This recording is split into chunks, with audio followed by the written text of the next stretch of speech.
So in this video, we will be covering the basis of LeetCode, which is space and time complexity. We will also be going through all the questions below. There are around 70 questions, and this is the exact same presentation I created and the exact same questions I went through in my preparation. And why you should take my advice? First of all, I have solved hundreds of LeetCode and data structure style problems, which led me to my first job at a big FAANG company. So if you're completing these questions to prepare for an interview, I'm someone who's gone through the process as a candidate and is now on the other side hiring. I've also helped many friends and people in online communities to become software engineers and get into companies like Apple and Amazon. So hopefully all the information and tips I provide will be super useful from that point of view. I know you are here for LeetCode, but it's important to remember why we are doing this in the first place. So I'll run through this section very quickly. And I don't want this to be a FAANG interview type channel, so I've uploaded all the information you see here on my Patreon. Step 0 is to be able to sit down and work for at least 2 hours straight uninterrupted. I cannot stress enough the importance of this and just how much working on this has helped me in my life. Just take a look at the world today. The most viewed content in the world has camera cuts every 2 to 3 seconds. On top of that, a large number of people struggle to carry out activities without interruption on their phones or something similar, whether it be programming or taking a break with a walk. And sometimes this can be very damaging to our progress. I'm not perfect, even I fall victim to this sometimes too. But when I became aware of the problem and put steps in place to help myself work with focus, I noticed a big improvement in my progress and how far ahead it puts you. For example, this LeetCode video has over 100 slides, and I'm sure 98% of people will not make it to the end completing every single question. I could talk on this topic for ages, but that's not what this video is about, so instead I'll play this clip to summarize my thoughts. Quick bit of context, this guy Chamath was a vice president at Facebook in the early years, focused on user growth, helping grow the platform to 1 billion users. So he knows a thing or two about the effects of constantly using our phones on our ability to focus. It's hard. Think about how all this stuff plays together. How does trying to get, posting your fucking waffles online relate to me starting a business and accumulating capital? This is wiring your brain for super fast feedback. It's the same brain you're using to build a company. Don't think they're not the same. Do you know what I'm saying? No? Yes? No? Yes! Yes, right? You have one brain. So you're training your brain here, whether you think it or not, whether you know it or not, whether you acknowledge it or not. Acknowledge that these things where you're spending hours a day are rewiring your psychology and physiology in a way that now you have to use to go and figure out how to be productive in the commercial world. So if you don't change this, you are going to get the same behaviors over here. Change this. There's a reason why Steve Jobs was like anti-social media. I am telling you I'm not on these fucking apps. I'm not him by any stretch of the imagination. But I am proactively trying to rewire my brain chemistry to not be short-term focused. I'm telling you they're linked.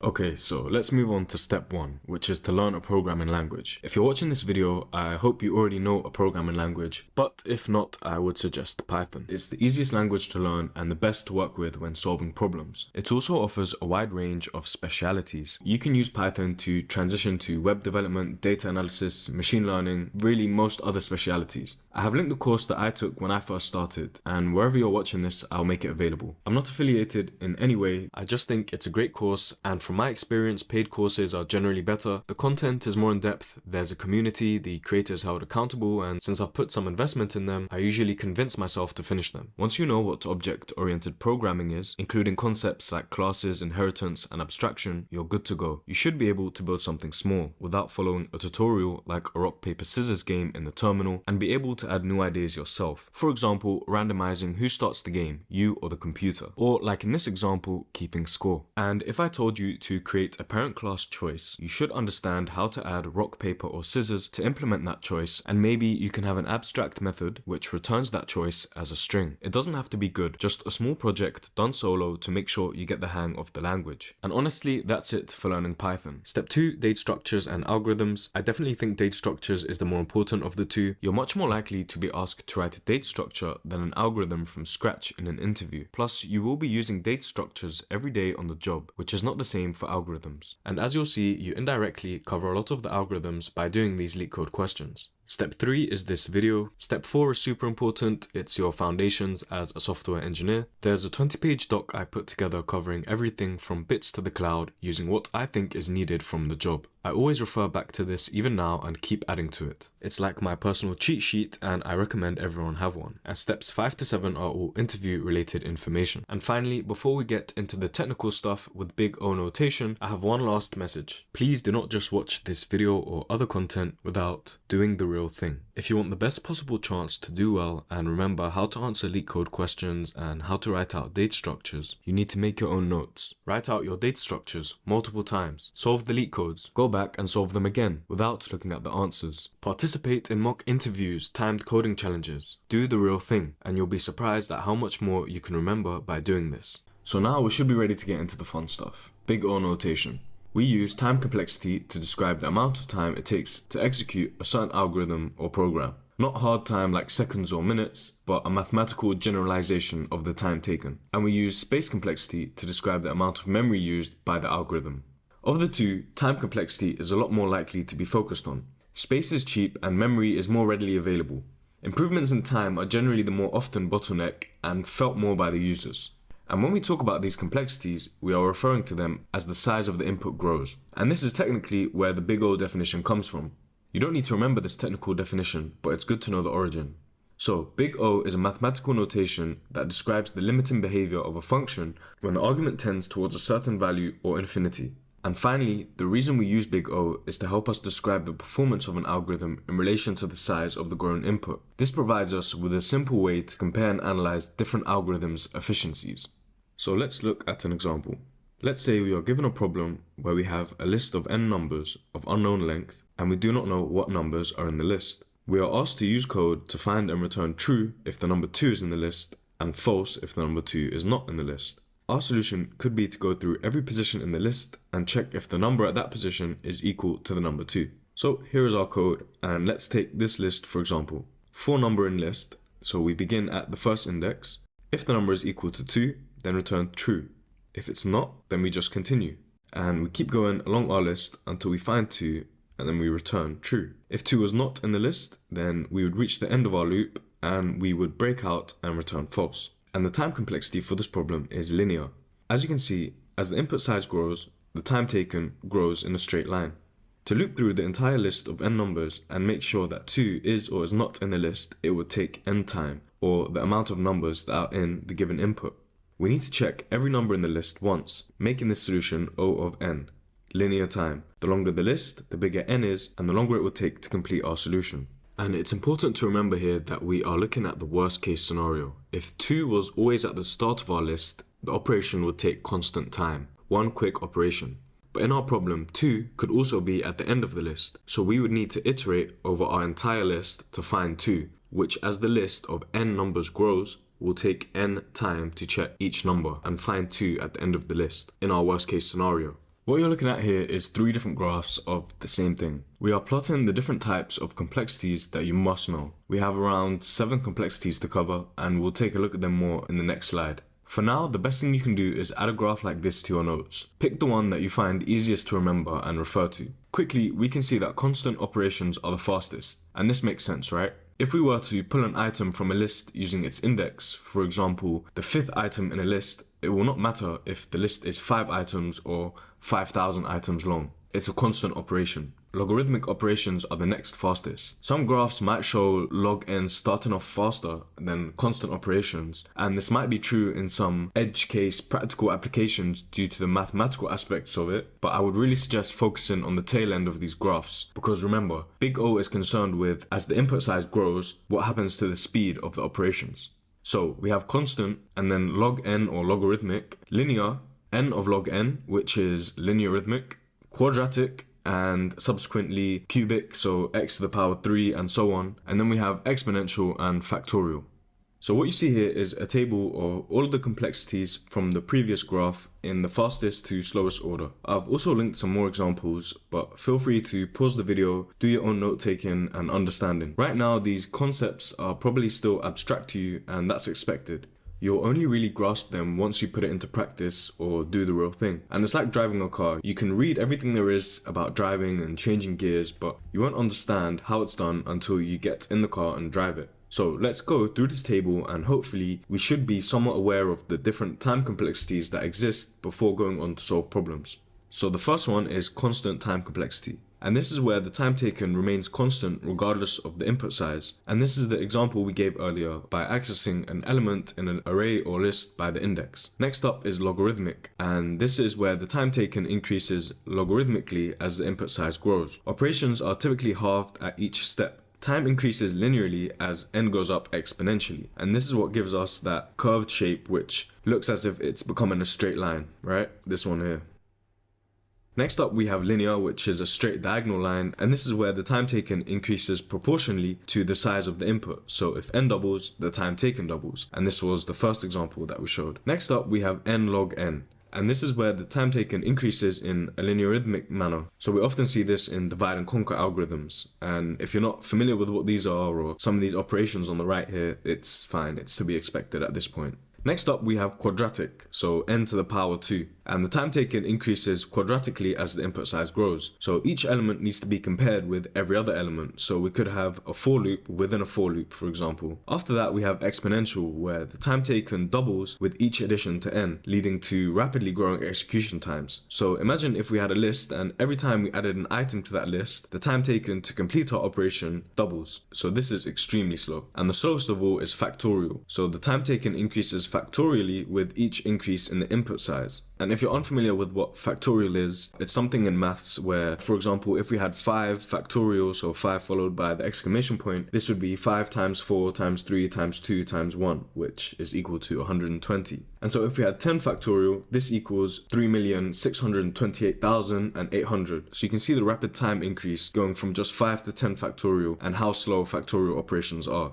So that's big O notation. There will be more material and detailed examples linked in this document, but this will definitely get easier with practice. So for now, let's move on to problem solving. We have all the theoretical knowledge in place. It's time to get practical. We need a framework for solving problems. I see many people fail in interviews because they don't have their own familiar process for problem solving. Not only does this help with solving the problem, but it gives an interviewer confidence in your critical thinking skills, and it allows them more opportunities to guide you on the right path. So step 1 is always to read the problem twice and understand it. If you're in an interview, take the opportunity to ask clarifying questions. For example, is there a range of numbers in the problem, or can it go from positive to negative infinity? It might not help you directly, but it helps you understand the problem space and get a bit more comfortable. And again, it shows the interviewer that you have critical thinking skills. Next, you want to think and verbalize different ways of solving the problem. At this point, you want to think of high-level approaches, and to get you started and feeling more comfortable, you can always start with the brute force approach. This might be the slowest complexity solution you can think of, but you can voice the fact that you know the solution is not ideal and that you just have one rough idea to get you started. You can think of more solutions, and for the best 1 or 2 solutions, take it more deeply and think about the solution end to end, from input to output, and the steps between. It's important to take all of these steps before coding out, because remember, even Einstein said if he had 1 hour to solve a problem, he would spend 55 minutes thinking about the problem and 5 minutes on the solution. So if you're not in an interview setting, I'd really recommend putting pen to paper and drawing out the problem and drawing out potential solutions with the pseudocode to go with it. And we'll see this in practice when we come to look at the questions. This will help you visualize your solution and see any steps that you might be missing. This is good when practicing because the more you draw things out, the more you begin to see the same patterns in different questions, and the solutions become second nature. So draw out the answer you think is the best, step by step, and write the pseudocode, from which you can now start coding out your answer. Once you have the answer and you can get it to work, see if you can improve it, or think of faster solutions that might take a different approach. After that, go through other solutions, even if you answered correctly. LeetCode lets you see the top solutions. However, be careful. A lot of the top answers take the competitive programming approach of writing the answer, chaining together several operations in one line in an almost non-readable fashion. I would suggest completely ignoring these answers because you want your code to be readable. This is something interviewers look out for. So look for the answers which seem logical and readable, and the comments will often include time complexities and good discussions around the solution which you can benefit from. So with all that being said, we now have a system in place for answering coding problems, and we have the foundation of the time and space complexities in our heads. Let's finally get our hands dirty and get into the fun stuff, answering some questions. I'd suggest pausing the video and trying to solve each question by yourself and coming back to discuss the solution. Follow the link in the titles or look for the same named question on LeetCode and try to solve it. You should also have your notes page ready where you can write the solution out and notes about what you've learned. So when you come back to practice, it's all there and it triggers your memory. If it takes you longer than 15 to 20 minutes to come up with an answer or you're not working through one, I'd suggest going straight to the solution in the interest of working efficiently. Then try to write out the solution and later in the day, come back to the question without looking at the solution. So this is the arrays section and duplicate values is our first question.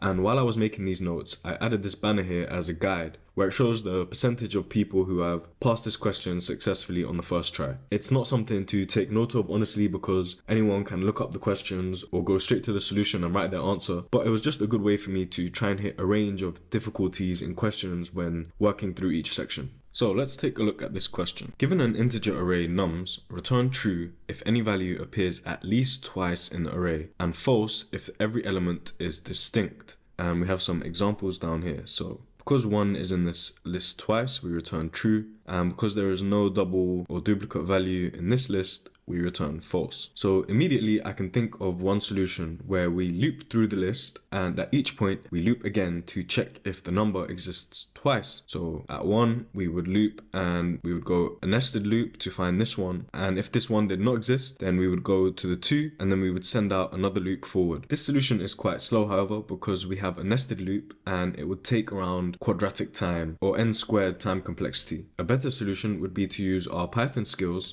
and use a set. A set in Python is a built-in data type which does not allow for duplicates amongst other properties. So if we take a set of the given list and we check the length of it against the length of the original list, we will know for certain that any difference in the numbers means there was at least one pair of duplicate numbers. This solution is O of n, a lot faster than the nested loops. And down here you can see I wrote some notes to myself at the time that I was practicing on how to create a set in Python and the lookup time for sets. And I encourage you to do the same. So fairly simple, and I don't think it's worth whiteboarding this solution.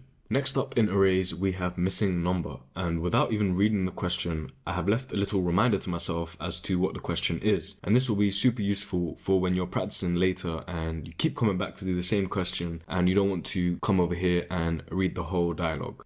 So it tells us, given an array of nums containing n distinct numbers in the range 0 to n, return the only number in the range that is missing from the array. So quite a wordy description. Here we have 301 and the output is 2. So it looks like we just return the missing number. However, we also need to be careful here because the question tells us from 0 to n. And we can see in the second example that we are looking at the length of the array. So if we have two numbers in the array, 0 to n becomes 0 to 2. And we want every number 0, 1 and 2, even though it looks like this is a complete array here from 0 to 1. Initially, I created this solution where I sorted the numbers and looped through the enumerated list. This gives us I and v, where I is the index and v is the value inside the loop. So for this example, in each loop, we would sort the list, and at index 0, we would have the value 0. At index 1, we would have the value 1. And at index 2, we would have the value 3. So next I have an if statement to check if I is not equal to v, because at some point the value would be 1 greater than the index. And at that point, we can return the value that should have been at that index, which is v minus 1. Returning the index here would have worked also. And finally, we can cover the edge case in example 2. This solution is n log n,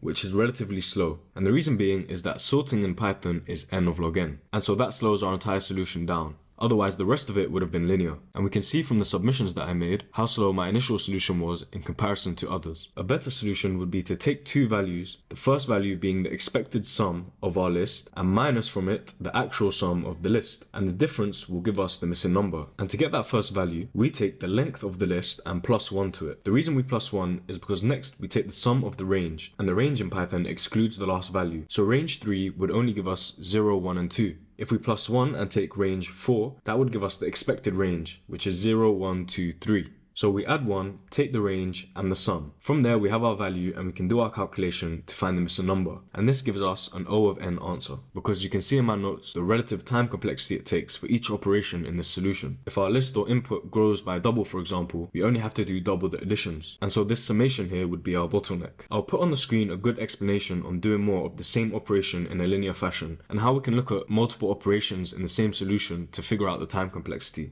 So bear in mind that doing multiple of n operations sequentially, like we have here, and not nested, in the same algorithm or solution would still equal O of n. And so that's our solution for the missing number. In these next two slides, I've left some raw notes to show you guys the type of reminders I would leave for myself. Here I was playing around with the different ways to iterate through dictionaries and the difference between sorted and sort functions in Python. I also had a look at lambdas after seeing them in some solutions, and I played around with the code. I wouldn't recommend getting too far deep into lambdas because in my opinion you can do the same things using plain code like loops, and lambdas are slightly less readable. But this did make me more comfortable with the language, and the next time I saw lambdas I could rewrite the solution to my style. Anyway, on to the next array question. Find all missing numbers.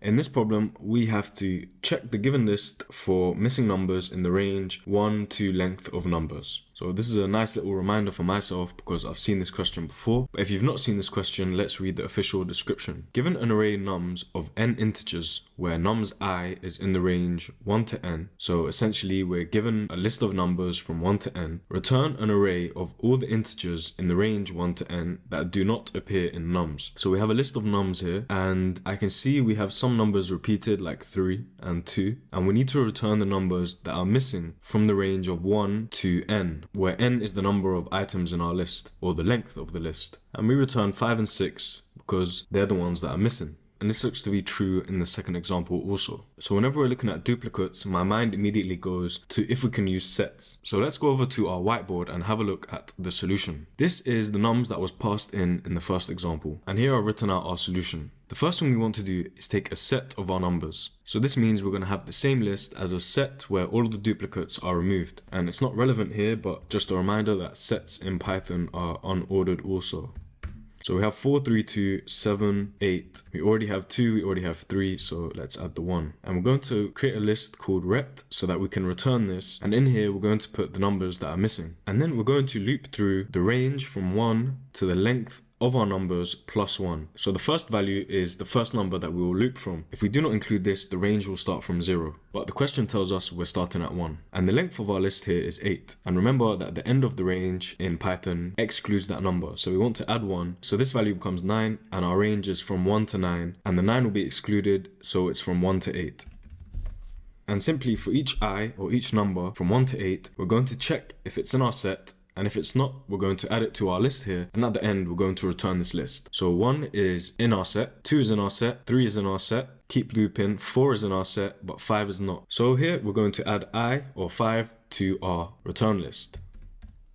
Loop again in our range, and the next number is 6. 6 is also not in our set, so we can add this to our return list. And 2 more loops, we see 7 and 8 are in our set. And finally, we can return this list, and that is our solution. We've solved this in linear time because we're iterating through our range and appending to the new list. If the size of our list doubled, the number of operations would double also. And we're using O of n space because we've created our list in our set. Again, if our input doubled, then the length of the set might double depending on how many numbers are missing. But remember complexity and worst case, so in the worst case, 1 or no numbers are missing, so the set will definitely double. And the return list, if we had more numbers missing, would also grow in a linear fashion. I've also included a solution which had O of 1 space. Right now, I don't think it will be beneficial to go through it, but if you're looking to improve your Python skills and understanding of these questions, it will definitely be useful to go through this constant space solution, so here it is. And so that covers everything on this find all the missing numbers question.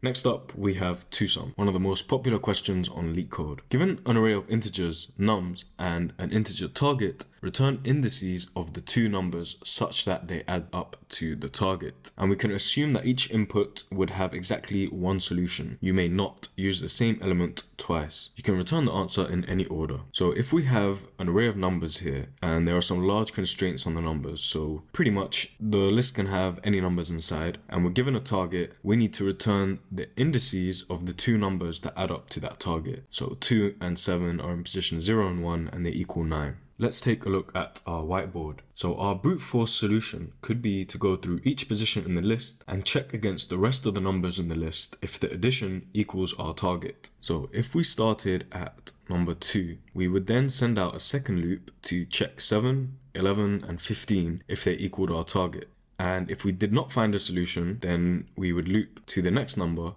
and send out another loop, and we would do this again. So this is an example of nested loops. And in our example here, even though we would achieve this on the very first nested loop, it's important to remember that when we look at time complexity, we're looking at the worst case scenario. So if these two numbers here were not in the first two positions, there is the potential to loop through our list of length n, and for each number we would do n more loops, giving us O of n squared. So this is a very slow solution, but it's a good start. A better solution would be to pass through our array once. And the way we're going to do this is using a trick which might be difficult if you've never seen this question before. So if we were being smart about this, we could base our solution on the fact that for each number, our target minus the current number gives us the only value that works. So 9 minus 2 gives us 7, and we need to find 7 in our list to be able to return a solution. And this works for every number. If we took 9 minus 11, we would have minus 2 as our solution, and we would have to find minus 2 in our list. The best way to do this is to create a hash map, also called a dictionary in Python, of our numbers in the input array and their positions as we loop through our array one time, value and index. So I'm just going to change the order of our input array here so that we can fully understand the question and we pass through one more number before getting our solution. So our solution here would be 0 and 2. And I'm just going to add the indexes on top of each number so that we don't get confused. Okay, so initially we take our value 2 away from the target 9 and we realize that we need to check our hash map for the number 7. Initially our hash map starts off empty, so we don't find 7. In that case, we add 2 to the hash map and the position of 2 in our array. And then we move on to 11. We check the values of our hash map for minus 2. That doesn't exist, so we add 11 and index 1 to our map. And we move along in our loop to the second index, or the third item in our list. We do 9 minus 7, and we realize we need to check our hash map for the value 2. 2 is in our hash map, so we can return the indices 0 and the current pointer, which is 2. And there's our solution. The reason we keep our hash map empty initially instead of populating it and then checking is to avoid using the same number twice. On an abstract level, let's say we had an array here where each box represents a number. And let's say these two numbers are our solution. At any point in our solution, we have checked the left side of our array, and the hash map only includes the values that we've looped over. And when we finally reach the second element of our solution, we know for certain that we're going to find the previous element which gives us our solution, because the hash map has now been populated with the value and the index of that first element. But if we had an array which only contained the number 2, so we only have 2 at index 0, if the target was 4 and we had pre-populated our hash map, we would end up using that 2 twice. And that's why we fill the hash map while iterating over our array. Since we are only iterating once, which is linear O of n, and adding each value to our hash map, which is a constant time complexity, and looking up in our hash map or dictionary, which is also a constant time complexity, our solution is O of n. In terms of space, we are creating our hash map, and if our two values were the last two in our array, we would have a hash map of length n minus 1, which we can simplify down to O of n space. So if you've not yet looked at the code, I would recommend pausing here and giving the code a go now that you know the theoretical solution. Otherwise, let's look at the code. On the left is the solution that I first wrote out. I added a note to myself that we can clean up repeated code by creating a variable, for example, target minus v, and reusing that instead of the same operation twice. And we're doing this on the right here, creating the variable diff. So we have our hash map, and for each index and value in our enumerated array, we find the difference of the target. So for example, 9 minus 2, which gives us 7. We check if the difference is in our hash map, which initially starts off as empty, so the value 7 is not in our hash map, so we can add the value 2 to our hash map with the current index, which is 0. Eventually, we would reach 7 and find our target value 2 in our hash map, which is the difference between 9 and 7, and then we can return the current index, which would be 2, alongside a lookup in our hash map based on the current diff, which is 2 or 9 minus 7. We check the keys of our hash map for 2, we find 2 and return the value 0, which denotes the index of the second number of our solution, which adds up to the target, 9. And that is the solution to 2SUM. After completing this solution, I looked at other solutions and I found one in Java. Now, typically I wouldn't recommend looking at other languages, but it was just from my experience and being able to say that I kind of understand another language and how it works. And you can tell which solution I wrote was in Python and which one was in Java. Typically, Java runs faster than Python because it is a compiled language versus Python, which is interpreted. And if you're not sure what that is, go ahead and look it up. Or you can check out the material provided on software engineering concepts, which has everything you need to know covered inside. Over here on the right, we can see the difference in Java and Python for a different problem, which is called final value after operations. Now, I'm not going to go into this problem too deeply because the focus of this is the difference in the languages. Essentially, all we have to do is return the value after a string list of additions and subtractions. So we start off with 0, and for each minus or plus in a string that we're given, we either add or minus 1 to x or 0. So it's a fairly simple problem, and you can see 90% of people passed it. But over here on the right, you can see why I recommend Python over Java, because the same problem is so much more convoluted. We have to set the types of our input and our variables as an integer or a number, and a string list, which is the plus and minuses. And there also goes a lot more into creating a loop. We have to say the number we start at and the conditions for breaking out of our loop and what happens at the end of each loop. So just something to be aware of in terms of the differences between languages, and something that you can refer to if you're ever asked about Java and Python, or typed languages and interpreted and compiled languages. So take a look at these and maybe make a table and add the differences to your notes. Next up, we have how many numbers are smaller than the current number.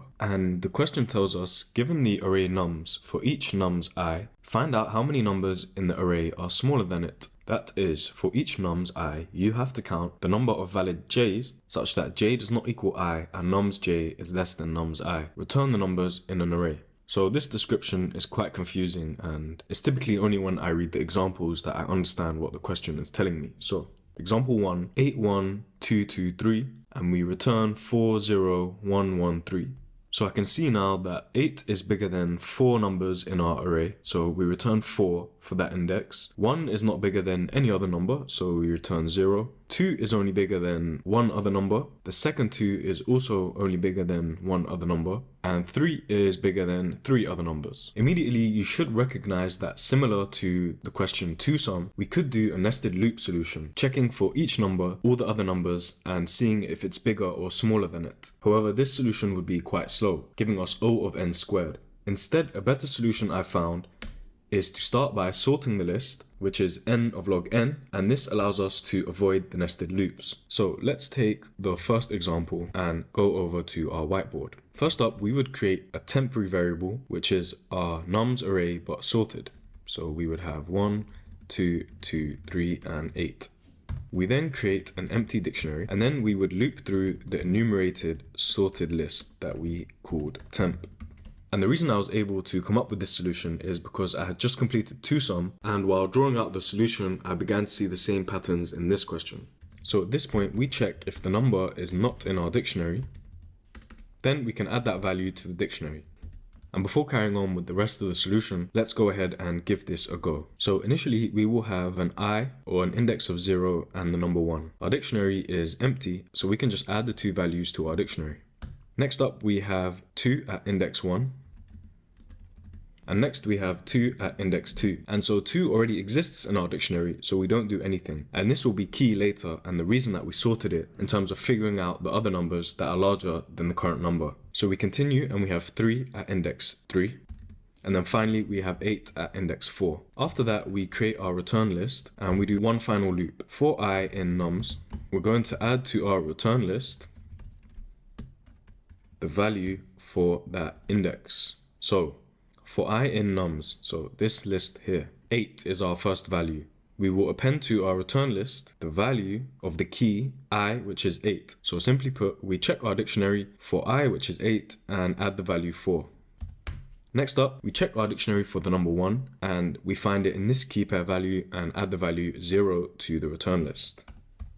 Next up, we have 2, and we check our dictionary and we find it has a value of 1, so we add that to our return list. And here is where the magic of the solution comes in, because we have the duplicate value 2, which we're checking next. In our dictionary, 2 has the value 1, so we add 1 to our return list. This 2 is also only bigger than one other number, which is the 1. And we managed to keep our solution intact by checking if the number was not already in the dictionary at that point. And if you remember, we skipped adding the second 2 to our dictionary or updating its value. This way, the values of each number in our dictionary represents the previous numbers it's bigger than, avoiding any duplication issues. And finally, we have the number 3, which gives us a value of 3 also. So we would return this solution here, which is the correct answer. In my notes, I added a reminder to myself that time complexity is more important than space, because when I completed a mock interview with an engineer who was already in a big tech company, he told me that space is cheap, and so we focus on time complexity. And that became an important reminder for me. Finally, I also added an O of N time complexity solution. So this would be an improvement on my solution. However, I found this answer quite convoluted, and I thought to myself, it would be pretty difficult to come up with this on the first try. And as an interviewer, you would be pretty impressed, and if not, a bit skeptical if someone could come up with this answer on the spot. However, it was good practice to go through the solution and see how it works. So I'm not going to go through the solution, but feel free to give it a go yourself.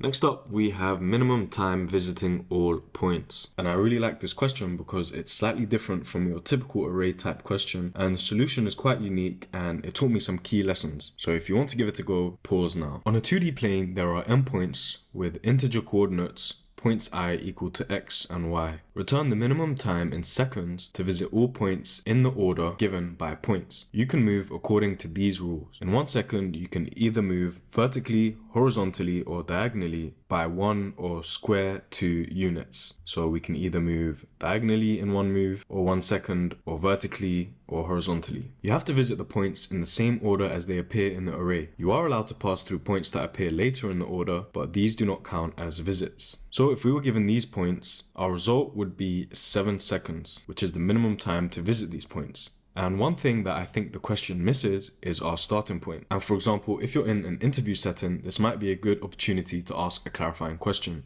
Do we have to start at 0, 0, or can we start at the first point in the array that we're given? In this question, we can start at the first point. So we start at 1, 1, and we move diagonally, go into 2, 2, 3, 3, and then up to 3, 4, which is the second point in our list of coordinates. And finally, we move diagonally all the way back down to -1, 0. And each point is 1 second in our traversal, and so we have 7 seconds.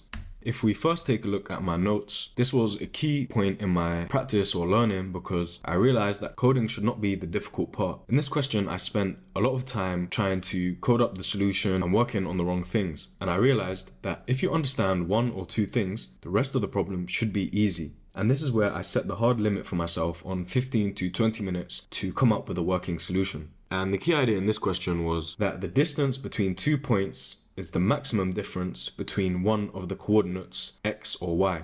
So what this means is that if the next node or coordinate is 10 units away on the x-axis but 5 away on the y-axis, it's going to take exactly 10 steps to reach that point. The reason being is that you can only move one x or y at a time, or you can move diagonally. So if you move diagonally, the difference in the y, which is the smaller of the two differences between the current coordinate and the next coordinate, this 5 units difference is made up by moving diagonally. So you move diagonally as much as you can, and during the process, the difference in the y will be covered. After that, you reach a point like this, at 3, 3, where all that's left to do is move in one direction, either vertically or horizontally, to make up the remaining difference in the x or the y axes. So if we head over to the whiteboard, this should make more sense. We start off by creating a result variable which will keep track of the length of time our solution will take. Given the points that we have to hit, we pop off the first 2 units, which is 1 and 1, and this will be our starting point. And we create a while loop which only breaks once we've visited all of the points and our points array is empty. We'll see this at the end. Next up, we pop off the next 2 coordinates in our points array. So x1 and y1 are 1, 1,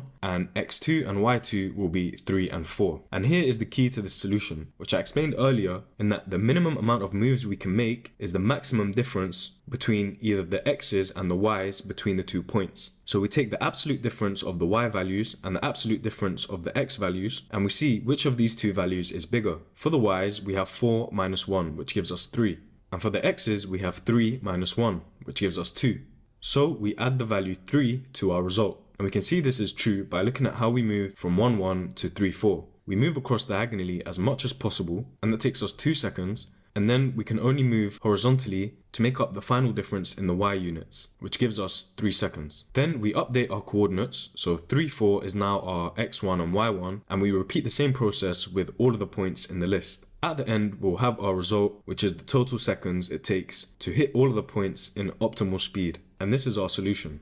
Now, a question like this might not be asked in the interview because it will be quite difficult to convey a graph type setting, but I added this in here because it's a key learning point that once you understand one or two key concepts in most questions, coding it up then becomes super easy. And as you can see, we only have one while loop with a bunch of constant operations inside. So this gives us a time complexity of O of n. We're also only storing a set number of variables, the result, x1, y1, and x2 and y2. And regardless of the growing input size, we're only storing these set variables. So that gives us a constant space complexity. And that is our solution for the minimum time to visit all points in a graph. Next up, we have our first medium question. And this is one of my favorite questions. Given an m times n matrix, return all elements of the matrix in spiral order. So if this was our matrix, we would go along the first row, down the last column, in reverse, along the last row, and then back up and to the middle. And the same for a larger matrix. So it sounds fairly simple, and this is one question that I would highly recommend giving a go. So if you feel up to it, pause the video and give it a go. This might take a long while to figure out or get the code working, but I'd suggest not giving up. As you can see here, there's a lot to cover in my solution. On the left, I've included the working out that I did to get to my solution, and this took me quite a while. And you can see the value when I suggest to you guys to draw stuff out and work it out, because it really does work and it really does help you quite a lot. I started off with the first matrix that they give us in the question, and I put it alongside the input of the matrix array. And then I began drawing out the solution. Our first move is to go across the first row, and I saw that directly corresponds to the first array. And then I saw that going down correlates to the last 2 points in the last 2 arrays. Then the purple line going back left is the reverse order of what's remaining in our last array. And the orange line going up and the green line going across will be these two values here. So I had a basis for some sort of pattern, and I repeated it with a larger matrix to try to generalize the solution. Again, I saw the first row was the first array of our matrix, the same last 2 elements by going down. Going back left on the last row was again the reverse order of the last array minus that last value, and the orange and the green line were these 2 values here, except now we had an extra in our green line. So I repeated this once more with a larger matrix, except this time I increased n as well as m. After that, I was happy to pull some sort of algorithm from my whiteboarding, and I wrote it out at a high level, and I came up with this one here. From this, I coded up my solution, which you can see on the right. It took me a while. For example, my algorithm on the left forgets to check if the matrix traversal is complete, so I had to add this function after. And you can see how each step correlates to a section of the code on the right. So after trying to submit my solution, getting it wrong, trying to tweak it and improve it without looking at any solutions, completely doing it by myself, I finally got to a working solution that passed all of the tests. And this really increased my confidence tenfold. I completed a medium question by myself just by putting pen to paper, coming up with the algorithm and writing it out from scratch. After that, even though I was correct, I looked at the best solution I could find, and it was a much more simplified and cleaner version of my solution. But again, I was happy to see that I was on the right track.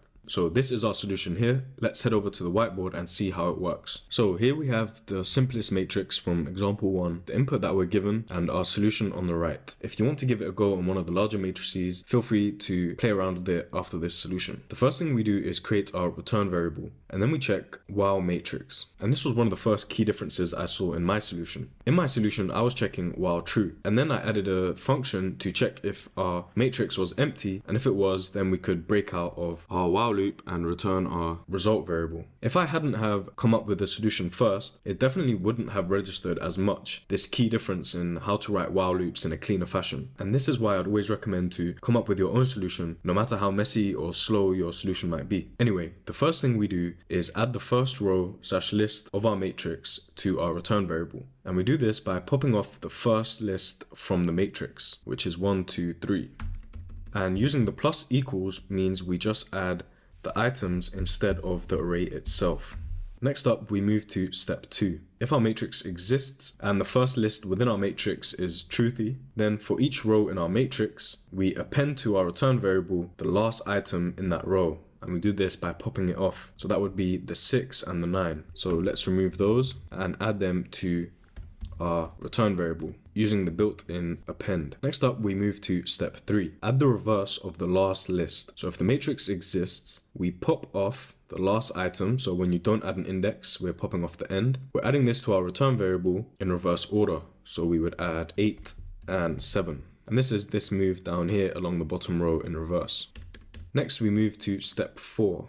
The matrix does exist and the 0th element is truthy. So for each row in our matrix in reverse order, so this will come into play for a bigger matrix, but for now, reversing the order of our matrix gives us the same matrix. So for each row, which is the list 4 and 5, pop off the first item from that array and add it to our return variable.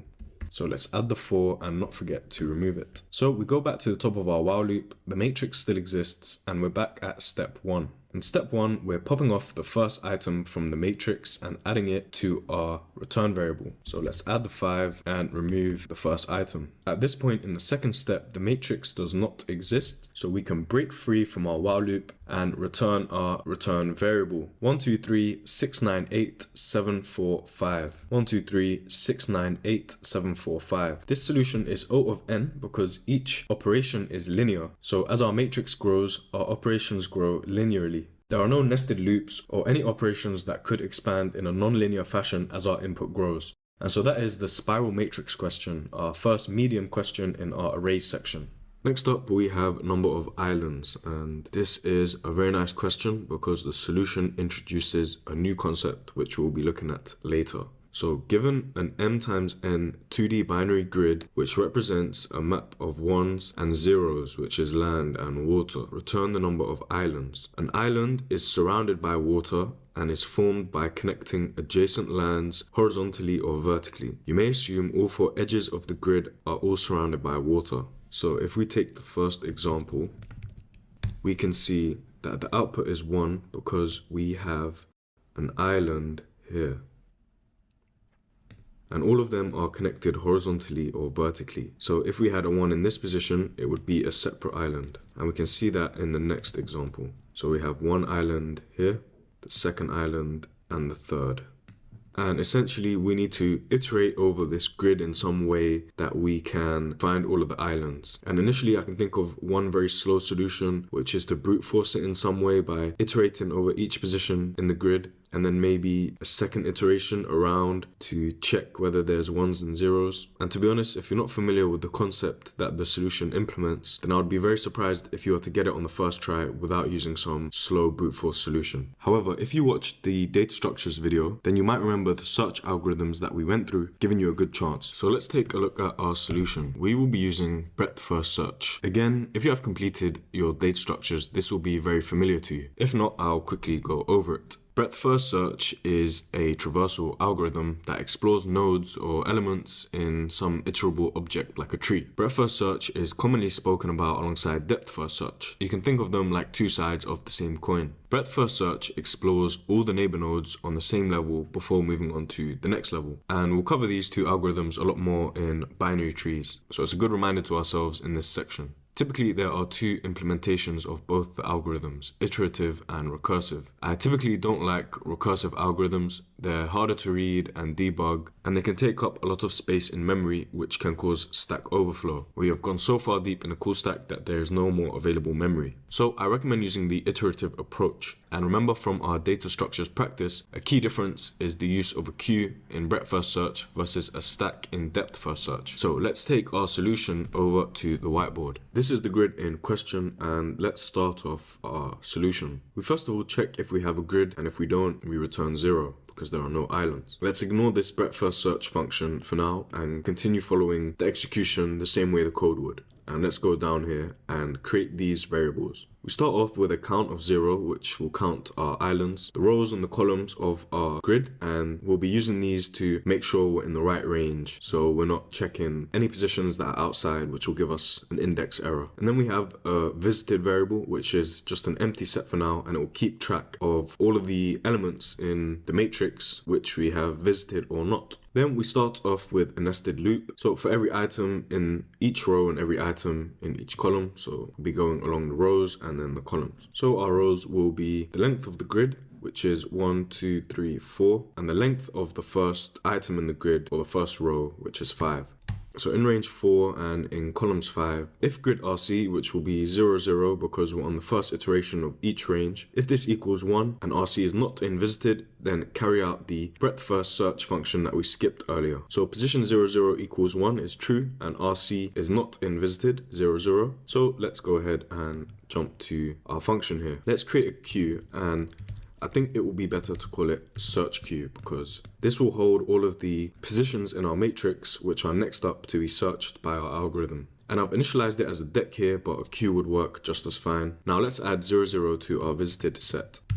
And remember, sets do not allow for duplicates, which is why we use one. You know, we could have used the list and then check if 00 is already in the list, but this is much more efficient. And then we're going to add 00 to our search queue. So while our search queue exists, let's pop off the first item. So we're going to grab this 00, and to this first coordinate, we're going to add a bunch of different directions. And remember, this is the up, down, left, right. We're going to check to see if the island exists and not the diagonal as the question told us. So we have our first coordinate, and then we're going to be adding some directions. The first one is 10. So we've added to our row and our column here, which are 00, the direction in the rows and the direction in the columns that we're going to search, which is just up, down, right, left. So inside our for loop here, the R and the C are going to be 1 and 0. 1, 0. And I think it might be good to cross off 0, 0. Even though we've not finished searching around it, it's in our visited set, and I think this will help us keep track. But it's the current item we're searching, so I'm going to draw a blue circle around that. So we're on this line now. R is inside our range, 1 and 0 is inside our range for the columns. So that's nice and easy. We just have a quick sanity check. Now, is grid RC equal to 1? So 1, 0 would be the second column because we're 0 index based in Python, and it would be the first column inside that second row. Is the value equal to 1? Yes, it is. And is it not in visited? 1, 0 is not in visited, so let's go to the next line. We're going to add 1, 0 to our queue. And then we're going to add 10 to visited. And at this point, you should be able to see the breadth first search algorithm starting to come to life. We're still inside our for loop for the position 00, so we don't need to update our blue circle yet. Back again, we're going to check the next set of directions. So RC becomes -1, 0. Immediately, I can tell this is outside of our grid. So we go to the next one because this if will be false. The next one is 0, 1. 0, 1 is the first row and the second column. This is equal to 1 and it's not already in visited. So we're going to add the position 0, 1 to our queue and our visited set. And I'm going to cross it off, adding it in here. Back in our directions, 0, -1 will be out of range, so our if statement will not execute. We go back to the top of our while loop in that case, and we start off again by popping the next item in our search queue that we are going to search. So we're going to pop off this 1, 0, update it down here, and we can move our blue circle to 1, 0. And at this point, you can tell in our traversal algorithm that we're going to search what's right and what's down of the current item. So let's give it a go. So we're currently searching 1, 0, and we're going to add these directions to it. And we're starting off with 1, 0. Our new RC will be 2, 0. 2, 0 is in the range of our grid. 2, 0 is equal to 1, third row and the 0th column. So we're going to add it to our visited set and append it to our queue so that we can search it later. So let's cross it off, add 2, 0 to our visited set and append it to our queue. And then we go back to the top of our for loop, check out -1, 0. -1, 0 will give us 0, 0, except 0, 0 is already in our visited set. So this if statement will be false, and we go to the next direction that we need to search. So we've already searched the one above. Next up, let's add 0, 1, which gives us 1, 1, and that will be the item that's right of our current search element. So I've crossed it off because it's in the range, it's equal to 1, and it's not in visited. In that case, let's add it to visited and add it to our search queue. And then finally, we're going to check 0, -1. That would give us 1, -1, which is outside of our grid, and that finishes our search for this element. We go back to the beginning of our while loop, and in our search queue, we will pop off 0, 1 and repeat the whole process again. At this point, you should understand kind of what's happening. If you don't, I'd recommend continuing to carry out this algorithm by pen and paper. But essentially, at this point, we would check this one here, cross it off our search, update the visited, and repeat the process for 2, 0. At this point, we would search around, cross this one off, update our visited set, update the queue, and eventually we would cross off these two here and we would finish because our queue would be empty. So we would break out of our while loop and come back down here, update the count by 1. At this point, we are still only on 0, 0 in these two for loops. So R is still equal to 0 and C is still equal to 0. But we've visited a bunch of items and added them to our set, plus the others that we went through quickly. So back at the beginning of our nested for loop, the next item to search would be 0, 1. 0, 1 is in our visited, so this if statement would be false and we would move on to the next one, which would be 0, 2. We would continue repeating this process, and for this example, we would find that we have visited all of the ones that are possible, and if the item in the grid was not in our visited, then it is not a 1, and so the if statement would also be false. At that point, we've found the only island that we can. We break out of our two for loops once we reach the end of our grid, and we return the count of 1. So it's a super cool solution, and if you just spend a minute or two drawing out the algorithm, the traversal immediately becomes clear, and you can quickly pick up on the concept of breadth first search and how we are approaching this solution. And if you're still struggling with it, I'd recommend to give the second example a go. And finally, the time complexity for the solution is O of m times n. So something new that we've not looked at. This is somewhat similar to the n squared time complexities, except in this case, our rows and columns could be very different. So we're doing m times n. It depends on the input here. And in actuality, our solution is 4 times n, because in the worst case scenario, we could search each position up, right, left, down, and we find another one, and we search again up, right, left, down, and we continue doing this. Except when we look at time complexities, we're looking at the worst case scenario. So when our input is extremely large, this 4 becomes so insignificant that we can boil our solution back down to m times n.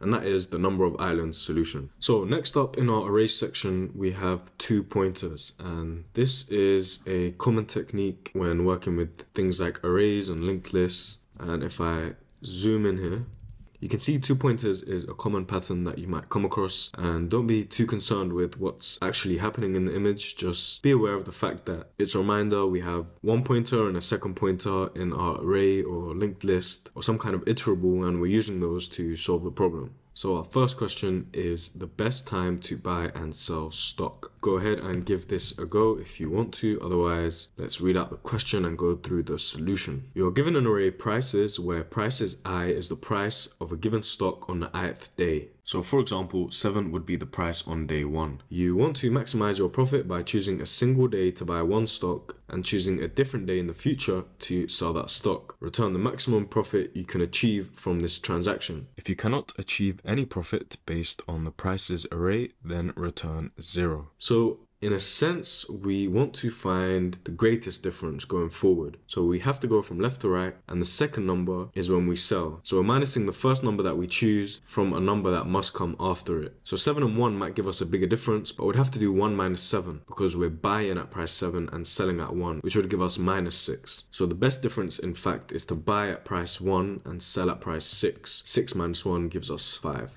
And in this case, the numbers are always decreasing. So whatever price we buy at, we're going to have to sell at a loss. So in this case, no transactions are done and the maximum profit is 0. Let's give a look to the solution. So our solution says, reminder to myself, greedy algorithm. I know that this is an algorithm where we make the best choice at each step in our problem. Or in other words, making the locally optimum choice at each stage. And this is in our 2 pointers section. So you already know we're going to use 2 pointers. So we have a left and right pointer. So for each left pointer, iterate right across and calculate the profit. When right is greater than L or left, we know we have evaluated all potential maximum profits. So move left to where right is and repeat. So this might sound a bit convoluted, but let's look at the solution on our whiteboard. So let's take the first example and have our set of prices here. So we initialize a left and right pointer at 0 and 1, and we initialize a variable of max profit and start it off at 0 because if we can't find any profit, we return 0. We have our left pointer at 7 and our right pointer at 1. While right is not equal to the length of prices, so while we're not at the end of our list, if prices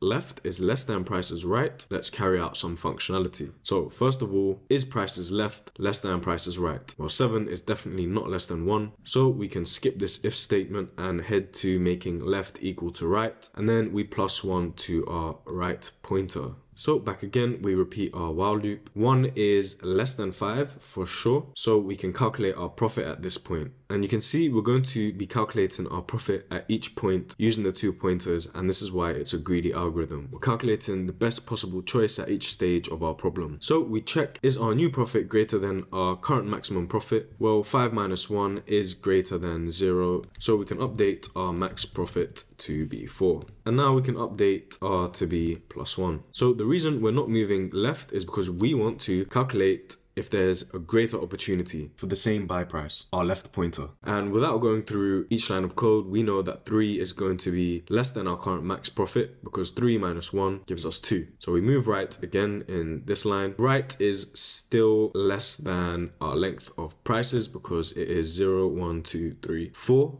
which is our pointer. So it's the value of the index that we're currently looking at, and our length is 6.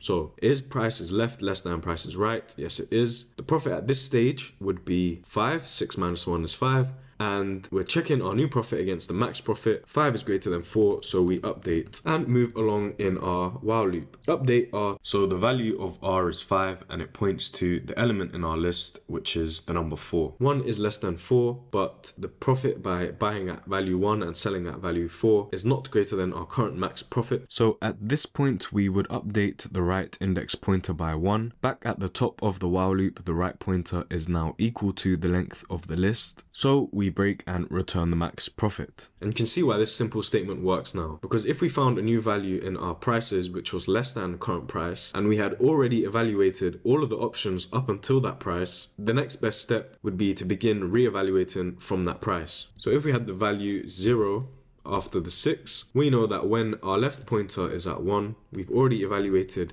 the 5, the 3, and the 6. And then our right pointer hits 0. We know that from this point forward, any profit we try to calculate is certainly going to increase by making our new left pointer, which is our buy price, the 0. And that's why this simple if statement works so well. And that's the reason for updating our left pointer to be our right if this is not true. But back to the question we originally had at hand, we update R by 1. At this point, R is equal to the length of our prices because Python is 0 indexed. So at this point, R is equal to 6. So we break out of our while loop and we return our max profit. So using 2 pointers instead of a nested for loop, which would have given us an n squared time complexity, we can get an O of n complexity, which is a lot better. And we have constant space because we're only keeping track of 3 variables. No matter how big our input prices array is, we're still only keeping track of these 3 variables. So that completes best time to buy and sell stock, a nice introduction to 2 pointers. Next up, we have this array squaring and sorting question. And this is a really good one because I know there's at least 3 approaches we can take to solve it. And it would be really interesting for you to pause and give it a go and see which solution you come up with. And going through each solution will really help us understand time complexities. So this is a good question for that. Given an integer array nums sorted in non-decreasing order, so from smallest to largest, return an array of the squares of each number sorted in non-decreasing order.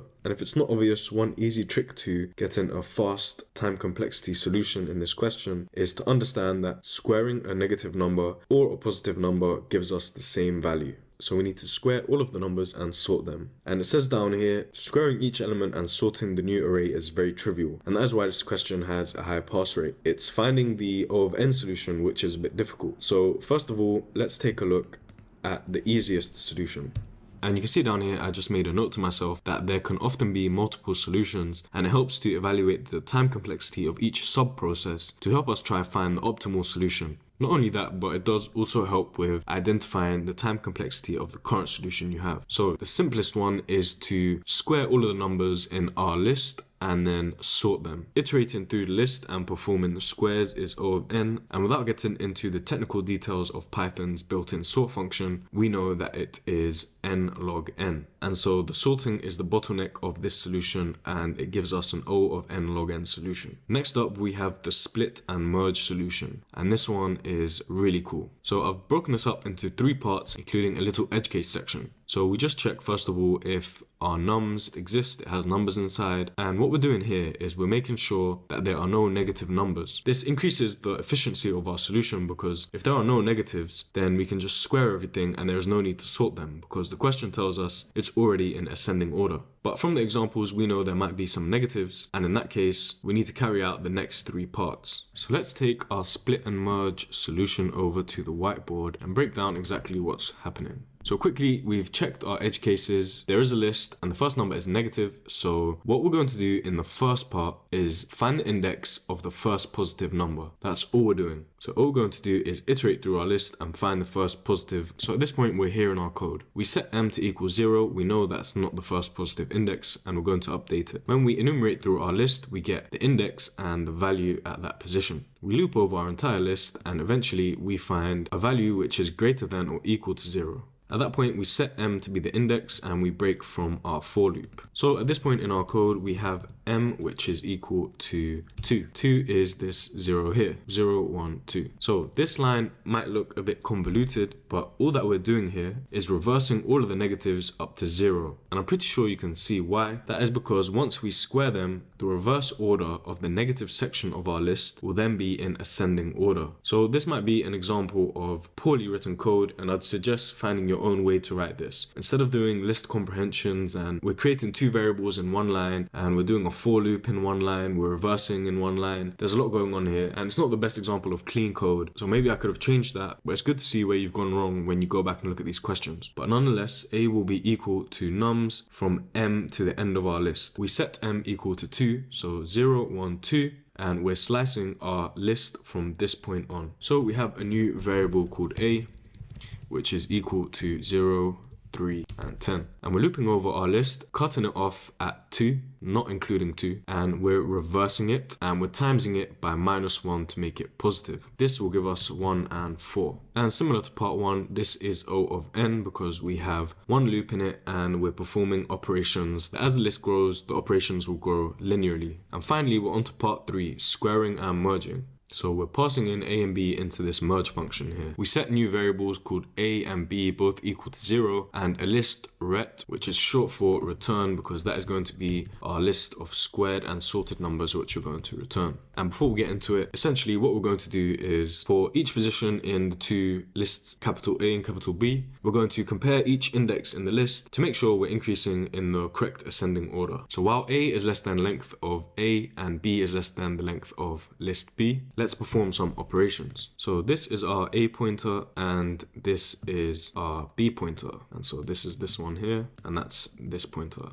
And pretty simply, we check is the 8th item, so pointer A, that's one pointer, and the second pointer B. Let's compare them. If A is less than B, so 0 is less than 1, add the item to our list which we'll be returning and update A to point to the next position. We go back to the beginning of our while loop and repeat this process. 1 is less than 3, so we can add 1 to our list, and let's not forget that we updated A to +1 to it, and then we do the same now that we've added an item from B to our list. So let's update the pointer to be 4, the second position in B's list, which is the first because we're 0 indexing, and then we go back to the top of our while loop, compare the two again. 3 is less than 4, let's add 3 to our list, update the position of A, compare once again, add 4, +1 to B, so B now has a value of 2, which takes us outside of our list. The pointer B is in fact equal to the length of our list B, which was the negative section of our original nums list. So we break out of our while loop and hit this if statement. And essentially what this if else statement does is we add the rest of whichever list we have not finished adding to our return list. In this case, all that's left is the number 10. So all of the items from the current pointer for our list A, let's extend that onto our return list.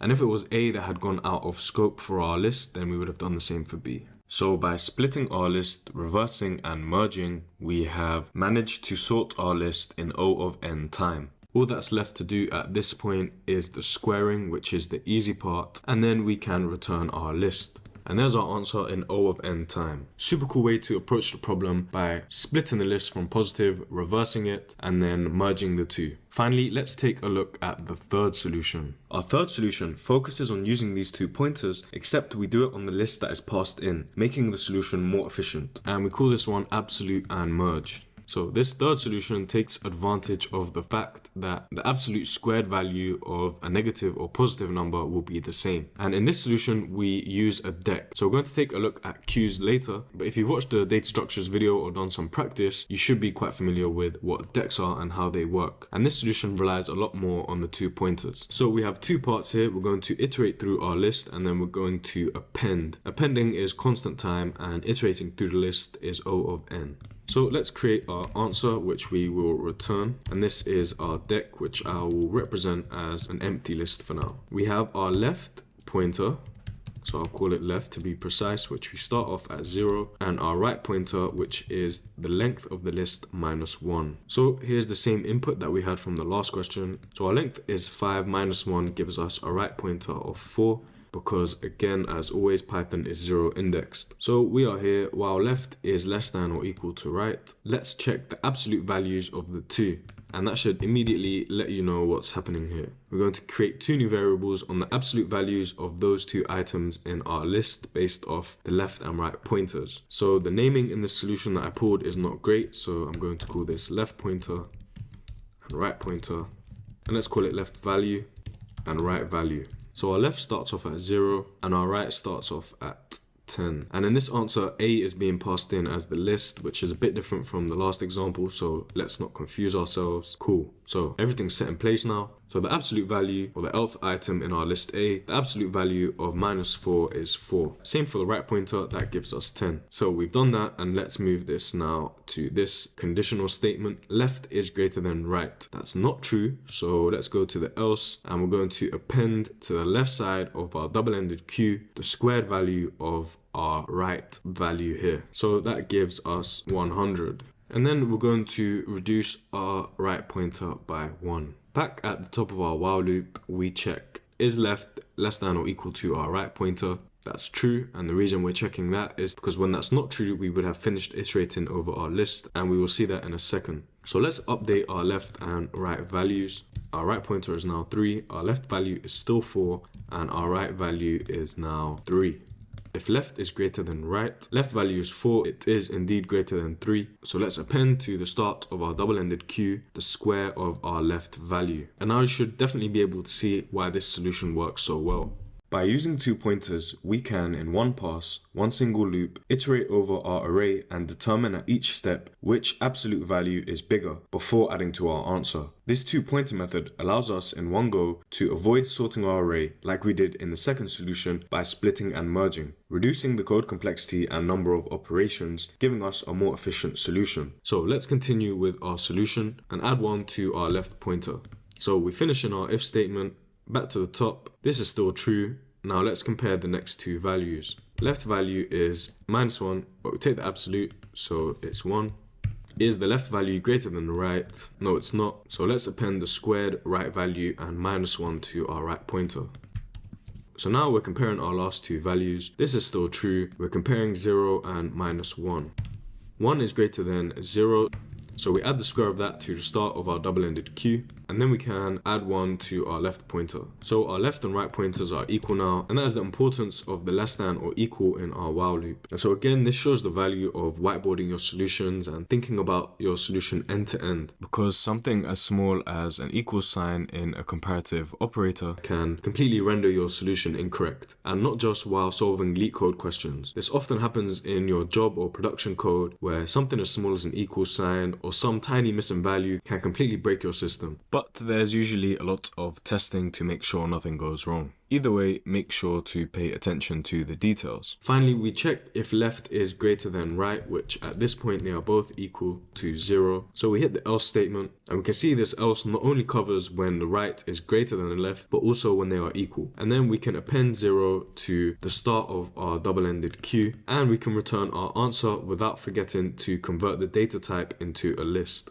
So there's our solution, which solely relies on 2 pointers. And a quick note on the space complexity, it is bottlenecked on the answer variable where we are storing our sorted squares array and returning that at the end. So if we had a really long input, the answer array we are storing could also be really long, and this is a linear proportion. And you can see for each solution how we slowly improved our code until finally we used the two-pointer approach and came up with a super efficient algorithm. Next up is 3-sum, the successor to 2-sum, and it's a medium question. Easy questions typically have one core concept, whereas medium questions merge two concepts or two easy questions together. So 3-sum builds on 2-sum, and there is a 2-sum part 2 question in between that might help in figuring out the concepts involved for 3-sum. So it might help to solve 2-sum part 2 before giving 3-sum a go. The question tells us, given an integer array nums, return all the triplets nums I, j, and k such that I does not equal j, I does not equal k, and j does not equal k. And the sum of these three numbers should be equal to 0. Notice that the solution set must not include duplicate triplets. Remember, immediately we can always think of our brute force solution as a sort of safety net towards solving the question. So we could have a triple nested loop and search for each answer. Something like this. We start off with the first nested loop, send out a second loop to check each number, and then the third moves along, then the second nested loop moves along, and then we repeat the process moving along in our first nested loop. At each point checking if the sum equals 0. However, this solution would give us n cubed time complexity, which is very slow, and it also has the potential to give us duplicates. Sorting our array will help us overcome the duplicate problem. So I've quickly sorted our array. So our solution looks something like this. I plus j plus k equals 0. And the green arrow indicates our loop that will evaluate all the numbers for the I position before sending out the red arrow in a loop for the j number and the blue arrow in a loop for the k number. And now that we've sorted our array, we know that when we move on to the next number, if this is identical to the previous number, we can skip evaluating this number and move on to the next in our sorted array. So a triplet with the I position of -1, for example, has already been evaluated. Additionally, we know that when the first number is positive, we can stop our solution because we will never have a triplet summing to 0. For example, if we had an extra value in here and our first nested loop began at 0, there's no point continuing. So sorting helps us overcome the duplication part of the problem and optimizes the solution a bit more. We now have a system for safely filling in the first position in our solution. After that, we only need 2 more values to reach a new target, which will be the positive value of whatever I is. So for example, if I was -4, we know the sum of j and k need to be +4 to give us a solution of 0. And now the problem has been reduced to the original 2-sum problem, 2 numbers and 1 target. So we could use the original solution with a hash map. However, now the array is already sorted, we can use 2 pointers to make this solution more efficient. So here's our sorted array, and if we begin by evaluating the first number in our array, -4, we set the left pointer to be the next value in our array and the right pointer at the end of the array. At each point in the algorithm, we check if the sum equals 0. So for this example, -4 minus 1 gives us -5, plus the 3 gives us -2. So we need to increase the value of our triplet because the sum is less than 0. And the only way to do this is by moving the left pointer up. Because of course moving our right pointer down will have decreased the sum even further. We could also have a check to optimize our solution that if it's the same number, we can just move the pointer further up again. So I've added a 1 in here to show you how to get to our solution. So if this question had a solution that included the -4 and 0 and 3 still gives us -1. So we would move the left pointer up again, and there's our solution for I and j plus k. And this method will guarantee we find our solution. There is no way for us to do this 2-pointer adjustment and need to go back on it. For example, we will never need to move the left pointer back down or the right pointer back up, because any previously unexplored combination that could be considered by reversing the pointers would have already been invalid based on our prior calculations of whether the sum was greater than or less than 0. So you can give the code a go yourself. Otherwise, let's walk through the first example now. So here's the code for our solution. The first thing we do is initialize a triplets list, which will be returned at the end and give us our solution. After that, we sort the numbers, and here is the first example from the question. Then we begin a loop over our enumerated sorted array of numbers, and that is this green arrow here. Next up, we have a check. We make sure that the index we're currently evaluating is inside of the range of our array to avoid any errors. And then we make sure that the next number we're evaluating is not the same as the previous number to optimize our solution and avoid any unnecessary operations. After that, we initialize a left and right pointer. The left pointer will be the next index along, and the right pointer will be at the end of our array. And then we begin a while loop. And this is just a conditional check to make sure our left pointer does not cross over our right pointer, because we will have evaluated every option at that point. Then we take the current sum of the three values our pointers are pointing to. So for the first loop, it will give us -4 plus -1 plus 2, which equals -3. Our current sum is less than 0, so we push the left pointer up by 1.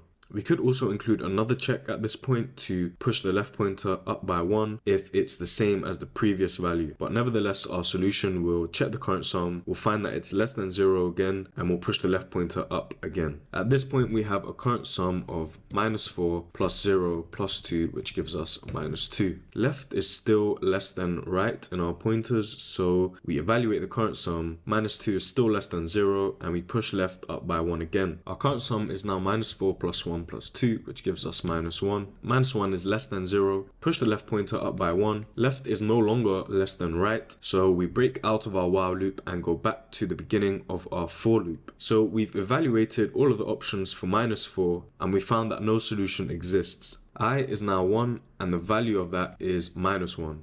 We check if -1 is equal to the previous value we just evaluated. It's not, so we can set our left pointer and right pointers back to their starting positions. At this point, our current sum is -1 plus -1 plus 2. That gives us a value of 0. So we finally have a valid triplet, and we hit this else block here. We add to our triplets array that we initialized earlier our valid triplet, which is -1, -1, and 2. And it's important now to keep evaluating for more solutions. And this is exactly what's going to happen. So we push our left pointer up by 1 index on this line, and then in the next line, we do another check to make sure that the left pointer is not equal to the previous left pointer value. Otherwise, we'll be evaluating the same solution. The I was already fixed. This was our green pointer analyzing all solutions for I, which was -1. We then found a solution with a number for j and some number for k. If we push the left pointer up by 1 and we have the same j number, well, this will just give us the same k number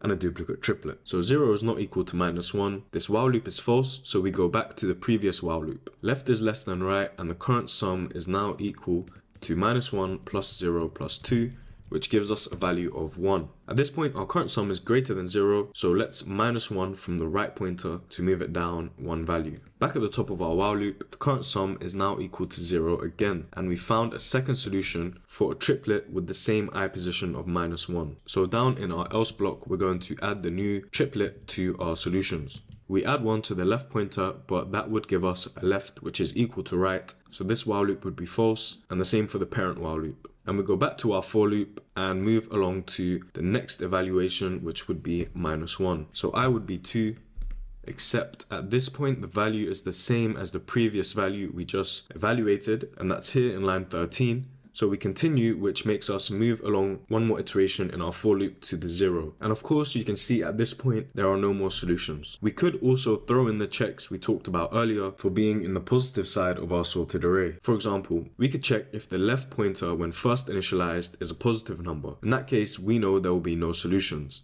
0 plus 2 positive numbers will never give us 0. And finally, our time complexity is O of n squared, because we have one main for loop which iterates through the elements in the array once, and we have our 2 pointers which also iterate through the array once. Despite the fact we have 3 nested while loops, as you've seen in the previous 2 pointer questions, our 2 pointers only iterate across the array once. The second while loop simply moves our left pointer up, skipping numbers that would otherwise have been evaluated in the parent while loop. So this makes our solution n squared, because there is effectively only one nested loop. And space is O of n for 2 reasons: the built-in sort function in Python, as well as our storing of the triplets list. And so altogether, there's our solution for 3-sum. Finally, the last question we have in the 2-pointer arrays is the longest mountain. The question says, you may recall that an array is a mountain array if and only if the length of the array is greater than or equal to 3, there exists some index I, 0 indexed, where the I is greater than 0 but less than the length of the array minus 1, such that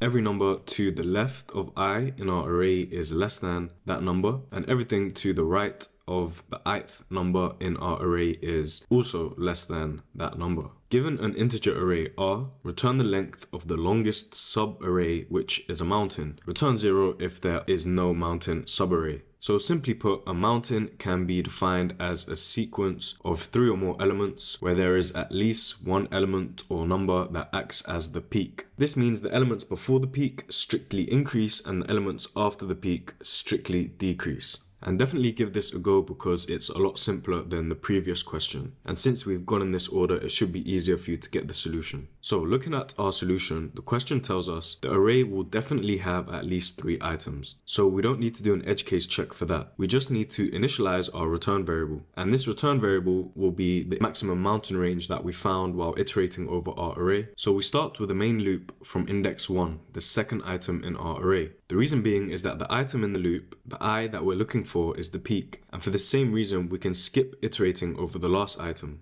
because the first and the last items cannot be peaks. Then we have this simple conditional check, which checks if we are at the peak by seeing if the numbers in the array on either side of our current index are smaller than the current number. Then we can send out 2 pointers like a search party. We do this for the left side, making sure we don't go out of bounds beyond the 0th index. And afterwards, we do the same for the right side, making sure we don't go beyond the end of our array. So for example, if we were at this number 7, which is the peak, that gives us our solution of 5, the length of a mountain range of 5, as we can see in the original question. So while left is greater than or equal to 0, and current number that left is pointing to is greater than the next number, move L down once more. So 4 is greater than 0, so we can move the left pointer down one more position in our array. The same is not true when comparing the 0th and the first index, so we stop there. We repeat this for the right side of our mountain, and we find that the right pointer ends at 2, or the 0, 1, 2, 3, 4, 5th index.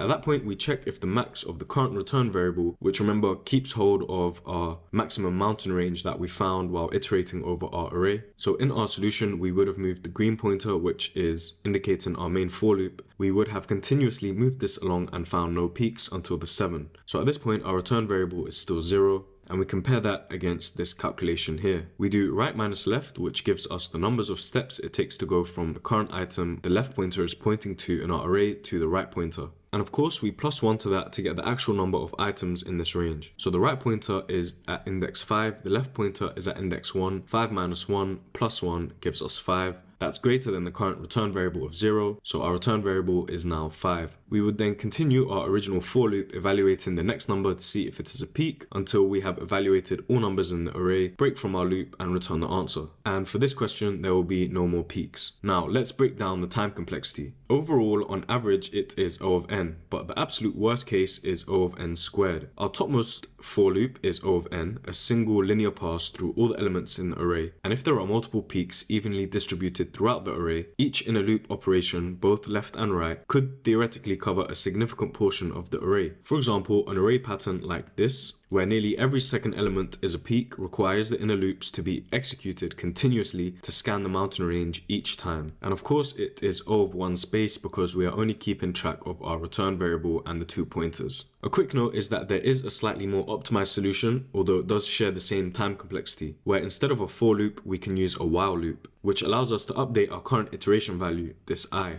or the green arrow that we use to indicate it. What we can do is move the value of this to the end of the mountain range we just evaluated. This will save us a few extra operations of unnecessarily checking the next values after a peak we just found. So I leave this up to you to give it a go, otherwise I'll include the solution in the material. So nice and simple, that's our longest mountain question. Okay, so we've made it to the third and final section of our arrays, where we will be looking at the sliding window pattern. And the concept of a sliding window is super straightforward. We use a typically fixed section or window to traverse over our iterable object like an array or a linked list. For example, a window of 3 items, and we perform some calculation at each step. The window can be dynamic in size, but this will typically be for medium to harder questions. So the first question is contains nearby duplicate. And this is the second part that builds on the first version of this question we answered earlier. And what's cool is I decided to check out my previous submissions, and I see I completed this question on Christmas Day. Really goes to show how much I put into this, and the evidence is all there that if you really do practice and put the time in, then this stuff will become easy and smashing the interview will be a piece of cake, believe me. Anyway, this is a fairly straightforward question, especially given we are looking at sliding windows. If you're unfamiliar with the concept of a sliding window, then feel free to stick with me for the solution and maybe give the others in this section a go. On the left, you'll see I included the raw working out when I first attempted this question. And the question asks us, given an integer array nums and an integer k, return true if there are two distinct indices I and j in the array, such that nums I equals nums j and the absolute difference between the two is less than or equal to k. So we know the difference between these two values must be less than or equal to k, and k gives us the max size of our sliding window. And in my notes, this gave me a solution using a set, but we can also use a dictionary. So I've included the dictionary implementation below, and as always, have a look at both to extend the scope of your problem solving methods. Let's stick with the set solution for now and have a look at it in the whiteboard. The first thing we do is create our scene set to keep track of the items currently in our sliding window of size k. So this is the first example question, and let's create our scene set. Next, we iterate over our enumerated list using a for loop.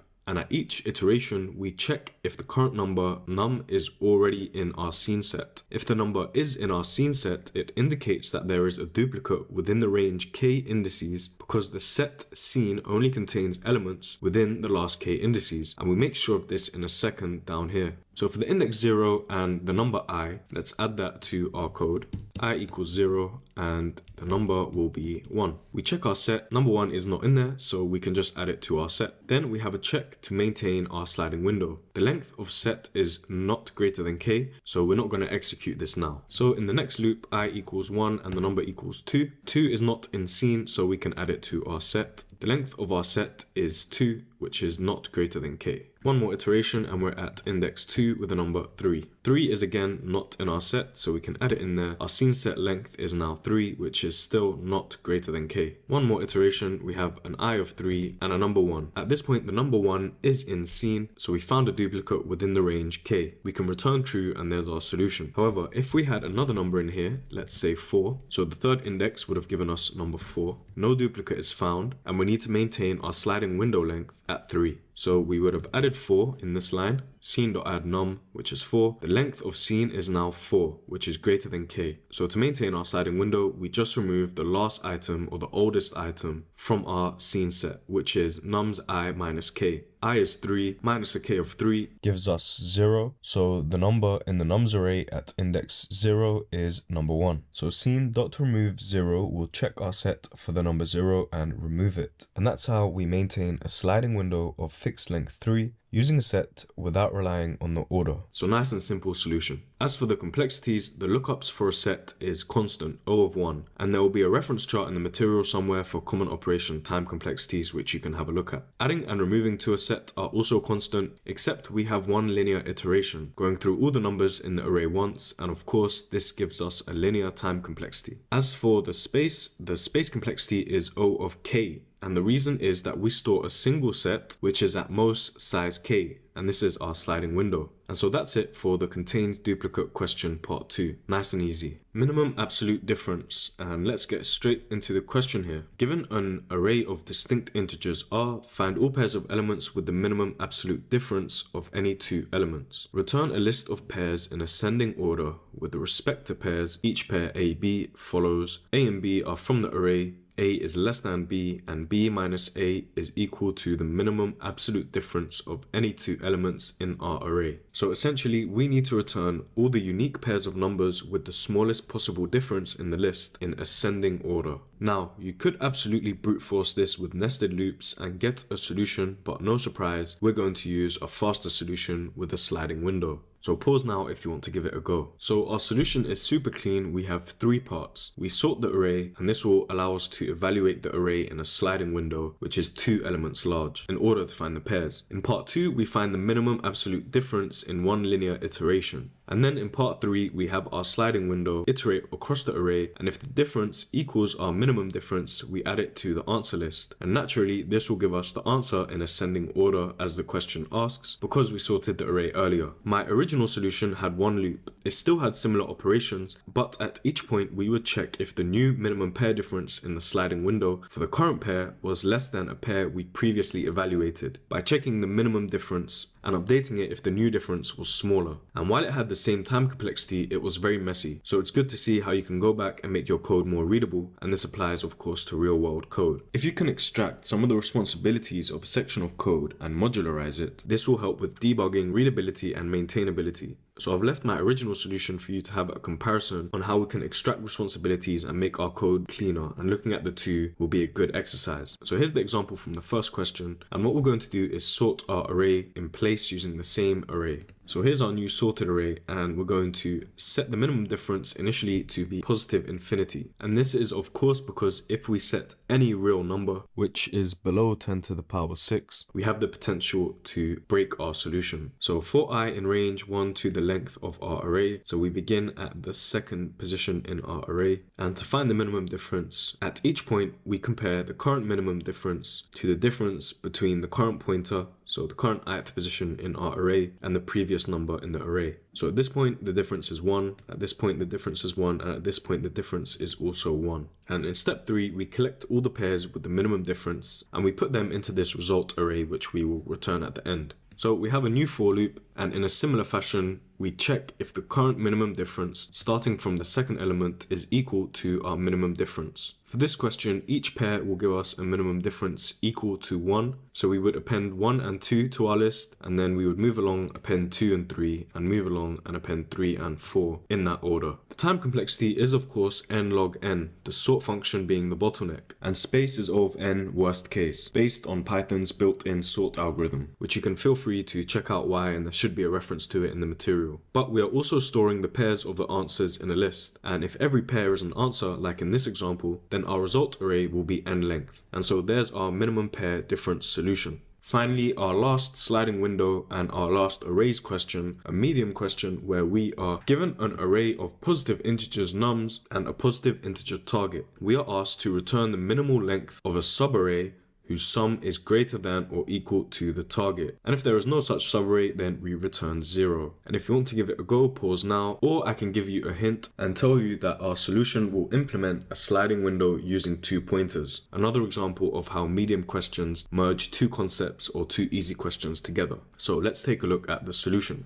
And you can see we don't have that many lines of code, so it really does come to just understanding a few core concepts like we saw in the graphs question. We start off by initializing some variables. We set our minimum length to positive infinity. The reason being is that later we will compare if there is a new minimum value against this current min length value. Setting the minimum value to anything above the constraint of 10 to the power 9 would have worked just fine, but we can initialize our value to positive infinity to be safe. We also initialize a left pointer at 0 and the total or the current sum, which is the sum total of the values in the current sliding window. So there's our left pointer, there's our total, and let's add our minimum value. So we've initialized this left pointer at index 0. We then begin a for loop, where the loop index represents our right pointer. So let's add that in. Our right pointer begins at 0, and we continue to increase our right pointer to expand the window until we meet our target condition, and that is this while loop. So on the first iteration of our while loop, the total value will be 2.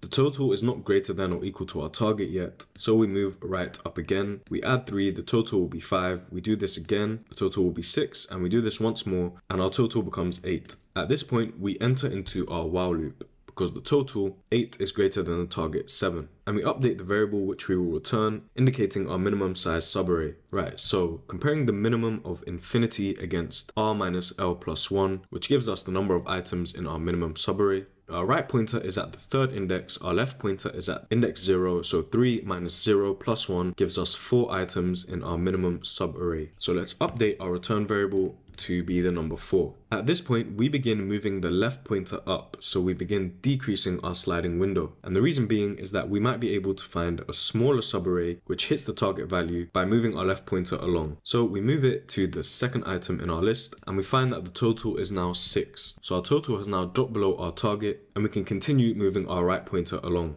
At this point, we have a total of 10, except the minimum subarray is the same as the current minimum subarray, so we don't need to update it, and we can move our left pointer up. And you can see now that a big jump, for example from 2 to 4, gives us more room on the left pointer side to decrease the minimum size subarray, which is exactly what's just happened, because we have a total value now of 7 with 3 items in our subarray. And we would continue to repeat this process until we came towards the end of our array and we found a minimum subarray of size 2. And so we break out of our for loop and we check at this point if there was any minimum size subarray that sums to the target or greater than the target. So we check if it's positive infinity. In this case, we would not have updated our return variable. We return 0 as the question tells us. Otherwise, we return the minimum size subarray. And one thing to point out here is that it may look like a typical two-pointer solution, but the sliding window concept comes from how the 2 pointers slide across the array and maintain the window of elements that meet certain conditions. As long as the sum of elements within the window is less than the target, we continue moving that window along, making it shorter or smaller. And so this process continues, effectively sliding the window over the array to maintain the minimum size subarray that satisfies the condition. And there are no hard boundaries on what makes something sliding window or 2 pointers. These are just abstract problem-solving patterns that are meant to help you think about a solution. And that's why a lot of the solutions in this problem will call it a sliding window. And as for the time complexity of this solution, it's O of n. You might think it's quadratic due to the nested loops, but this is not the case. As you've seen in the previous 2-pointer questions, the left and right pointers are traversing the array in one pass, and they are independent of each other. Increasing the input size will not disproportionately affect our operations. The left and right pointer will proportionally increase their operations. This while loop will not quadratically increase our operations. Instead, as we've seen before, moving the left pointer up is not a compounding effect. So our solution would be O of 2n, 2 times n, because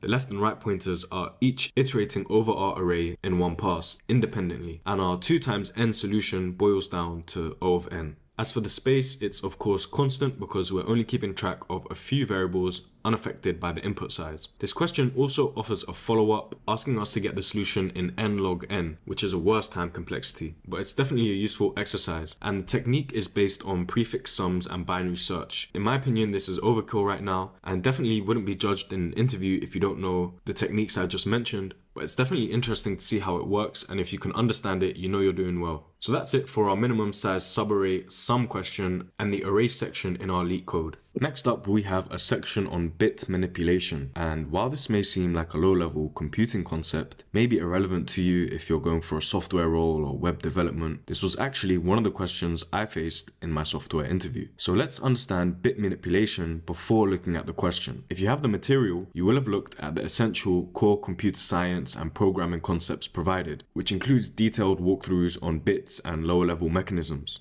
Otherwise, a quick reminder without getting into the entire concept space. Bit, short for binary digit, the most basic unit of information in computing, a 1 or a 0. And an operator is some symbol or keyword that instructs some mathematical computation or actions. For example, x plus y equals z, where x and y are the operands, the plus and the equals are operators, and of course we have our result z. We can also have different types of operators. The plus is an arithmetic operator, and if we were programming and we wanted to assign the value of x plus y to z, then the equal sign would be an assignment operator. A bitwise operator is simply another type of operator, where the defining characteristic is that it performs actions on the bit level. And here is a list of bitwise operators. The first two somewhat similar to logical operators, another type of operator. So that should set us up perfectly for the following question. Where given a non-empty array of integers, nums, every element appears twice except for one. Find that single one. You must implement a solution with a linear time complexity and use only constant extra space. So I have 2 slides for this question here.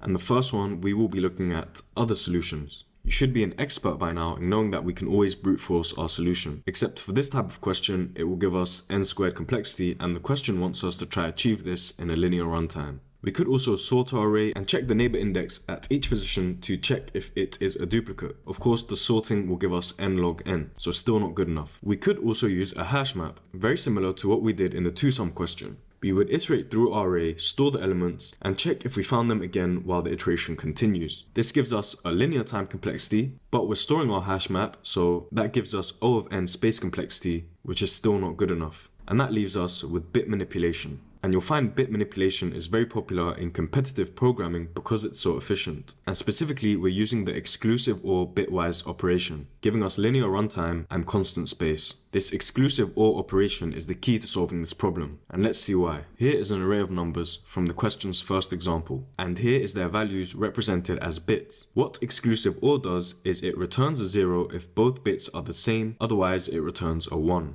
as we saw explained in our table on the right and shown for the bits on the left. So we can use this up arrow to represent our exclusive OR. So 1 exclusive OR 1, both bits are the same, and that gives us 0.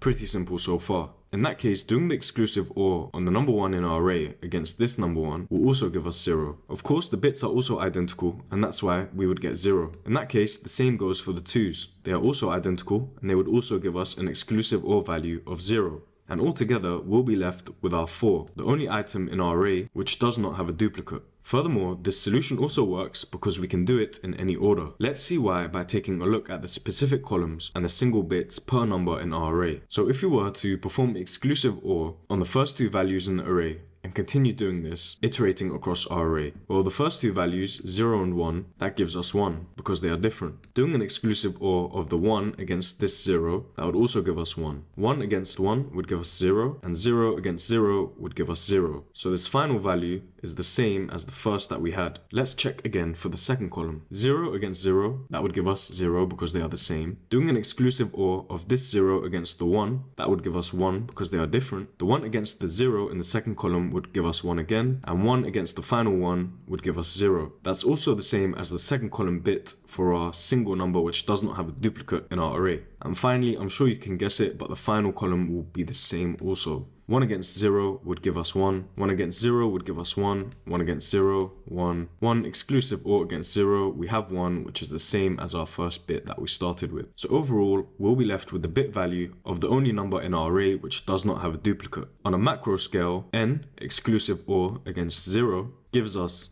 n. All the duplicates in the array will result in 0 because they are the same, leaving us with the only number without a duplicate, which is our n. And I don't think we need to go through the code because it's exactly the same as the intuition. We simply iterate over the array and we perform the exclusive OR operation using the up arrow in place on a single variable, changing its value based on current value in our nums array that we are evaluating. And you can see on the right here what the values printed out will give us as the bits of the return variable we initialized continue to change along the array, finally leaving us with the 4, our single number which does not have a duplicate. So there's one question on bit manipulation. Very good to get some awareness of what bit manipulation is and how it works. A much lower level concept than we've dealt with so far. And like I said, this was one of the questions I faced in my software engineering interview. And in fact, I was not afraid to tell the interviewer that I had seen it before. I think it's good to be honest, and I would suggest you do the same. I would be skeptical if someone can come up with this solution, never having seen it before. And it also shows that you've put in a lot of practice.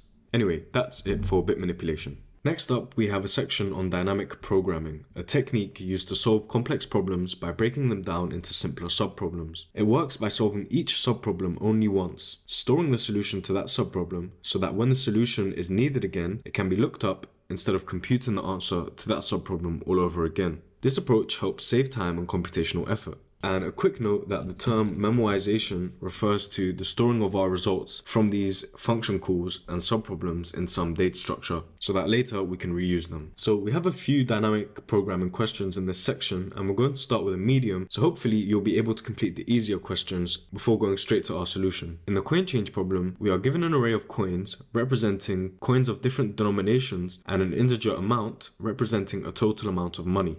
So here are our coins, and the amount we want to reach is 11. Return the fewest number of coins that you need to make up that amount. If that amount of money cannot be made up by any combination of the coins, return -1. You may assume that you have an infinite number of each kind of coin. So before diving straight into our dynamic programming solution, I'm going to try work our way up to it. We could try a greedy algorithm, like we've seen before in the best time to buy and sell stock question. Our greedy algorithm could be to continuously use the biggest coins we can find at each stage while remaining below our target. 5 is the first biggest coin we can take and remain below our target. So that gives us a current value of 5. We can't use 5 or 4 or 3 because we'll be above our target for the next coin. So the next biggest we can take is 1, giving us a value of 6. And if we repeat that process, we can only use the 1 coin again, and that gives us a value of 7, which is our target, and we used 5 once and the coin 1 twice, and overall we used 3 coins. Except we know this is not the right answer. Using the 3 and the 4 coin is only 2 coins, and that gives us a target of 7. So trying to go for the best choice at each stage by going for the biggest coin will not work. We need to evaluate all the solutions, and we can do this with depth first search, which will lead us nicely into the dynamic programming solution. So here's the first example from the question. We have a target of 11. So we could use the 1 or the 2 or the 5 coin. And seeing as we're going for depth first search, we're going to use every coin. Bear in mind, we could also use breadth first search. That's not the point of this solution. At this stage, we're simply trying to convey that we're using every coin to find every possible solution. So if I was doing depth first search, I would use the coin 5, and that would give me a value of 6. Then maybe I would use 5 again. That would give me a value of 1. And at this stage, I can't use the 2 or the 5 because that would take me below the target, so I use the 1, and that gets us to 0, and there's one solution. Let's now look at this in a breadth first search and try all the other coins before moving on to the lower levels. So if I was to use 2 and 1, I would end up with targets 9 and 10. And at the point of this 6, I could have also used a 2, and I could have also used a 1. So this is about to get very messy, but bear with me. So at this point, we have a value left of 5. At this point, we have a value left of 4. When I first used the 2 coin, I could now use a 5. I could use a 2, and I could have used a 1. At this point, I'll be left with 4. At this point, I'll be left with 7. And at this point, I'll be left with 8. A 2, a 5, or another 1 coin, giving us 9, 5, and 8. And let's go one more level down before taking a step back. 1, a 2, or a 5. So we started at 11, and at each stage we're testing every coin we can possibly use before ending up at 0 or going negative and realizing we can't use this combination of coins. Eventually we will evaluate every combination and find our minimum amount of coins to reach our target. Except this is of course very inefficient. We end up with the same subproblem repeated over and over, which is leading us to unnecessary repetitions. At this point we have the target 8 that we need to evaluate all combination of coins. We also had to evaluate the 8 target here after using the 1 and the 2 coin. The same subproblem reappears when the target 4 comes up, and the same for the 9s and the value 7. And we see this again and again with the 5 and the 6s. And remember what I first defined dynamic programming as. Dynamic programming is a computer programming technique where an algorithmic problem is first broken down into subproblems. The results are saved and then reused to find a solution efficiently. In this search solution, we approach the algorithm top down, but let's now turn the problem on its head and start from the bottom. So what does this mean? What we're going to do is start with the smallest target possible, 0, 1, 2, 3, all the way up to 11, and check the minimum number of coins for each target along the way. This will help us avoid repeating the calculations for each subproblem that we see reappearing, and that will come to life in the form of this array. And what I'm going to do is put the code alongside the intuition because they are identical. So this blue arrow is going to represent where we are in the code. And the first thing we do is create this array up to the length of the target value, plus 1 because we are 0 indexing. The value of each position is the minimum number of coins we need to get to the target, which is our index of the array. At this point our target is 0, at this point our target is 1, all the way up to our target of 11, which is the answer we are looking for. And eventually each box is going to contain the minimum number of coins we need to reach the current target, which is the index. And for all of the subproblems, we pre-fill the value with some arbitrarily large value like we have done before with the positive infinity, but in this case we can simply add 1 to the target, and you'll see why this works in a second. And then in the next line we can set the index of 0 to have a value of 0 because of course we need 0 coins to reach the target of 0. And the question tells us this in example 3. Then we begin the bulk of our work with a for loop across the array, starting from the second position up to our target. Inside, we iterate across our coins. So let's track this with our green arrow. And inside our for loop, we're going to have a nested for loop to iterate over our coins. The reason being is that we have to check every solution to find the minimum number of coins. There is no getting around this. Then we have a simple check to skip evaluating the current coin if using that coin takes us below the current subproblem target. That's just common sense. And finally, here is the important part. We set the minimum number of coins, that's what the value inside the array represents, to be the minimum of the current number of coins versus 1 plus dpi minus c. Let's break down the minimum comparison's second value. 1 plus dpi minus c. 1 is the current coin we are evaluating, and we are adding to that the value of the dpi minus c index. I is the current subproblem target, and c is the current coin's value. So what we are doing is checking. If we are using the current coin to reduce our target I, we will then get some new value, some new subproblem target. For example, in the top-down problem, we use the value 5, and then we have a new subproblem target of 6. 6. And at that point, we check what is the best possible solution, which we would have already evaluated previously in our array because we are going bottom up. So this will definitely make more sense as we work through the solution. So for C in coins, we are looking at coin number 1 for the index I of 1. So let's keep track of that also. Index of 1 and the current coin is 1, which is this red arrow. 1 minus 1 is greater than or equal to 0. So we can use it to get to our target. At that point, we compare what is the current minimum value. Well, we pre-filled it to 12. And this is why I said earlier that adding 1 to the target will work just fine, because we're comparing 12 against 1 plus dp I minus c, 1 minus 1, dp of 0. Well, that's 0 because we need 0 coins to get to 0, which will indicate that we've reached our target. So 1 plus 0, the minimum between 12 and 1 gives us 1. Next, we iterate to the next coin, which is 2. 1 minus 2 is less than 0, so we can't make this comparison, and the same goes for 5. So we go back to the top of our first for loop and go to the next subproblem. At this point, I equals 2, and we go back to evaluating the first coin. 2 minus 1 is greater than 0, and we have a new comparison to make. So we're using our first coin, which is 1, so we're adding 1 to the combination of coins to get to our subproblem target of 2. And I minus c, well, 2 minus 1 gives us 1. So using our coin 1 to get to the target of 2 leaves us with a sub-target of 1. I2 minus 1, C, leaves us with a target of 1. So we've already solved the minimum number of coins we need to reach our target of 1. So we're looking back and we're using that value. We know that it's 1 coin. So using 1 plus the value which we previously calculated, 1 plus 1 gives us 2. 2 is less than 12, so we have a new minimum value. Great. At this point, we go back to the top of our second for loop and check out the next coin. 2 minus 2 is indeed equal to 0, so we can go to our minimum check. We are now comparing 2, which is the current minimum value, against our dp of I minus c. 2 minus 2 gives us 0, and so we have a value of 1 and a new minimum value of coins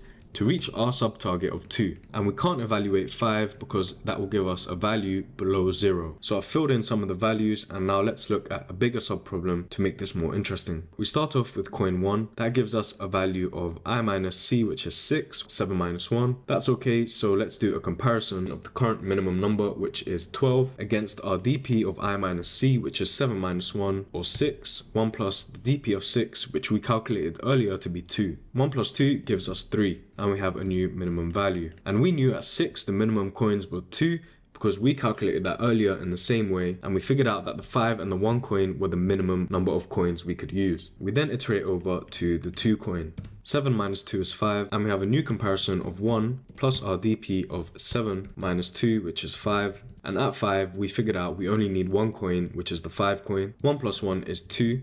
And we're in fact comparing this against the value we just calculated, which is 3. So we have a new minimum value. Let's iterate across again. So we're now looking at the 5 coin. 7 minus 5 gives us 2, and we have a new comparison. 1 plus dp of 7 minus 5, which gives us 2. So we're using the 5 coin once, and the number of coins we needed to get to the subproblem target of 2. Earlier, we figured out that was 1, and we went through this. We only need the 2 coin. And we're doing this comparison against the current minimum value, which is 2. So we don't need to update this. We've gone through all the coins, and we repeat this process for the subproblem of 8. Through the same method, we'll get the minimum number of coins we need to get 8, 9, and 10, and eventually we reach 11, which is our target. For the first coin, 11 minus 1 is greater than 0, so let's make our new comparison. 1 plus a dp of 10.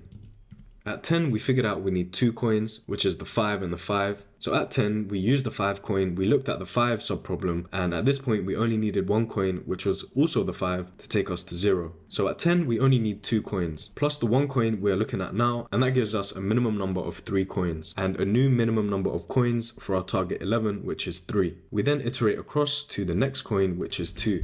11 minus 2 gives us 9, and we have a new comparison. 1 plus a dp of 9, which is 3. 1 plus 3 would give us 4, which is not greater than the current value. So then we can iterate across to the 5, our last value that we need to calculate. 11 minus 5, that gives us 6, and we have a new comparison. 1 plus the dp of 6. Well, at 6, we calculated we only need 2 coins. 1 plus 2 gives us 3. And we don't need to update our value of 3, and we've come to our solution, which is the minimum number of coins we need to get to 11, 3. Finally, if the number of coins at our target is not equal to the target plus 1, which is what we initialized all the values to be at 12, then we can return the minimum number of coins, otherwise there is no solution, and we can return -1 like the question asks us to. Our time complexity is O of n times c. We have one iteration going across all the values in our array, and at each point we're iterating across all of the coins. These are our two nested loops, giving us a time complexity of O of n times c. Similar to n squared, but not quite the same. Still quadratic time though. And of course we have a space O of n, which is our array of all of the values up to our target 11. And that's coin change, the first question in our dynamic programming section. Next, we have the climbing stairs problem. Pause and give it a go now that you've seen the concept and coded implementation of the dynamic programming approach. You are climbing a staircase. It takes n steps to reach the top. Each time you can either climb 1 or 2 steps. In how many distinct ways can you climb to the top? So if we had a length of 2 steps, we can either get there by taking 2 steps or 1 step twice. And for 3 steps, we can either take 3 single steps, we can take 1 step and then 2 steps in one go, or we can take 2 steps in one go and then 1 step. And here is our visualization of the problem for 4 steps in our staircase. And I'm going to show you the code above. Similar to the previous question, we create an array and we're naming it dynamic programming DP. We set the index of 0 to be 0 because it takes 0 steps to reach a position of 0. And to reach our first step, we can only take 1 step. So the value for our target of 1 is going to be 1 step. Now for our target of 2, we're evaluating all the ways we can reach that second staircase. Now remember, we can either take 2 steps in one go, and that's one way to reach our second step, or we can take 1 step twice. So that's another way. 1 plus 1 gives us 2 different ways to reach our position of 2. And these 3 targets are always going to be the same. No matter what our staircase length is, positions 0, 1 and 2 are always going to have 0, 1 and 2 unique solutions. Now the important part is we create our for loop, starting at the 3rd index. And the way we calculate the number of unique steps at index 3, which is our current I, is by taking the solution to the previous subproblem plus the one 2 positions before it. Why is that? Well, for any number inside the for loop, we can either reach it with 1 or 2 steps. So we can either jump from 1 straight to 3, or we can reach 3 by taking 1 step from 2. That's the only way to reach any staircase. Now you might be wondering, well, we could go from 1 to 2 to 3, except this step here has already been factored in when we calculated the subproblem of the staircase 2. We can just get the second step from taking 1 step from 2. So to calculate our solution for 3, we simply take the sum of the last 2 values. That gives us the total number of unique solutions, which is 3. On the next iteration, we simply do the same thing. 2 plus 3 is the number of unique solutions we can get to reach 4. That's either 1 step from 3 or 2 steps from 2. All the other steps have already been factored in, and that's the whole concept of dynamic programming. We're calculating all of the subproblems and reusing the solution. So 2 plus 3 gives us a solution of 5, and we would simply keep doing this for all of the values up until our target, no matter what the value is. And finally, at the end, we return the value 5. So a super simple solution to a nice problem. As for the time complexity, we have O of n, since we have this for loop. And the space complexity is O of n because we're storing this DP list here. Alternatively, we could have a constant space solution. Because if you've noticed, we only need to keep track of the 2 variables inside our orange box to be able to calculate the value of the next step in our staircase. So for example, we could start off with these 2 variables. To calculate our value for 3, make the first variable the value of the second variable, and make the second value the sum of the 2 variables before changing the first variable. To get to our value of 4, just repeat the same process and get our new value of 5. And we would simply repeat this until we reach our target. And so that's it for climbing stairs. Our second medium question inside dynamic programming is max subarray. We are told, given an integer array nums, find the subarray with the largest sum and return its sum. And they give us a definition of what the subarray means. Essentially just a continuous set of numbers inside our array, which is non-empty. And this is a medium question, but given what we've gone through so far, it's not that difficult, so definitely give this one a go if you can. Otherwise, let's look at the solution. So this one here we can definitely solve with brute force, and initially I was drawn to some kind of sliding window solution. And given what I've said before, these are just problem solving techniques, so they can blend together. But given the way this works out, I put it in the dynamic programming section. And the reason is, at each stage, we're solving a subproblem. Specifically, at each point of the array, we're solving what is the largest sum. And this simply comes down to looking at the max of the current value versus the max of the previous value inside our DP list. And the previous value will, of course, be the solution to the same problem. So ignore this second solution for now. And let's look at our classic solution where we create our DP list. For the 0th index, we only have the value -2. So that is the largest sum subarray we can find. When we move across to the next index, the largest sum is going to be the current value or the current value plus the sum of the previous subarray. At this point, 1 is greater than 1 plus -2. And then we move along. And in blue, you can see we've made some changes. When we're evaluating -3, the largest value is either -3 or -3 plus the previous index. -3 plus 1 gives us -2. So we've taken into account a previous subarray, and at this point our largest subarray is this one value here. Moving on to 4, of course 4 is going to be larger than -2. And there's no need to include the previous subarray value. So we have a new max subarray which gives us a value of 4. On the left here you can see adding -1 will decrease the value, except at that position in our array, -1 is better off including the previous 4. 4 is still our max subarray,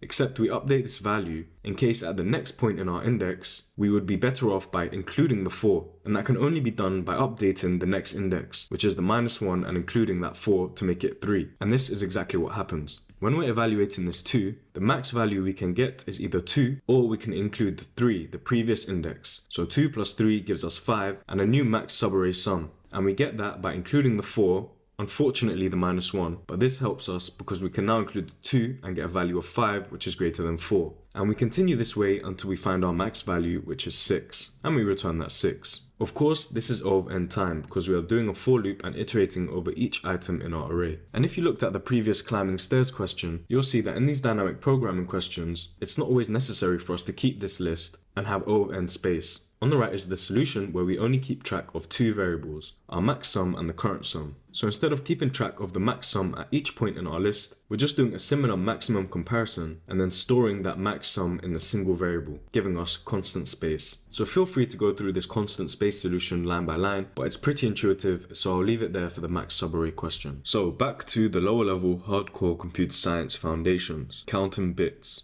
And let's get straight to it. If you haven't yet familiarized yourself with bits, let's take a closer look than the previous bit manipulation question. In front of you is a table comparing the numbers in our base 10 system versus the bit system on the left. Each column represents a value which is derived from 2 to the power of some number, which is a single digit linear increase. So 2 to the power 0, which is 1, 2 to the power 1 equals 2, 2 to the power 2 is 4, 2 to the power 3 is 8, and so on. For the number 0, we have 0 bits. Simple. For the number 1, we have a single bit in the first column, the 2 to the power 0 column, giving us a total value of 1. For the number 2, we need a single bit in the 2 to the power 1 column, giving us a value of 2. So we have shifted columns now. And for the number 3, we need a bit in the 2 to the power 1 column and in the 2 to the power 0 column, giving us 2 plus 1, which is equal to 3. And last one, let's look at 4, where we shift columns again because we need a bit in the 2 to the power 2 column, giving us a value of 4.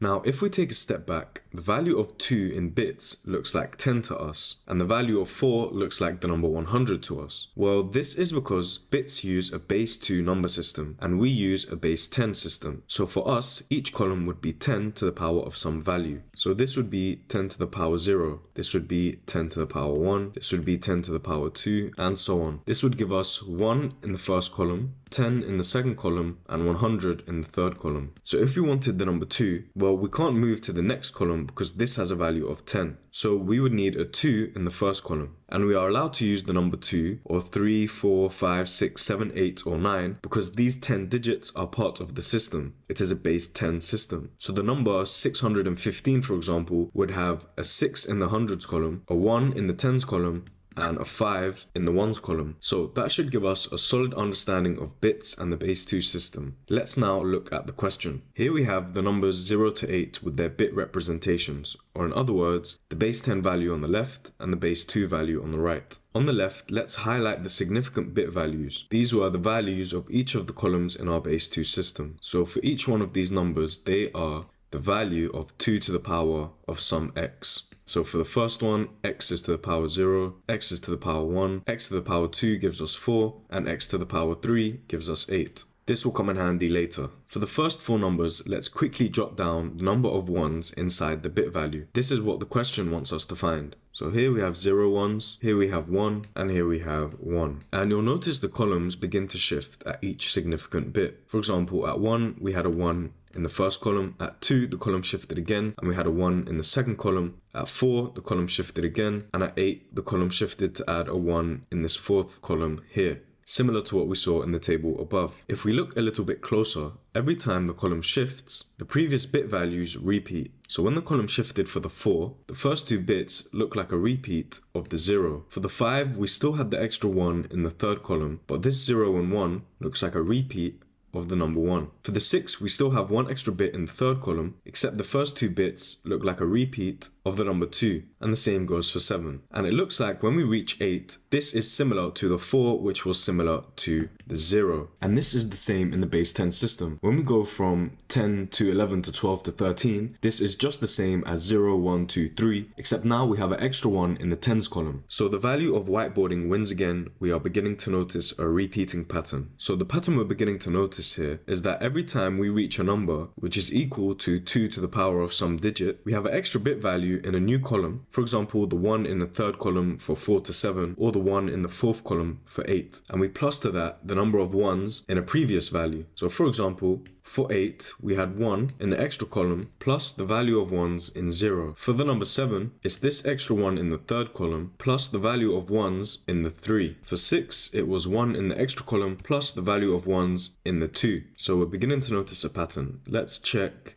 number 4, for example. We said this was 1 in the extra column plus the value of ones in the number 0. So pretty similar to our 8 example. And we can connect these because they are power of 2s. So things are beginning to add up here. The numbers 2 and 3, we have a 1 in the extra column, and the bits in the first column repeat. So we have this extra 1, and we have 0 and 1, 0 and 1. And we can also do the same for the number 1. It's simply 1 extra value in the very first column. And we can check this by looking at our table again. Here we go for the number 1. We have 1 in the very first column and the same number of 1s as the number 0. For the number 2, we have a 1 in the second column and the same number of 1s as the number 0. So we've noticed some connection on the shifting columns, which is connected to the most significant bit, which is our 2 to the power of some number. And we know exactly why. If we wanted to reach the number 6 from the number 2, for example, we would simply add a 1 in the third column to increase the value by 4, or the 2 to the power 2 column. So when we look back, we are offsetting only by the current most significant bit, which for the number 6 is 4.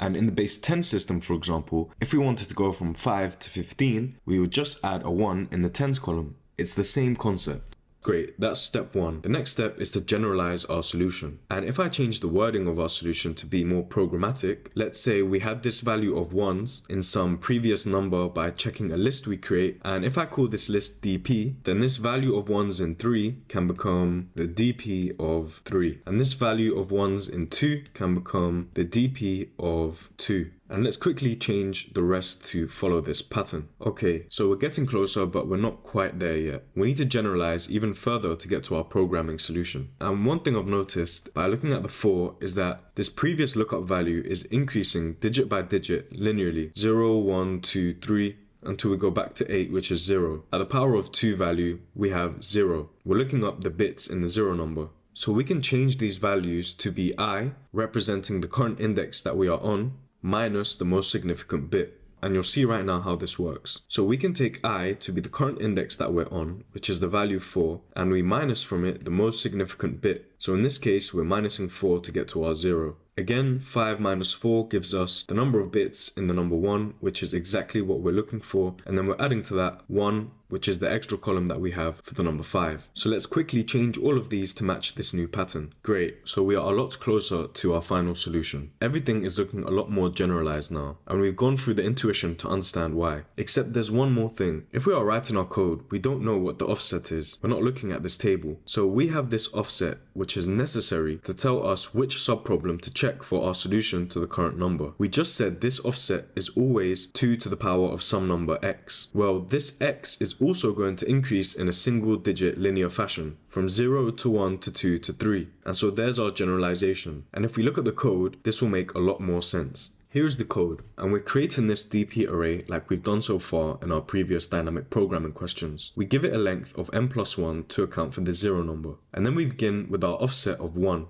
which is the first of our 2 to the power x. And then we begin our for loop, skipping the 0 because we know that has 0 ones inside. And let's ignore this if check for a second. dp of I, which is the current number we're on in our for loop, dp of 1 equals 1 plus the dp of 1 minus 1. Exactly what we had on our whiteboard. That gives us a value of 1. Now on the next loop, we have to check if the offset times 2 is equal to our current I. And this works perfectly, because whenever this is true, we will have hit a new 2 to the power of some x. So on our next loop, we check if the offset, which is 1, times 2 is equal to our current I. Our index is 2, and this will be our most significant bit and the offset we are looking for. And the same will be true for the index value of 4 and so on. So we iterate across our array, updating the offset and looking backwards for the previous values we solved at each stage before finally returning our array list as asked, completing our bottom-up dynamic approach to the counting bits question. And of course, I'm sure you're becoming experts at this now. The runtime is O of n. We have one single iteration across our array and some operations which will grow linearly as the input grows, and a space of n due to our DP list. So that's it for counting bits. Our last dynamic programming question, range sum query immutable, and this is a different type of question than we've seen so far in terms of input, because we have a class with 2 functions to write. We are given an array of numbers and we want to handle some queries, which is just asking for a sum between 2 indices in our array. For example, the sum from index 0 to 3. So my first solution here on the right is of course a very simple way to approach the question. Simply initialize the list as asked with no modifications in the first init function and use every left and right pointer on the go to calculate the sum as asked. This would be O of n every time it's run. However, we can improve this. As you can see in my notes, 2 algorithms can have the same complexity but different runtimes. So if we were to improve this, we could instead calculate the prefix sums. And by prefix, we just mean any subarray starting from index 0. So we could create an array in O of n time by calculating the prefix sums. So when given a query, our left and right indices, we would simply take the right index value away from the left index value, except we would go one left index value along. Let's create our prefix sums array and look at an example. So here is our array, and you can see at every position we have taken the sum up until that position. -2 plus 0 gives us -2, plus 3 gives us 1, plus -5 gives us -4, and so on. And when the question passes in this array of 2 numbers, our left and right pointers, for example, let's take 2 and 5. So the sum from 2 to 5 is -1. And if you were to do that by looking at our sums, we would simply take the value at the 5th index, which represents the sum from index 0 all the way up until the 5th index, and we would remove the prefix sum that we are not interested in. Since we are only looking at index 2 to index 5, we can remove these 2 numbers here. And we do this by taking the value at the 5th index, -3, and minusing from it the sum from the previous position up until the index we want. So if we're looking at 5 to 2, we minus the 5th index value from the 1st index value. -3 minus -2 gives us -1. But we do have an edge case. For example, if we wanted to calculate the sum from index 0 to index 2, well, we can't look at the next index along from 0. So we can fix this in the code. We could add an if check for this edge case, or we could take a different approach. We could just initialize the array with one extra value in the 0 index, and so we no longer need to check the next index along from the left pointer, but the next index from the right pointer. So instead, our prefix sums array would look like this. And for the same example, we would take the next index along from the right pointer and minus from it the left pointer that we are given. -3 minus -2 gives us -1. And carrying out this modification in the initialization of our class is O of n. Of course, because we are iterating over each number in the array and creating our sum. However, this is an improvement on the last solution because we only carry out this O of n operation one time. After that, every query is constant. We are just looking up 2 values and performing a quick operation. And you can definitely see a big time improvement between these 2 solutions. And this might look quite different from the previous dynamic programming questions we've seen so far. However, a lot of the solutions will tag this as dynamic programming because in a sense, we are looking back and reusing values from a previous subproblem or calculation that we had. And so that's it for our range sum query question and dynamic programming section. Next up, we have backtracking questions. Backtracking is an algorithmic technique where we try to solve a problem by building a solution incrementally, finding different paths, and if one does not work, we backtrack and try another path until we find the right one that satisfies our problem constraints. Think of problems like Sudoku. We can keep trying different numbers in the positions, and if we reach a dead end, we backtrack, change the first number and try again. And backtracking is one of the more difficult LeetCode question sections. All the problems here are medium. A lot less likely you'll get one of these in an interview, but still possible. If you are working fast or have an interview soon, of all the sections I'd recommend covering this last or skipping this entirely. However, if you are just starting out, this will definitely improve your programming skills. And there are two core concepts in this section: permutations and combinations. Both refer to selecting items from some set of data. Permutation is referring to the ordering or arranging the data in a different type of way, and combinations is referring to the different selections of data from that dataset. And as you can see from the table, the order of the items in permutations is important, but not for combinations. So the first question is letter case permutation, where we are given a string S and we can transform the casing of every letter individually to create another string. And we are told to return a list of all possible strings we could create and return the output in any order. Of course, the order within each string matters. So in the first example, we are keeping the order exactly the same throughout, and every time we have an alphabetical letter, we are creating two new permutations of the lower and uppercase versions of these letters. We have two possible ways of attacking this question. We can take the iterative approach and build out a solution incrementally, or we can do the similar thing in a recursive fashion. Let's first walk through the iterative approach, and we can go straight to our code because there is no deep intuition behind this. It's pretty brute force, and that's why it's 2 to the power n, a very slow time complexity. Essentially, what we're doing is iterating through the string that we're given, checking if it's a letter. If it is, creating two new permutations, just like in the example, and if it's a number, then we add it to the existing permutations. Hence why we have one less append, and we add these permutations to a temporary variable before adding them to our output. And here is the exact same code, but I've added some print lines so that we can walk through it. If I run the code on the string from the example, you'll see the very first C or character that we iterate across is the A. It is an alphabetical letter,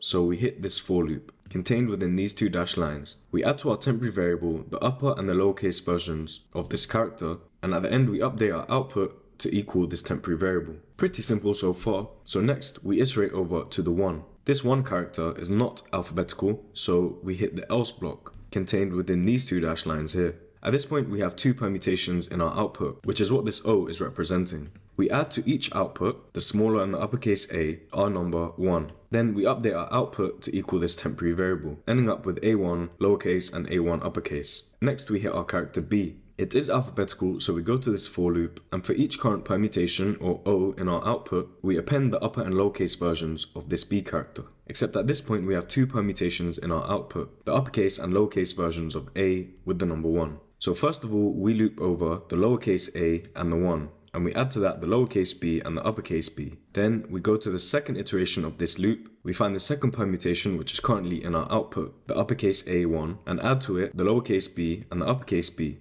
So now we have 4 permutations in our temp variable, and we update our output to equal this. And finally, we hit the 2. There is no uppercase and lowercase for the numbers, so we simply add it onto every permutation before we get all existing permutations after finishing our iteration of all the characters in this string, and we can return our output. So logically, very simple, but in terms of the efficiency of this algorithm, pretty complex, 2 to the power n. The reason it's 2 to the power n is because we have a string of length n. And each character can be represented in 2 different ways, upper or lowercase. So mathematically, the total number of different permutations is the product choices of each character. 2 times 2 times 2 times 2. Maybe we'll get some number times 1, but that will have no effect. And ultimately, this simplifies down to 2 to the power n. And our space complexity is also 2 to the power n due to the need to store all the permutations in the list output, which could be 2 to the power n permutations. And as for the recursive solution, I won't go into this one too much because it has a worse space complexity. However, here's the code and I've added in this print statement. And you can see that, for example, when we take the first letter A, we're calling this backtrack immediately. That's the first thing that happens in our letter case permutations function. And initially our subarray is empty, as you can see in the first print statement. And if our subarray permutation is equal to the length of our string, then we know we can append this to our results and return for the current backtrack.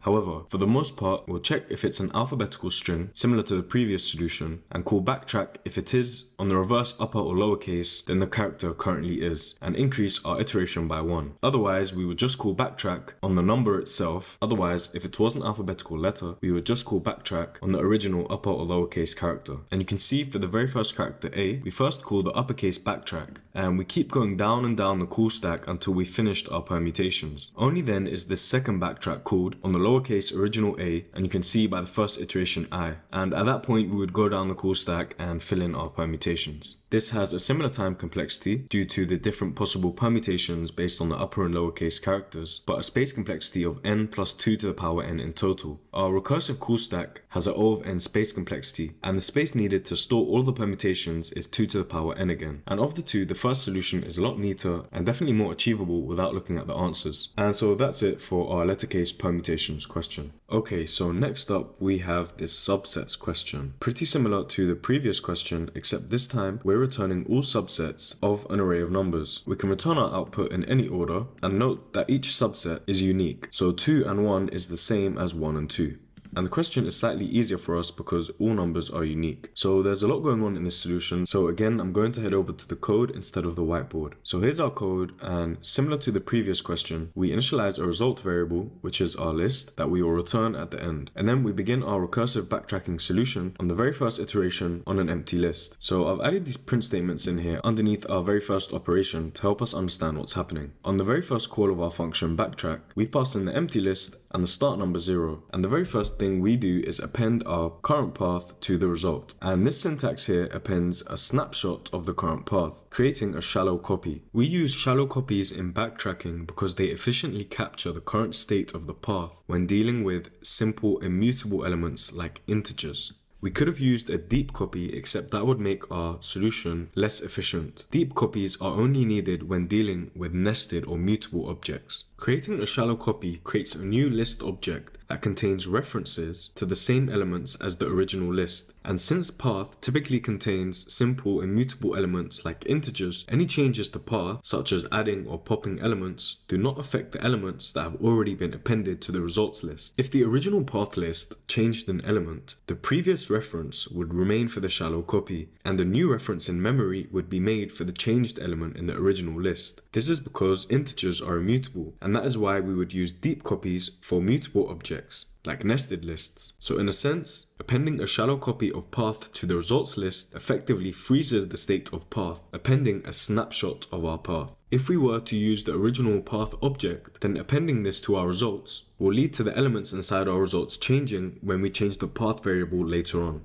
And so deep and shallow copies are definitely something I'd recommend taking some time to look into. So we've added in the very first subset. Next, we begin our loop, which will have some recursive calls inside, beginning at the start index of 0 and ending at the length of our numbers. We then append to the path the very first item in our nums array, which would be the number 1 at the 0th index. This will give us a path containing just the number 1. And it might help if I print the path here. So we can see the path before our recursive backtrack is 1. So next, we're recursively calling backtrack on the next iteration along, passing in our current path. So we go back to the start of our function, and our new result is going to include this 1, plus the empty list we added earlier. And then we go back to the start of our for loop, from now the index 1 to again the length of our numbers. We now append the next number in our array, using the start index, which is now 1. This gives us the number 2, and our new path is now 1 and 2. So we call backtrack again on the next iteration along, passing in the new path of 1 and 2. So calling backtrack again will add the new path to our result, giving us the empty list, the 1 and the 1 and the 2. And of course, if we do this again, we'll end up with 1, 2, 3. Recursion is quite difficult to follow, so I've screenshotted our code and headed over to the whiteboard. At the very start, we called backtrack on the 0 and the empty list, which is exactly what we had here. And then we had our result, which was an empty list. Then we began a for loop, which is what this purple line is indicating, starting off at the index of 0. Then we added to our path the number 1 and began a backtrack on the next index along, which was also 1. And we ended up with the result of the empty list plus the number 1. So after beginning a new backtrack with the index of 1 and the path of 1, we ended up with the result of the empty list and the number 1. Then we began a new for loop starting at the index of 1. We added to the path the number 2, added this new path to our result, and began a new for loop at the index of 2. Using the index of 2, we found the number 3 in our nums list, added this to our path to get 1, 2, 3, and adding it to our result to get the following. Then we began a new for loop using the new index of 3. A for loop from 3 to 3 will not execute, so our code stops here for this recursion. We go back up the call stack to the for loop that was executing previously. At this point, the next backtrack along has just finished, so we pop off the 3 from the end of our path. And right now we have a path of 1 and 2. So this is where we've reached so far. After that, we'll go back to the beginning of our for loop, and 2 will become 3. That will also stop our code because we've reached the end of our range. So we go back up to the for loop that was previously being executed. At this point, we had just called the backtrack on the next index, which was 2 on the path 1 and 2. So the next line along, based on the current path that we have, we pop off the last item. So right now we just have a path of 1. Then we go back to the top of our for loop and the next index along, which is 2. Following the code, we append to our path nums of the index 2. This will give us 3. So our new path is 1 and 3. And then we begin a new backtrack on the index of I, which is currently 2, plus 1 gives us 3 on the path of 1 and 3. And this is exactly what we have executing in our code, which will append 1 and 3 to our result. And we can continue this way, following the code, and we'll realize that this solution gives us every possible subset. We begin our main for loop on 0, adding 1 into the first backtrack. This will allow us to get 1, 1, 2, 1, 2, 3, 1, 3. And then at that point, we go all the way back up to the very first for loop and then iterate from 0 to 1. This then allows us to do the same process but with 2. So we'll add 2 in as the result, 2 and 3, and then go all the way back and iterate to the 3 and do the same process again, exhausting all of our options. And this style is very common in our backtracking solutions, as you will see in the next question. For example, after writing it out now, I can see exactly what's going to happen next. The backtrack that we just called on the 3 with the path of 1 and 3 will not execute its for loop because the index is 3. So we'll come back to our code and we'll pop off this 3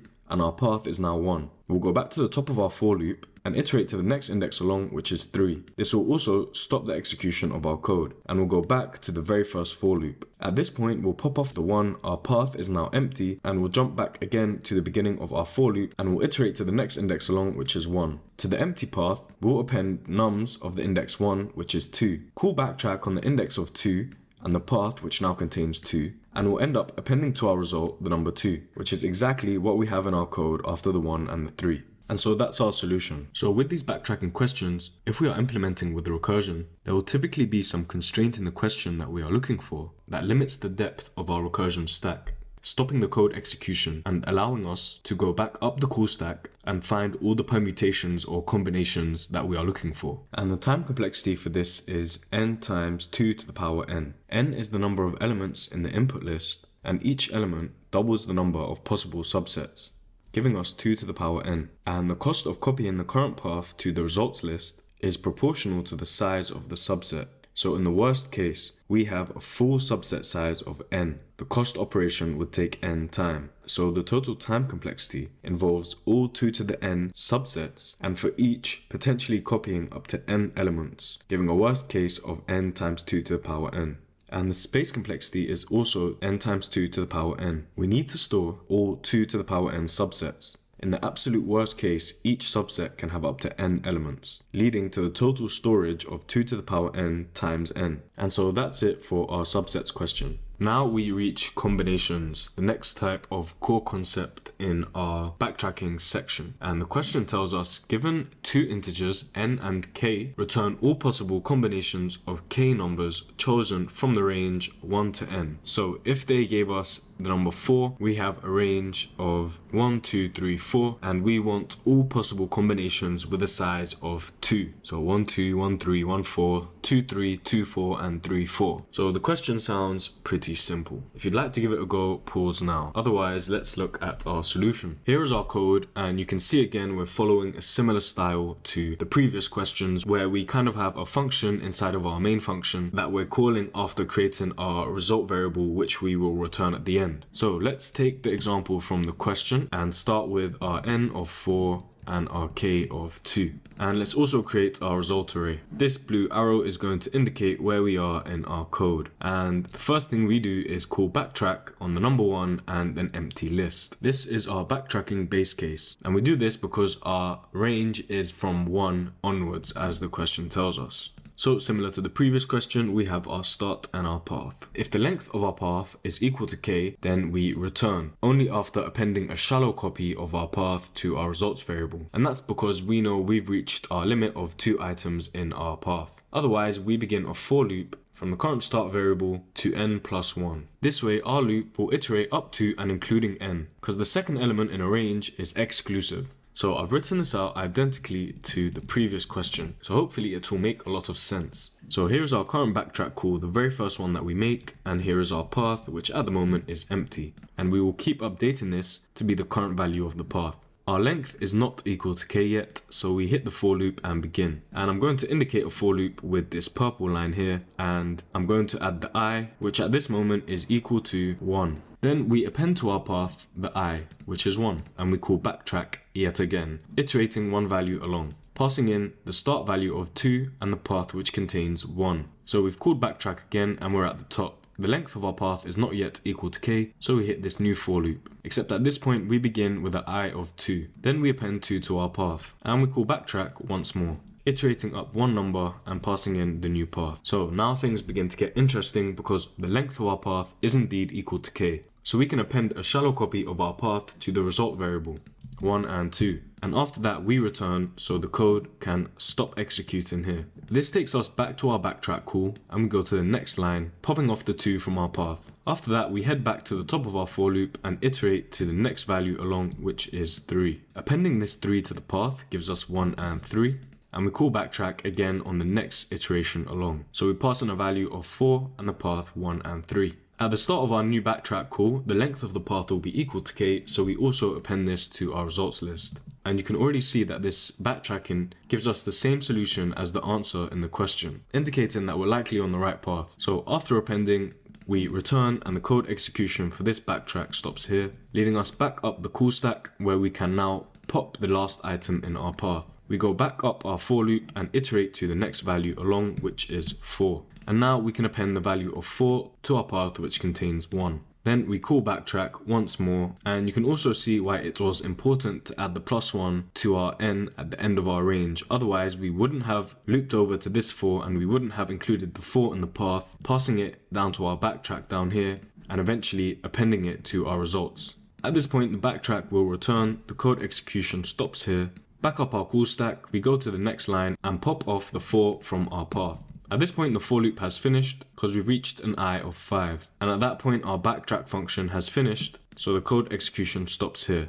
Back up the call stack we were at this point, and we can go to the next line along and pop off the 1 in our path. And so we finished all of the combinations beginning with 1. At that point we iterate along to the 2, and the whole process starts again with 2 at the beginning of our path. And we will avoid duplicates this way, for example including 1 again, due to the fact that every time we call backtrack we're adding 1 to our I value, dictated by the main for loop at the beginning of our recursion stack. So after we finish adding 2 to our path, the next iteration along will add 3, and we should have 2 and 3 being the next combination, which is also what the output has in that order. And so writing out our code for this backtracking solution in this way, almost identical to the previous question, helps us develop some problem-solving memory, giving us a familiar solution for permutations and combinations. The time complexity for this solution looks a bit messy. O of k times n factorial divided by n minus k factorial times k factorial.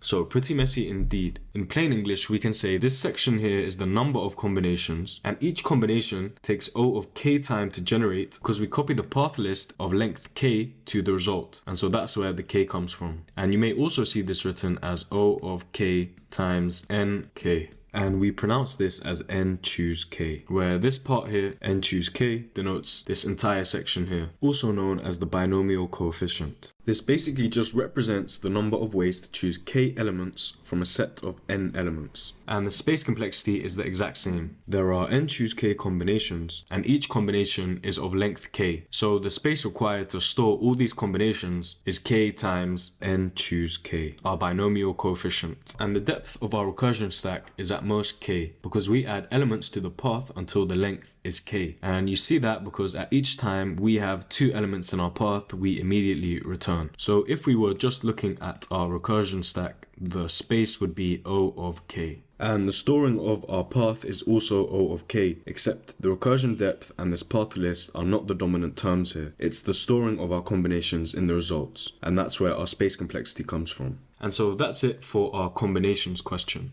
Next up is our final question in the backtracking section, which is called permutations. So we've just done combinations and now we're doing permutations, where we are given an array nums of distinct integers. So all the integers are unique. We want to return all possible permutations in any order. Of course, the order for each list inside of our return list matters. And you can clearly see we have every possible permutation. And again, our backtracking solution is going to be pretty similar to all the questions we've seen in this section so far. So I'll definitely give it a shot now, otherwise let's go through the solution. So here's our code and the first example from the question. And you can see, of course, it's pretty similar to the previous questions. We begin by initializing our results array, which we will return at the end. Before that, however, we call backtrack, passing in 0. 0 will be our starting index, and of course we want to include the 1 here, so we're going to pass in 0. The second argument will be the length of our nums, and this will be the constraint for when we want to append to our results list. Each question is different. Although the style of our backtrack solution is similar, the details are different. Here the question is asking us to return all the permutations of the same size of the original list. So we know when we've iterated through our for loop and our starting index for the backtrack becomes equal to the length of our nums, we've reached the end. We have 3 elements inside our nums list, so we can append to the result and return. The previous example was the same. Only when we had 2 integers in our path could we return. The question before that, however, we were not returning, and that's because we wanted all possible subsets. So even if we only had 1 integer, we would append to our results and continue to find a larger array and then append that also. So just a note on the details and the importance of reading the question twice and understanding exactly what it wants. So I'm sure you're all experts on this now, but let's quickly run through a few steps of our code to help us understand what's happening. So we begin with our backtrack on an index of 0 and the length of our nums, which is 3. At the beginning, our start is of course not equal to our end, so we jump to this for loop, which again I'll show with a purple line and the current index that we are on. We begin by looking up our numbers array and switching the start index with the current I index. So at this point, our start is equal to 0, as is the I in our for loop. So switching these 2 numbers across keeps the current order in our nums the same, allowing us to append the original order in a second. So we're going to call backtrack again, as always, iterating up to the next index, and we're keeping our ending condition the same throughout. At this point, our start is still not equal to our end, so we'll reach our for loop, switch numbers over, and call backtrack again. So we have a new for loop starting at an I of 1. Our start and our I are still equal,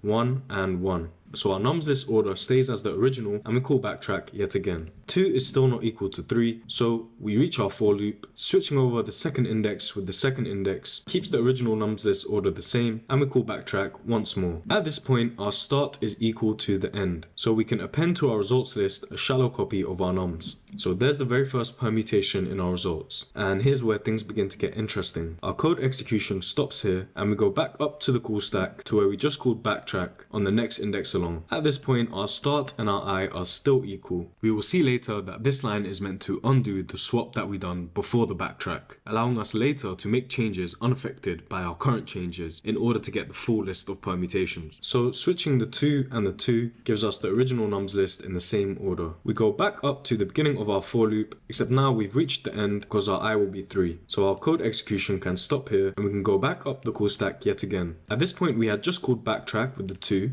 So on the next line, we will switch the I with the start, giving us the same order of our nums list. Then we go back to the beginning of our for loop and the 1 becomes 2. Now we can finally begin switching some numbers around. Our start was equal to 1 and our I is now 2. Switching these two numbers across will give us 1, 3, 2. We're switching the first and the second index, 1 being our start variable and 2 being the current index. So after that, we call backtrack on our start, which is 1, plus 1 gives us 2, and our end is staying the same at 3. At the top of our new backtrack, our start is not equal to our end, so we begin a new for loop. At this point, our I is equal to 2, as is our start variable, so we call backtrack yet again, adding 1 to our start. As you can see, our start is equal to our end, so we will append to our results and return straight after. So we add our current nums list, which is 1, 3, and 2. Code execution stops here. Back up the call stack, we had just called backtrack, and switching the current start, which is 2, with the current I, which is 2, does nothing. So we have reached the end of our for loop, because at the next iteration our I will be equal to 3. And we go back up our call stack once more to when we had just called this backtrack with the 2 and the 3, and we reach the next line, switching over our start and our I. Our start is 1 and our I is 2. This reorders the nums list back to its original state. At this point, the for loop for our backtrack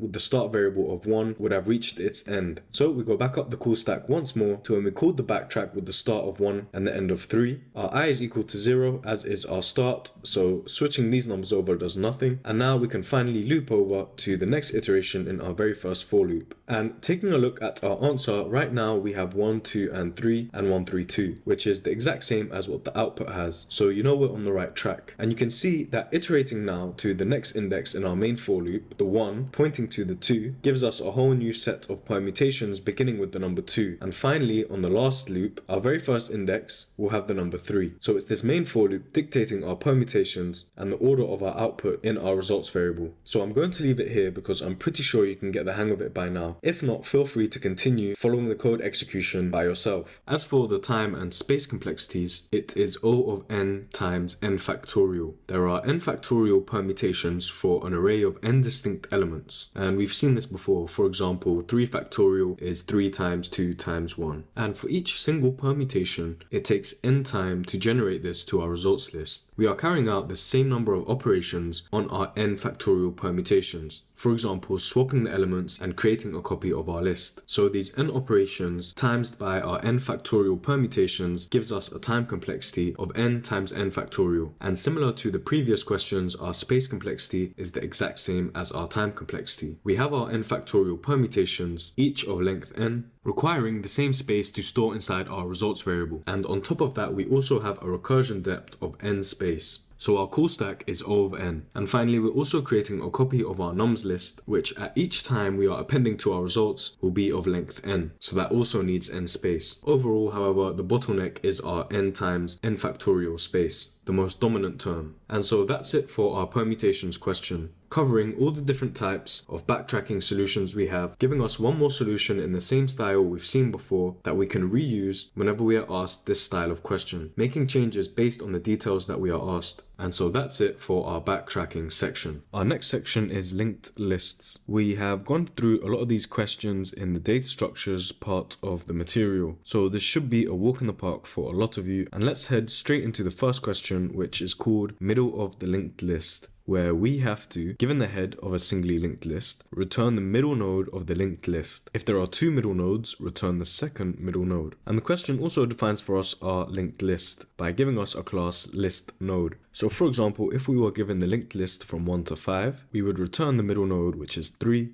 and our output shows 3, 4, 5 because 3 is pointing to 4, which points to 5. So it is a bit misleading because in fact we will just be returning the node itself. And we've already gone through this in detail in our data structures video. We simply have a while loop which will push along our slow and fast pointers as long as the node the current fast pointer is pointing to exists and has a next node. So in the first step of our while loop, the slow pointer will move along one node and the fast pointer will go to the next node. The condition for our while loop is still true, so we move along 1 more in our slow pointer and 2 more in our fast pointer. At this stage, the node that the fast pointer is pointing to does not have a next node, and so we break out of our while loop and return the node that the slow pointer is pointing to. And let's quickly see how this will work for an even length list. Our slow pointer will move along 1 node and our fast pointer will move along 2 nodes. The condition for our while loop is still true, so our slow pointer will move along 1 and our fast pointer will move along 2 nodes. At this point, fast is pointing to none, so while fast is not true, and our slow pointer is pointing to the second of the middle 2 nodes, so we break out of our while loop and return the second middle node, just as the question asks in the second example. So a pretty nice intro into linked lists, and we can do this in O of n time because it's just one while loop with operations that increase linearly as the input grows. And of course we have constant space because we're just keeping track of our slow and fast pointers as we iterate across our linked list no matter how big it is. And so that's it for our introduction into linked lists with the question where we have to find the middle of the linked list. Next up we have linked list cycle.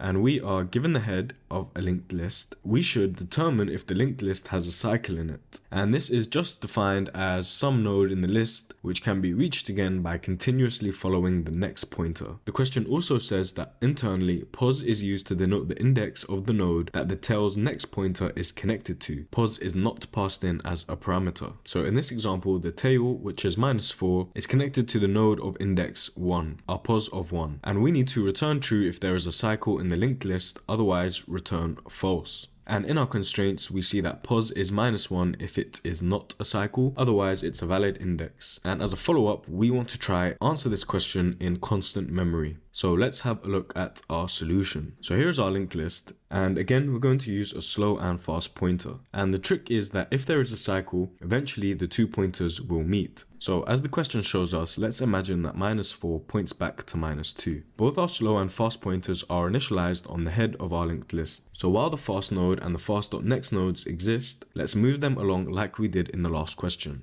So at step 1, we're going to move the slow pointer up 1, and my fast pointer in red is going to move up 2 nodes to 0. Let's repeat this again. The slow pointer moves to 0 and the fast pointer follows the loop in the linked list back to the value 2. So let's clean this up a bit. Back at the top of the while loop, our condition is true, so let's move the slow pointer up to the next node in our linked list and move the fast pointer to its next node.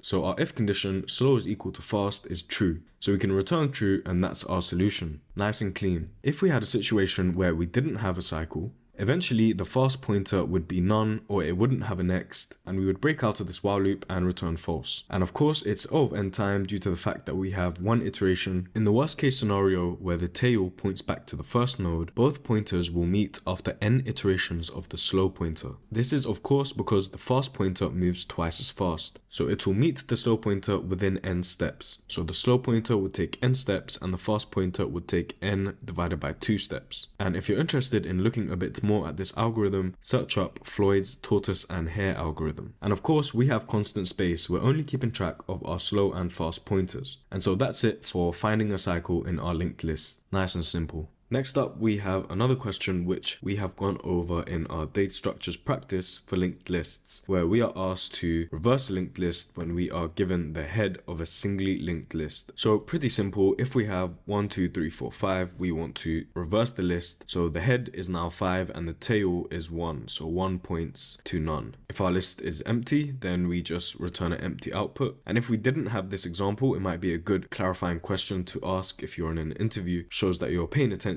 to the details. And the follow-up question asks if we can implement it iteratively and recursively. So today we'll be going through the iterative solution because, as I've said before, it's much more readable, easier to debug, and less prone to consuming too much memory. But definitely give the recursive solution a go if you can. Otherwise, let's get into our solution. So here's our linked list and here's our code on the right. You see we have in total 3 variables. Our previous pointer, which we have in blue, our current pointer, which we have in red, which we initialize at the head of our linked list, and we can add this label to let us know what we've labeled as the head node. And we have this next pointer inside of our while loop. So current is definitely not equal to none, so we set the next pointer to be current's next. And then we set the current next to be equal to our previous. Our previous is initialized to point at none. So we can set the head node to now point to none. And then after that, we set the previous to equal our current node. So here they are both pointing at our head. And then we update our current to be equal to the next pointer. So you can see the responsibility of this next pointer is to enable our current to update after we remove the link between the current and the next node. And just before that, we update previous to equal our current pointer. And let's repeat this all over again at the top of our while loop. Our next pointer moves to point to current next. Current.next is set to previous. So we're essentially removing this arrow and changing it to point in reverse. And then we set things up for the next loop by moving our previous to equal our current and our current to equal our next pointer. Repeating this again, we'll move our next pointer to the for node, update the next of our current pointer to be equal to the previous node, update our previous to point to the current node and our current node to point to the next pointer, setting us up to continue reversing our linked list. If we repeat the while loop one more time, we reach a position like this. We've set our next pointer to be current's next, which is none, because we're at the tail of our linked list. We set current.next to equal previous, so we move this arrow and point it to the for node, update previous to be our current, and our current to be our next pointer. At this stage, our while loop will no longer execute because current is indeed equal to none. We've reached the end of our linked list. We have one more small adjustment to make, which is to update the head of our linked list to point to where previous currently is, and that is the new head, which was the old tail of our linked list. And that is how you reverse a linked list. Nice and simple. Of course, the time complexity of this solution is O of n because we have one while loop with a bunch of operations that increase linearly as our input size grows, which is just the length of our linked list. And the space is of course constant because, as we said at the start, we only have 3 variables: our previous pointer, our current pointer, and our next pointer.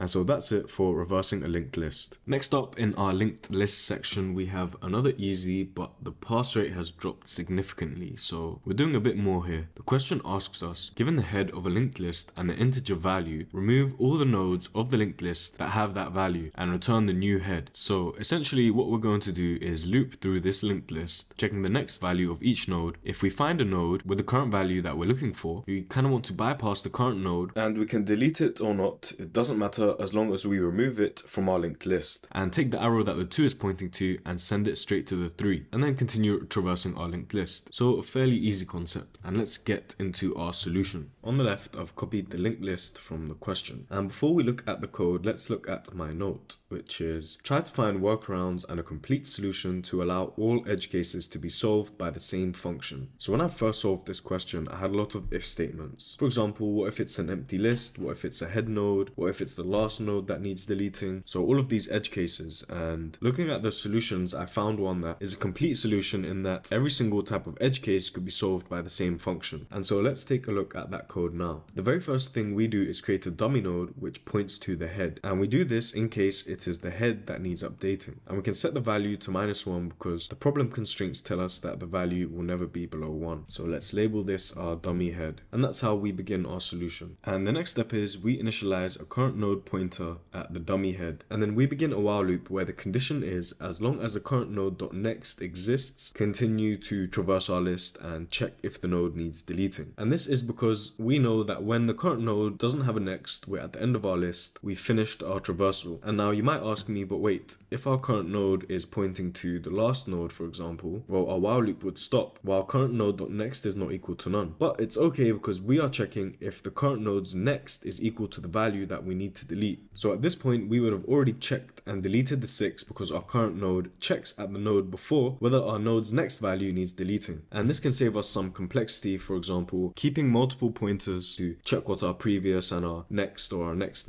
pointer is, similar to the previous question. So let's walk through this example from the question, and afterwards we'll take a look at the case where the head needs deleting and the dummy head proves its use. So the first thing we do is hit the while loop. The first line, we check if the current node next value is equal to the value that we're looking for. The question told us we want to delete the value of 6. So this is not true, and we hit our else block, updating our current node to traverse our list and point at the next node. So now we've entered our original linked list. So let's follow our code. Another iteration of our our while loop and we find out that the current node's next node is one that needs to be deleted. So what we do is we take the current node's next and we point it to the current node's next.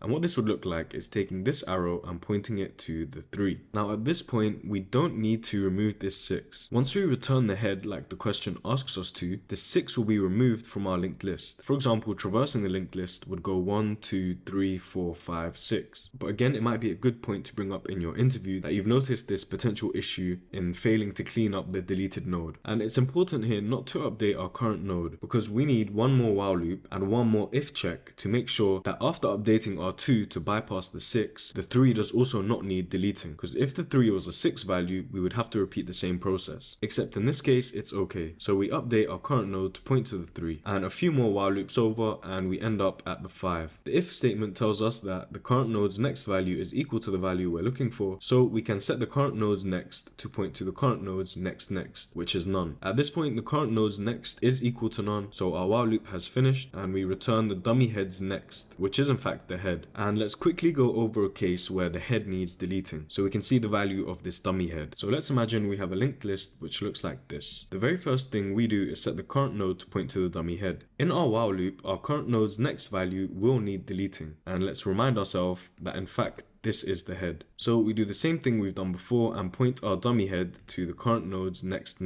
which is the head's next. After that, we'll do another loop. The 2 does not need deleting, so we update our current node, point it to the 2 node. At this point, the current node's next is equal to none, so we break from our while loop and we can return the dummy head.next, which is our new head. And we can see based on the question that they're passing in a head which is just a node. Depending on how you write the linked list, as we saw in our data structures videos, we can in fact create a linked list and label the head. But in this case, this head label is not a concrete value. We're just passing around list nodes as an argument for the head. So when we return our dummy head's next node as the head, which the question asks for, we're simply returning another list node. And so that's our solution. And of course, it's O of n time due to the single while loop and constant space due to the fact we are only keeping 2 variables, our dummy head and our current node. So that's it for removing nodes from a linked list. So next up we have reverse linked list 2, which builds on the reverse linked list question by making us reverse a single part of the linked list. So not the entire list, but a section of the linked list. And the question will give us left and right integers which represent the index of the 2 nodes in our list from which we should reverse the links. And before we look at the code, let's try and consider our high-level approach and some of the edge cases that we might come across. So here is the first example from the question, and we are told we want to reverse from 2 to 4. So we're given a left pointer of 2 and a right pointer of 4. So we know our left pointer is here and our right is here. Essentially, what we want to do is break each of these links, have the 4 node instead point backwards to the 3 point backwards to the 2, and with some steps in between, eventually the 2 point to the node that's immediately right of the right pointer.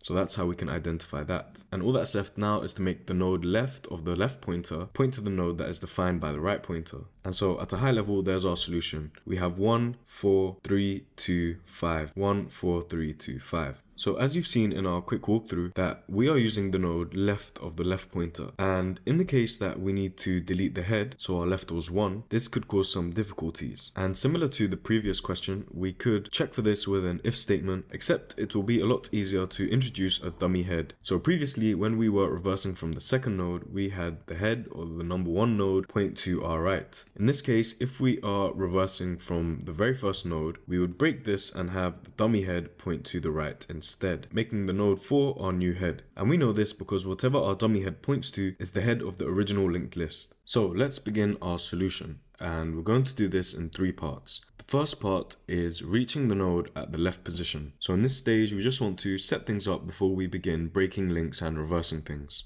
So we've created our dummy head and set it to -1. Based on the code, this could be any value, but seeing as the question tells us the value of the node is between -500 and +500, then maybe it's a good idea to change this to be positive or negative infinity or outside of this range. But based on the solution, it's not going to be a problem. Then we begin by creating 2 pointers, our left previous and our current node. Current node is going to drive our traversal, so it's always going to point to the current node that we're on and we're making changes to. And the left previous is the node that's directly left of the left that's given by the question. So the question tells us the left that we want to begin reversing from is the 2, and the right side that we want to finish our reversal is the for node. And so by the end of this first stage, we want the left previous to point at the head and our current node to point at the left. And how we're going to do this is we begin with our left pointer at the dummy head and our current node pointing at the head. And we begin a for loop in the range of left minus 1. Left minus 1 will give us exactly the number of loops or iterations of our current node to reach the left pointer. So for example, 2 minus 1 in this case, the current node will reach the left pointer and the left previous will reach our head. If left was 3 for example, then we would do 3 minus 1, current node needs to move twice, and our left previous would move 1, 2 to the second node, setting us up perfectly. And we do this simply by updating the two variables at once. Our left previous becomes what our current node was, and the current node simply becomes its next. So for this example, we will do one iteration. Our current node is now pointing at the left and our left previous is pointing at the node left of the left pointer.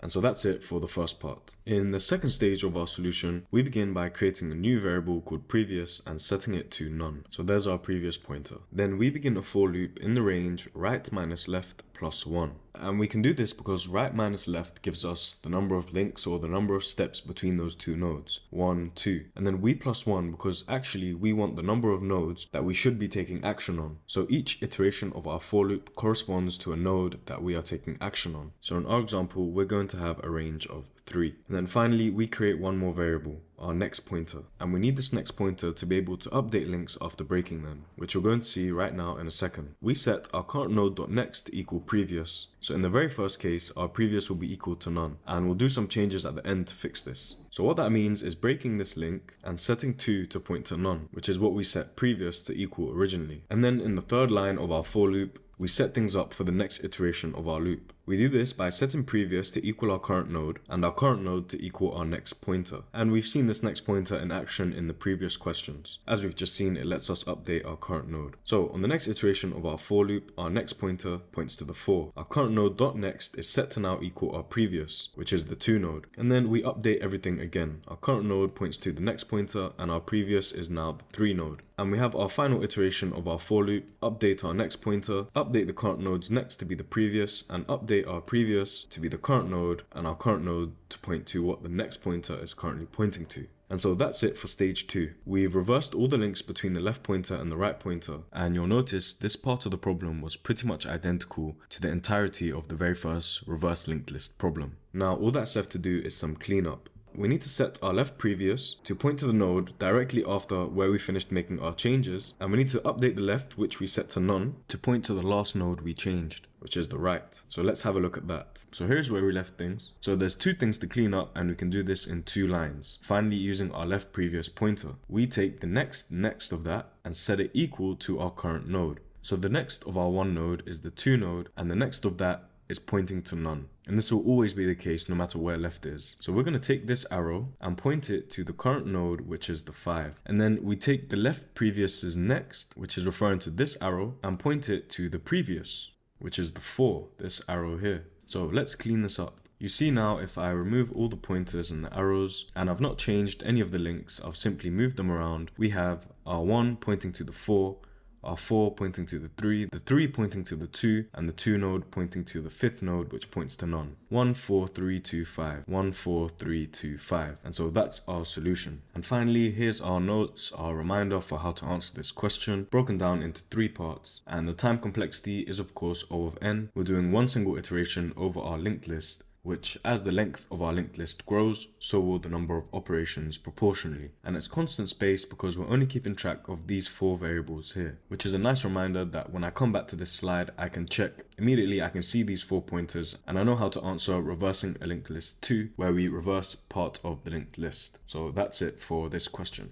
So next up we have this palindrome linked list question, where we are given the head of a singly linked list like always. We need to return true if it is a palindrome or false otherwise. And it gives you the definition of a palindrome, which is just a sequence of characters or numbers that read the same forwards and backwards. So 1, 2, 2, 1, 1, 2, 2, 1. And they mark this as an easy question, except we'll be using a few concepts from other questions. For example, finding the middle of a linked list and reversing items in the linked list. So personally, I would put it at a medium, which is why it's towards the end of our linked list section. So let's get right into our solution. Here's our linked list from the question, which is indeed a palindrome, so we should return true at the end. And the first thing we're going to do is find the middle of the linked list. And we've already done this in a previous question in itself, so this should be no problem at all. We initialize 2 pointers, a fast and a slow pointer. So here's our fast pointer initialized at the head, and here's our slow pointer also initialized at the head. And while fast and fast.next are truthy, we're going to move fast along twice and slow along once. So one iteration of our loop will put the fast pointer at the third node along and the slow pointer at the second node along. Our while condition is still true, so we move fast along twice and slow along once. And that's all there is to the first part of this question. Nice and simple. Now for the second part of the question, we're going to reverse our linked list, except we're only going to reverse the second half. So we begin by creating a previous pointer and setting it to none, like we've just seen in the previous question. So here's our previous pointing at none. And then we begin by creating a next pointer and setting it to slow's next node.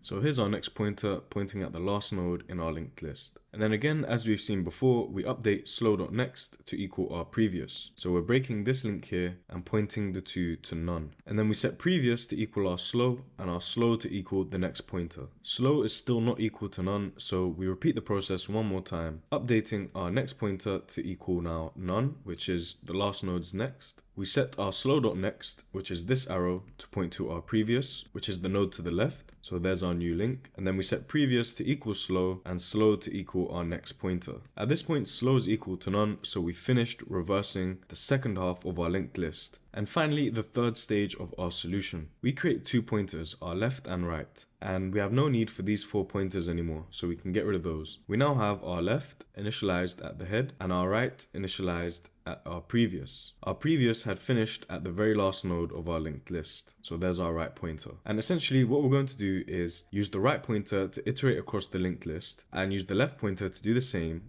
and check if they are equal. So we begin a while loop, which continues as long as our right pointer is not equal to none. And this is the only way we can know that we finished our traversal, because we did not update the first half of the linked list. So the end of our linked list on the left side still points to the second half of the linked list. And that's fine based on what we're trying to achieve in this question. So if our left.data, or value as it is in the question, is not equal to the right, then we know it's not a palindrome. In this case, 1 is equal to 1, so that's fine. And we now update our left pointer to be the next node along and our right pointer to also be the next node along. Repeat the process again, and 2 is indeed equal to 2, so we can update both of our pointers again. Left.next and we're at the third node, and right.next and we've reached none. At this point, our while loop no longer executes because right is now equal to none. So we know we've traversed both sides of our linked list, and we know during both traversals, each node was identical to the other half. So we can break from our while loop when right is equal to none and return true at the end. And so that's our solution. So similar to the middle of the linked list question, we use our slow and fast pointers to find the middle. And then we reverse a section of the linked list, similar to the previous question, using these 4 pointers. Except based on the details of the question, we don't need to do all of the updates. So it's fine for us to still have this link from the first to the second half, as long as we check if the right pointer is equal to none. And then in the third and final section, we use 2 pointers to traverse both halves of our linked list, checking at each stage if the values of the nodes are equal.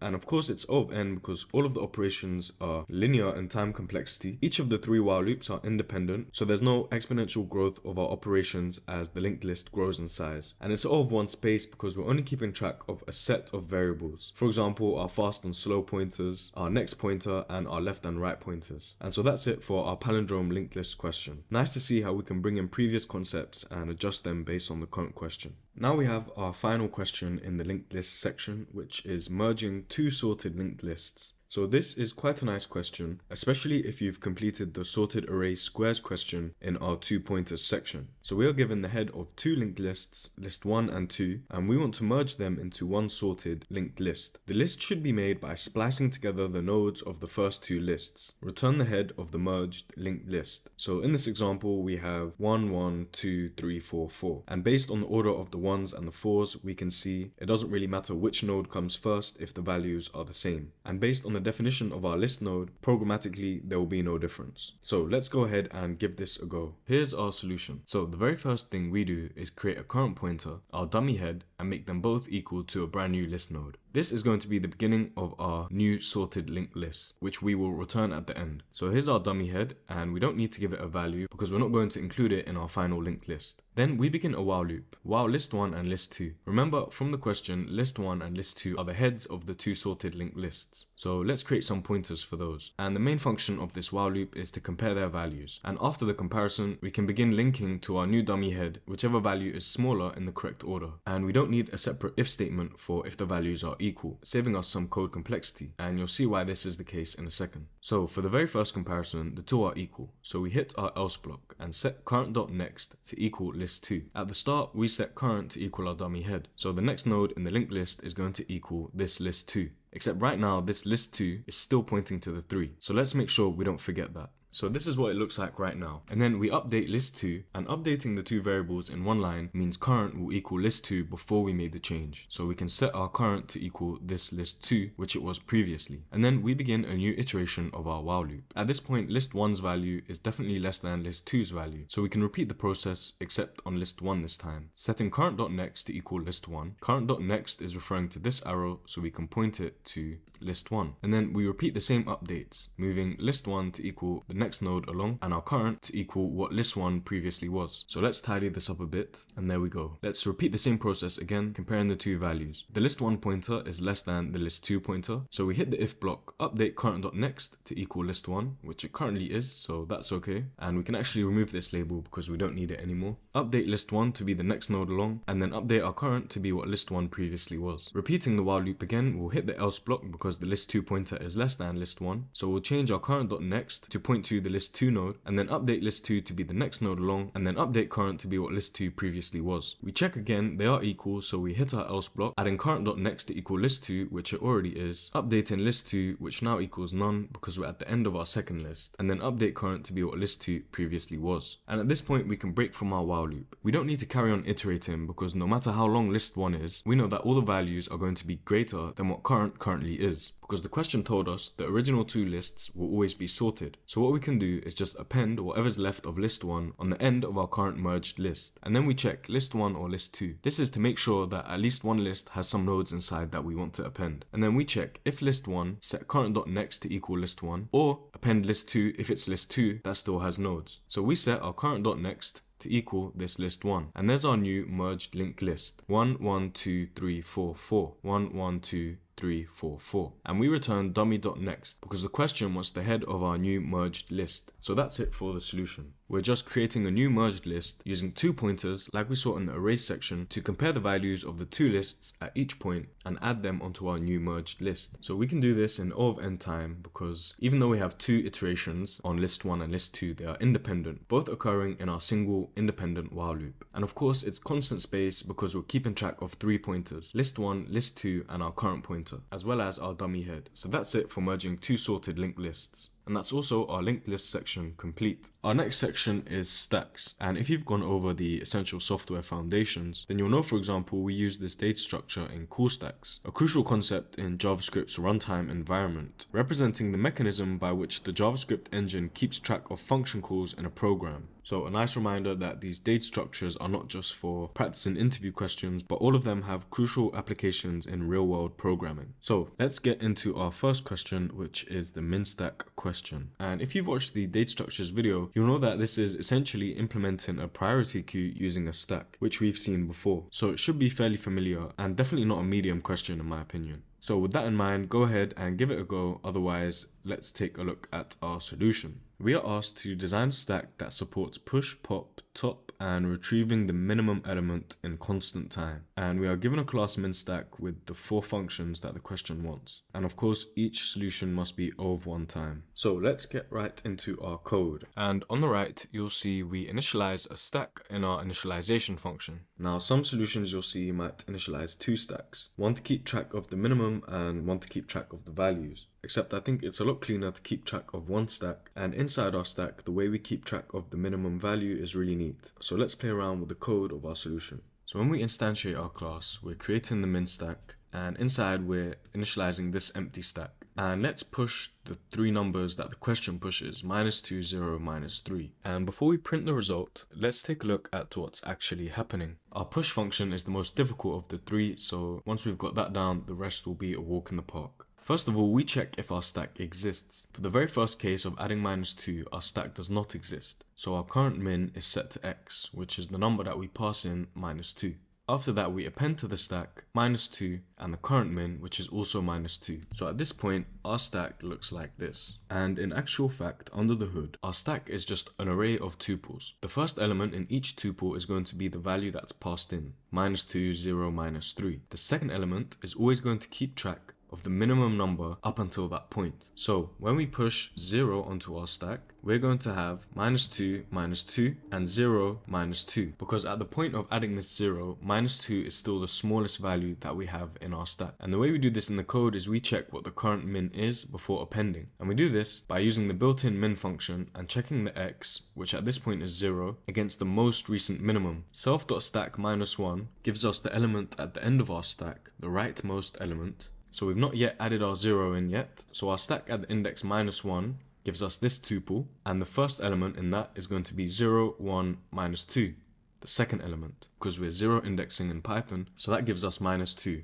Of 0 and -2, our minimum value is going to be -2, so we append onto our stack 0 and -2. And in the third example, pushing the -3, we're going to create a new tuple. The first element is going to be -3, our value, and then we check again. And the second element is going to be -3 because that's our new value. And if we walk through this in the code, we'll see that our stack exists, so we hit the else block, and we check the minimum between -3, which is the x that we're passing in, and self.stack -1, which gives us this 0, -2 tuple. The first index gives us -2. So between -3 and -2, -3 is our new min, so we append onto the stack -3 and -3. So you see that every time we append onto our stack, we're appending the new minimum value in the second position and whatever value we pass in the first position. And this is how we're keeping track of our minimum value. So when the question asks us to get the minimum, which is the next operation in our list, we can just return the index of -1, 1. So stack -1 gives us the last tuple in our stack, and the index at the first position gives us -3, our most minimum value so far. If we wanted to pop, well, that's pretty simple. Pop stays the same. We're just using the built-in pop function to pop the last item. We're not returning anything, so we're popping the entire tuple off of our stack. We're just trying to get rid of it, which is different from the get min. As we see down here in our explanation, we're returning -3. And if we want top, well, let's say we've just popped off the -3, so our stack now looks like this. So now we're on top, we should return 0. And that's because top simply returns the last item in our stack. As you'll remember from our data structures video, last in, first out order. So this should return 0, and our stack will simply be left with our -2,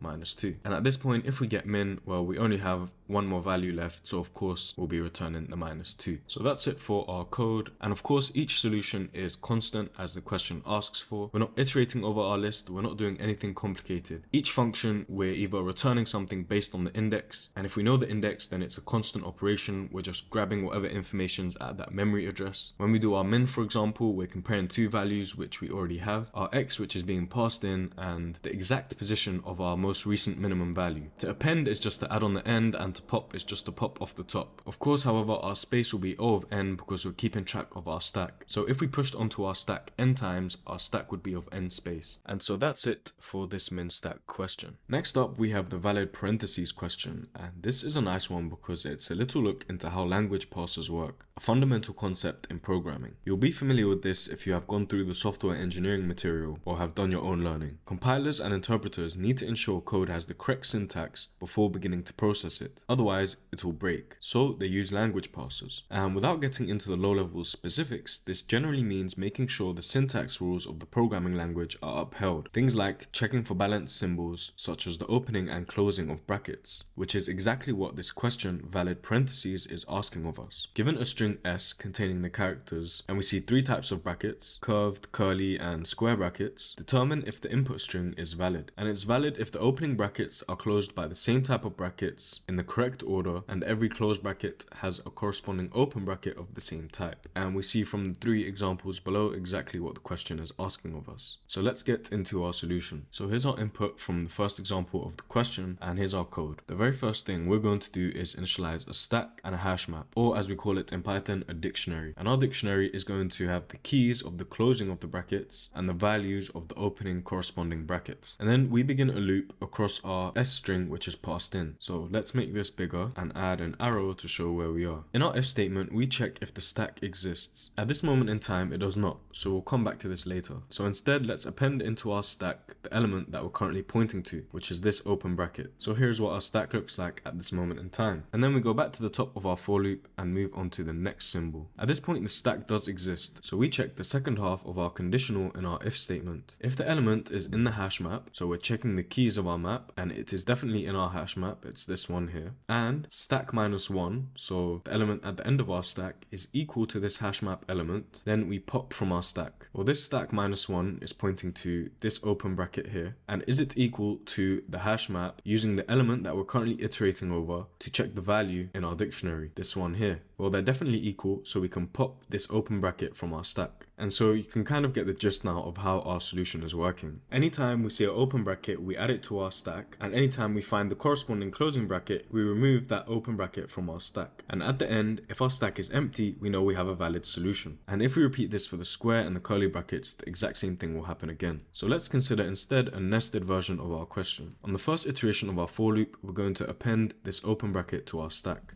And then again, our stack exists, but the element that we're currently iterating over in our hash map, which at this point is the open square bracket, is not in our hash map. So we can append it to our stack also. And just to be clear, let's add some quote marks around these brackets because they are strings. So on the next iteration of our for loop, we hit the if statement, our stack exists, and the element we're currently looking at, which is the closed square bracket, is in our hash map, and the rightmost or the last item in our stack is indeed equal to the value of the key that we use to look up in our hash map. So we can pop this square bracket off from our stack, and then we iterate along and repeat the same process with the last open bracket in our stack. And at the end, of course, we return not stack. Because for example, if we had one more bracket in here, we would append this into our stack. There would be no corresponding close bracket, so we know our solution is not valid, and that's why we return the opposite of our stack. If it has items inside, returning not of our stack will return false, and if it's empty, then returning not on our falsy value, which is the empty stack, will return true. So that's our solution. And another quick reminder in our notes that looking up in the dictionary checks the keys, which is this element in hash map. It's O of 1 lookup constant, and it's faster than using dict.keys, which in a sense creates a view of the keys and then requires O of n time to iterate and find the key that we're looking for. The time complexity is O of n because we're iterating over the string s that is passed in with this for loop. So if our string doubles, then the amount of operations we have to do doubles, either in our if or else statement with popping or appending. And of course, the space is also O of n because we have our stack, which we're keeping track of. If we have a valid solution, the stack could be n divided by 2, which also simplifies to O of n because every time we find a corresponding close bracket, we'll pop the open bracket off from our stack. But again, because of the simplification, it goes back down to O of n. And on top of that, we also have our hash map, but that's constant space, keeping track of the 3 bracket types the question tells us. And so that's it for our valid parentheses question. Next up, we have this question called evaluate reverse Polish notation. And if you're unfamiliar with what it is, the naming will have no meaning to you at all. But this is a nice question because I've seen it in university level education as a project, so it definitely holds some value. We are given an array of strings called tokens that represents an arithmetic expression in a reverse Polish notation. And the definition for that is a mathematical notation in which operators follow their operands. And we've already gone over operators and operands in questions before, as well as our software engineering material if you have that. But simply put, this notation gives 2 numbers and the operator afterwards. So 3 and 4 added together. So we want to evaluate the expression and return an integer that represents the value of that expression. So down here in our first example, we would do 2 and 1 added together to give us 3, and then we would take that value and the next 3, times them together, and give ourselves 9. And we're given some notes here on the operators included in the question. The fact that our division won't leave us with any remainders, or there'll be no division by 0, for example. So just a bunch of notes to let us know that it's a clean question. And of course, it's in our stack section, so we're going to be using a stack to solve this. And so you should be able to give it a go. Otherwise, let's look at our solution. So here's our code, and it looks pretty simple. The first thing we're going to do is create our stack, and then we have our tokens from the first example. Then we're going to begin a for loop over each element in our tokens, starting off at the 2. And we have two main blocks inside our function. Our if block if it is a number, and our else block if it is an operator. So we check if the element that we're currently iterating over is not in our operators, and we know this is the finite set of operators given to us by the question. Then we can append it to our stack, making sure we convert it to an integer because it's given as a string. So we can add 2 to our stack. If we loop over to the 1, we'll do the same. One more loop and we've reached our operator. At this point, we pop off the last 2 items in our stack, 2 and 1, and we check which kind of operator it is using if and else statements. So nothing too complicated there. In this case, it is a plus sign, so we can append to our stack the addition of our left and right. The reason we add it back to our stack is because this new number will be the next operand in our calculation. So in this case, we'll append the addition of left and right, which gives us 3. So we continue our for loop, hit the 3, append it to our stack, loop again to the asterisk, and in our else block, we hit this else if statement and append to our stack the multiplication of our last 2 items inside the stack, giving us 9. At that point, we finished our for loop and we can return the last item in our stack, which will always be the only remaining item, giving us 9. So let's quickly take a more complicated question to see how this would work. So in example 3 in the question, we have multiple numbers followed by an operator, and it's best to see what this means by walking through the code. We would add each number to our stack as we loop through our for loop and hit the if block in each case. Then we would loop again and hit the addition sign. This would lead us to our else block and the very first if statement. In this case, we still pop off the last 2 items in our stack. 9 add 3 would give us 12, so we can add this back to our stack in this line here.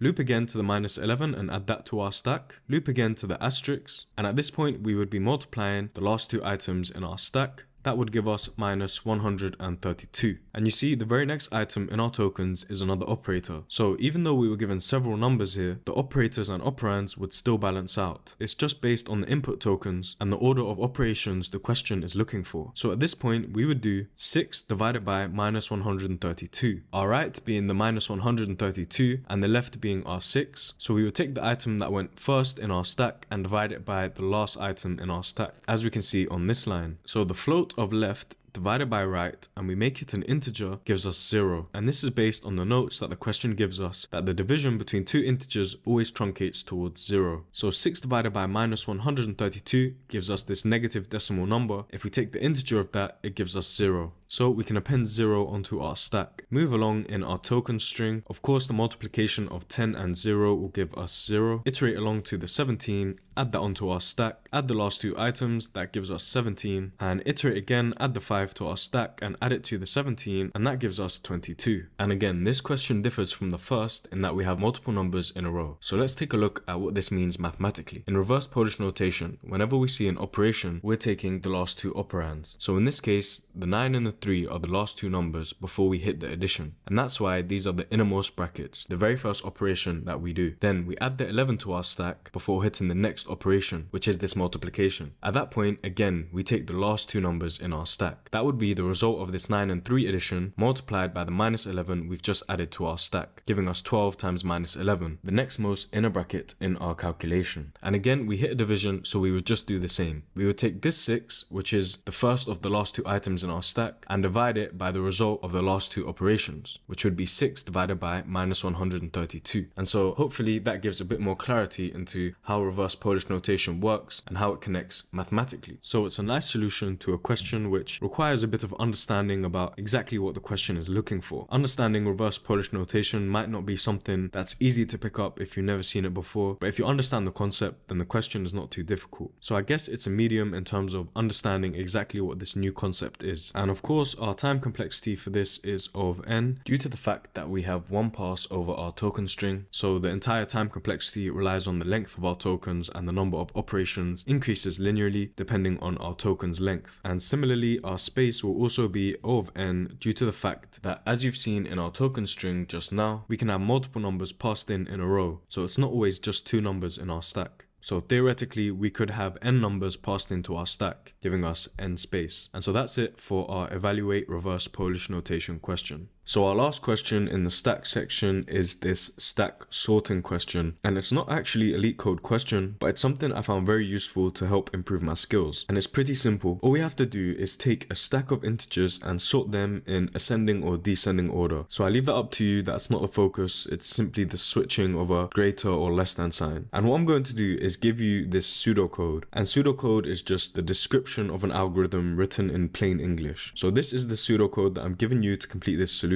So it should definitely be doable. Pause and give it a go. Otherwise, let's walk through the code. So here's our code on the left, and let's walk through it. Our input stack that is given in is just an array of numbers. In the question, we're told it's a stack, and also based on the pseudocode, we're going to use a temporary stack to sort our input stack. So the first thing we do is create our temporary stack, and then we begin our while loop. Pop off a number from our input stack. And don't forget, because these two data structures are stacks, we can only stick to stack operations. So for example, we can't append to the start of our stack, only the end. So popping from our stack gives us this 23. And while our temporary stack exists, and the last number in our temporary stack, which as we've seen in our stack data structure is similar to the top or peak function. If this number is less than our current number, then we do some operations. Well, right now there's nothing in our stack, so this while loop doesn't execute, and we go straight to appending our number to our temporary stack. Back at the top of our while loop, which is iterating across our input stack, we reassign num to be the next item we pop off from our stack, which is this 92.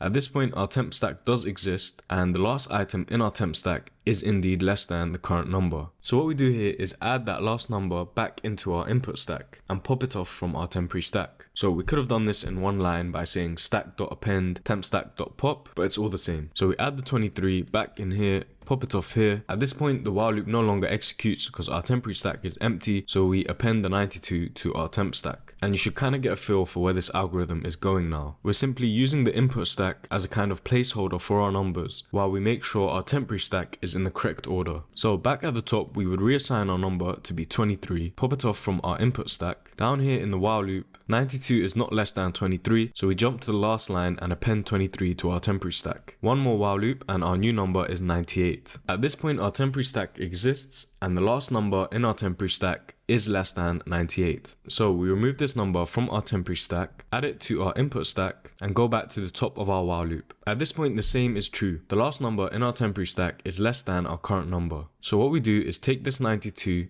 add it back to our input stack, pop it off from our temporary stack, and then finally we'll break from this while loop and append the 98 to our temporary stack. So even though it looks like we've made no progress, back at the top of our while loop, the next number we pop will be the 92. Down here, we know for sure, because we've just popped off this 92 due to the fact that it's less than our 98, this while loop is not going to execute, and we can append 92 back to our temporary stack. At this point, the same is going to be true for the 23. Because before we iterated to the 98 in our main for loop, our temporary stack was in correct order, so we don't have to enter this while loop again. And now we can add the 23, popping it off from our input stack. And so hopefully you should get the gist of this stack sorting method. And it's always good when you can tell exactly what's going to happen without walking through the code line by line. And that's how you know you've understood the algorithm. So I can tell, for example, we're going to pop this 31 off. I know the 31 is greater than the 23, so we're going to pop this 23 off, add it back to the input stack, exit out of this while loop, and add the 31 to this temporary stack, so things will look like this. So I'm sure you get it by now, and if you don't, play around with the code and continue to walk through the algorithm. And so originally we said ascending or descending order. If you want to change it, the only thing you need to do is flip this sign around. Right now we're checking if the last item in our temporary stack is smaller than the current number that's being passed in. And if it is, we know we need to make some changes because we're giving our temporary stack in descending order.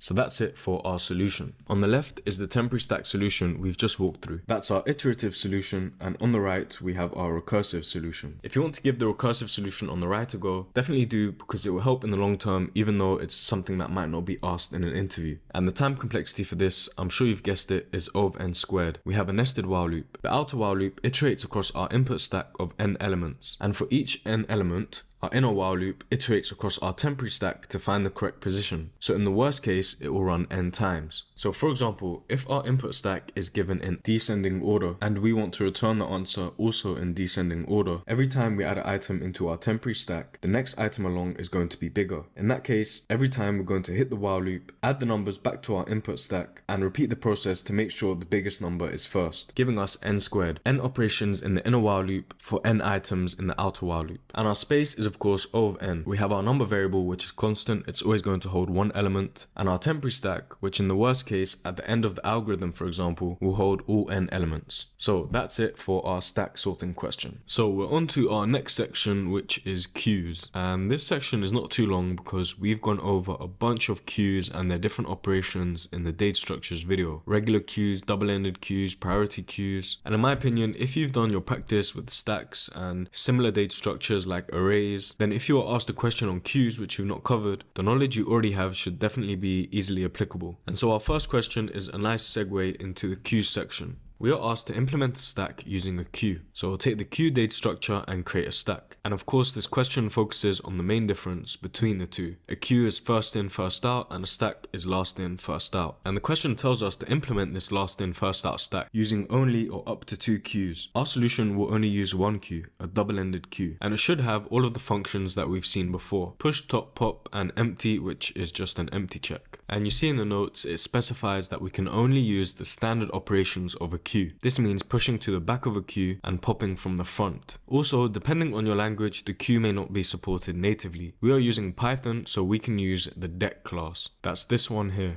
Inside the LeetCode editor, you won't need to import this. Outside in your local code editor, however, you may need to import the deck from the collections module. So in our initialization, we would create something like a stack and set it to be equal to our deck, which is our double-ended queue. So given that I've told you that, go ahead and give the question a go. It should be fairly easy. Otherwise, let's take a look at the solution. So here's our code on the left. Pretty basic. We have our queue, which we initialize in our initialization function. To push into our queue, which is acting as a stack, we simply use append. So let's imagine this is our queue, this is the front, and this is the back. If we want to push onto our stack, we simply append it onto the back. This is the same for a queue, so not much changes there. If we want to pop from our stack, now we need to do something different. So we're going to begin a for loop in the range of the length of our queue minus 1. Minus 1 because that's the last item that we want to pop. So let's imagine we have 4 items in our queue and we begin a for loop in the range of the length of our queue, which is 4 minus 1, which is 3. That gives us a for loop in the range of 3. So we begin at the first element. And let's see what we do. We use pop left because in our queue, we're popping from the front, first in, first out. So we're allowed to use this operation as the question tells us. So we take this one and we use the push function to add it to the back of our queue. We do this 2 more times because our for loop is in the range 3. So we will take 2, add it to the back, take 3, add it to the back, and our for loop has now finished. So we can pop from the front of our queue using the deck function pop left to remove this 4. And there's our queue updated, working as a stack. If we had a stack and our 4 was at the back, we would simply pop it off the end, last in, first out. Our peak or top function, as the question calls it, is simple. We just return the last item in our queue without popping it off. And of course, to check if our queue or stack is empty, we just check if the length is equal to 0. So nice and simple. Each function is of course constant time complexity except for our pop, which is O of n. And space is of course O of n because we're keeping our deck with n elements. And down here, we just have a note on the queue module in Python, which typically if you're in an interview, you'll be asked to write the data structures from scratch, but in case it's just a reference to the queue module in Python. So for example, you would import your queue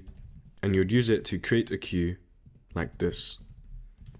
So if you're interested in playing around with this module and the deck a bit more, I'd definitely recommend giving it a go. Anyway, that's it for our first question in the queue section. Next up, we have this time needed to buy tickets question. And I really like this question because the answer can be so simple if you figure it out. No clever coding tricks needed, just pure logic and problem solving. Definitely try this one out because even if you don't get it or you get a suboptimal brute force solution, seeing the linear solution will be a nice light bulb moment. The question is a bit verbose, but essentially we are given this array of integers called tickets. The array represents people in a queue and each person I, so the person at the ith index, wants to buy that position's value in number of tickets. So person at the index 0, or the first person in the queue, wants 2 tickets. The second person in the queue, or the person at the first index, wants 3 tickets. Each person can only buy 1 ticket at a time, and this ticket buying transaction takes 1 imaginary second. Once the person buys their ticket, they go to the back of the queue and have to queue up again to buy their ticket. And you see, we can handle this queuing by minusing 1 from everyone's ticket value per pass. The question wants us to return the time it takes for a given index k to finish buying their tickets. So that's the question. The brute force should be relatively easy to get, and if you want to hint at the 1 pass linear solution, I'd suggest revisiting your notes on the minimum time to visit all points question in our array section. It's not an exact copy of the solution, but the idea behind it is similar. So pause now if you want to give it a go, otherwise let's get into the code. Here on the left is the brute force solution, quadratic in time, but let's instead focus on our linear solution. We have a single for loop iterating over the length of our queue tickets, and we split the logic into 2 parts, every person before k and every person after k. For every person before k, if they want to buy less tickets than k, then we know we can add their exact amount of tickets to the time. 1 ticket purchase is 1 second. So for example, we would add 2 and 2 to our result because it's less than our amount of tickets at index k. This is because these people before k will finish buying their tickets while k still has tickets to buy. When they finish, they will not take up any more time. So for example, after 1 iteration of our queue tickets, the values will be 1, 1, 4, 1. That's 1 second for each 4 seconds. 1 more iteration and we have 0, 0, 3, 0. 1 more second for everyone and that's 8 seconds. After that, the first 2 values are both 0. So because they had less tickets to buy, we would add the exact amount of tickets that they had to buy, which is equal to the number of seconds. If instead they wanted to buy more tickets than k, then we know we can add the amount of tickets or time it will take k to buy their tickets. This is because they will each take up 1 second until k has finished buying their tickets and we can stop. So for example, after 1 iteration, we will have 4, 4, 1, 1. On the second iteration, we will have 3, 3, 0, and the algorithm can stop. Notice how the first 2 took the exact amount of time that k took, and the algorithm will stop there. So in that case, we can add the amount of time or tickets that it will take k to buy their tickets. Now, it's the exact same concept for the people after k. If they want to buy less tickets, we know they will finish buying before k and go to 0, so we can simply add the amount of time it takes for them to finish buying their tickets. But the only difference here is if they want to buy more tickets than k. In that case, we will still add k's time to buy, but we minus 1. We minus 1 because the question asks for the time for k to finish, and at that point the algorithm finishes, and of course we don't need to count any more time. For example, if this was our input, after 1 pass, the amount of tickets left would be 1 and 2. 1 more pass and we would have 0 at k. You see how we added k's time minus 1 for the second person.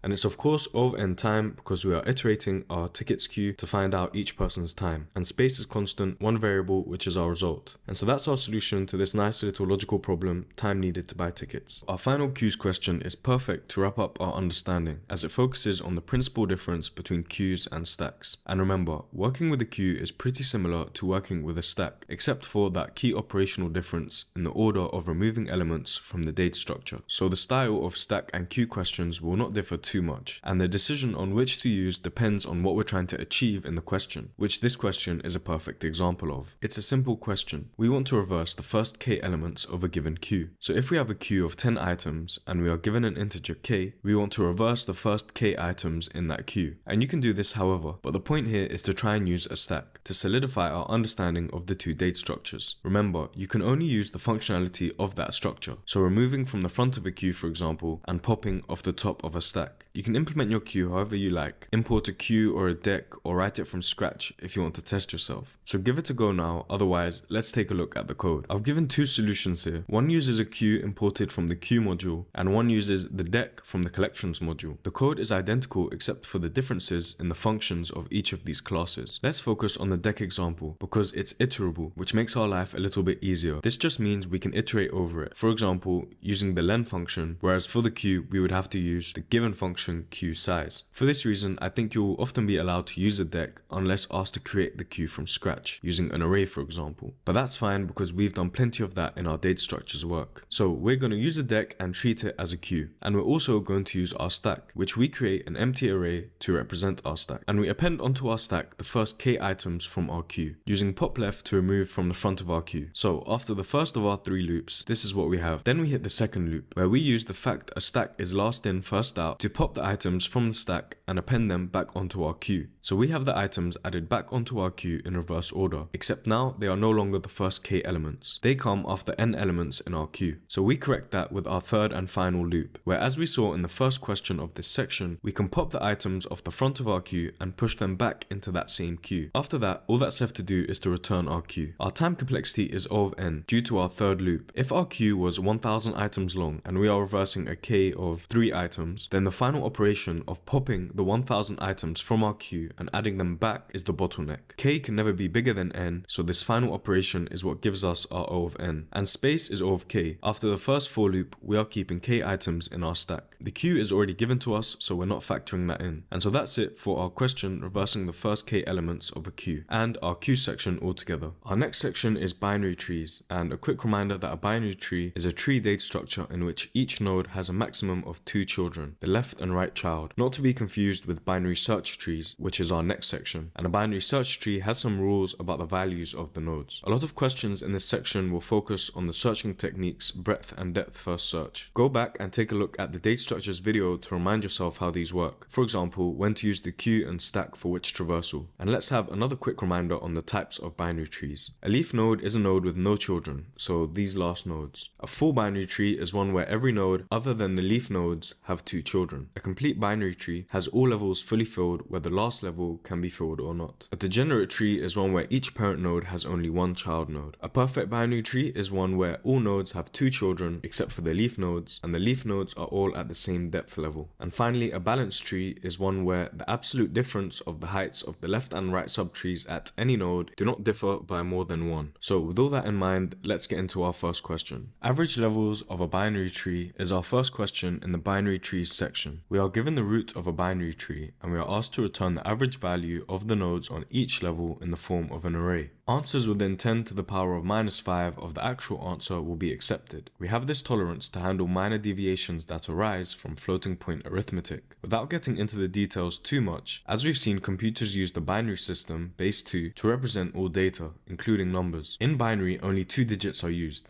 0 and 1. So when it comes to storing decimals, there are some approximations. So that's the question, and we see we have the tree node class, which is identical to the tree nodes we were working with in our data structures. So let's take a look at how we can work this out. Here is the code, and get used to this pattern for these tree questions, because you'll be seeing it often. This code performs breadth first search. That's why I've added this orange badge here to remind us which one we're using, breadth or depth. Most of these tree questions will involve depth or breadth first search, which as the note tells us is better coded out using stacks and queues over recursive, because it better demonstrates our practice and understanding of data structures. And we know of course this question will use breadth first search because we want the average value per level, so we want to evaluate each level at a time. So we begin by initializing our queue using a deck, and inside we give it the root node. Breadth first search, we use a queue. Depth first search, we use a stack. Why? Well, because a queue means we traverse all nodes in the same level before going to the next level, by nature of the way we pop items first in, first out. We then also create our results array, which we will return at the end. And then we begin a while loop, which will iterate over the entire tree of n elements. We continue looping as long as our queue exists, because every time we reach a node, we check its children and add them to the back of the queue. So at the end of the traversal, there will be no more tree nodes in our queue,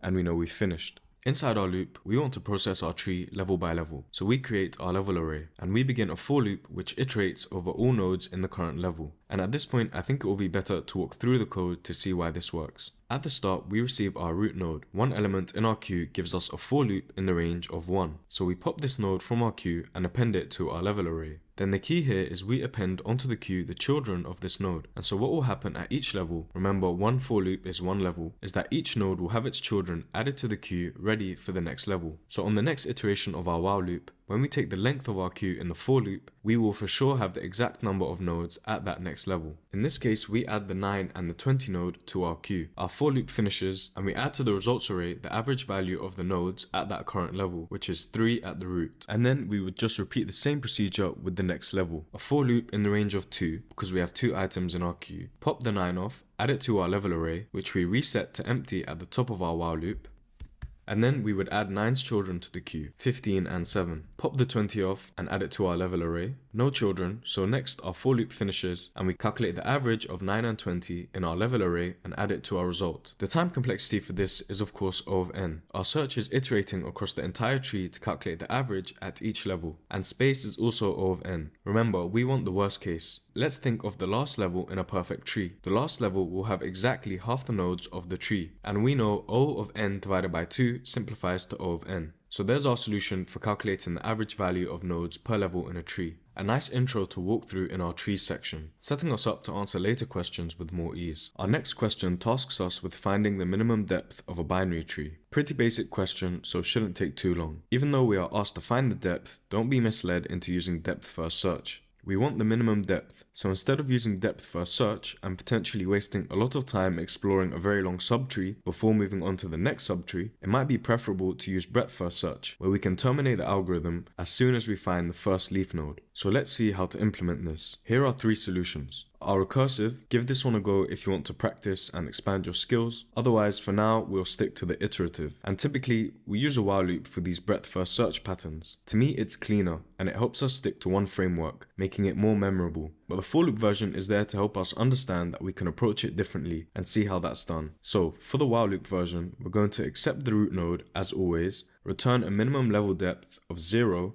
if our root is null as an edge case, create our queue which will contain tuples of the node and the current level. So we begin with the root and a level of 1. So for each node in our breadth first search, we're going to check its children and add them along with their current level plus 1 to our queue. The first node we reach with no children, we know for certain we have found our minimum depth because we are searching each level at a time. So fairly simple, and I don't think we need to walk through the code here, but let's quickly see the first example. We begin with our queue of 3 as the root and the level of 1. Inside our while loop, we pop off this 3 node and the level 1, check its children, add the 9 node plus 1 to the level into our queue, so that gives us a tuple of 9 and 2, and do the same for the 20 node. On the next iteration of our while loop, we pop off the 9 node along with the level value of 2, we check and see that it has no children and return the level of 2. The time complexity for this is of course O of n. Our breadth first search processes each node, and in the worst case we process all n nodes. Space is also O of n, as again at the very last level of our search in a complete tree we would have up to n divided by 2 nodes, which simplifies to O of n. And so there's our solution to finding the minimum depth. And as we've seen this tree search pattern twice now, as well as in our data structures, we should be able to reuse it relatively easily when facing the rest of these questions. Naturally, our next question after finding the minimum depth is to try and find the maximum depth. Now the solution is going to be very similar to the previous question except for a couple of lines, so definitely pause and give this one a go. The left side solution shows us our remix of the previous question, where everything is identical except for our condition upon which we finish our algorithm. Instead of returning as soon as we find a leaf node, we want to keep going until the queue is empty, because we know at that point we've traversed our entire tree and processed every node at every level, and the last node will for certain be on the last level because we are traversing in level order, so we can return that last node's level.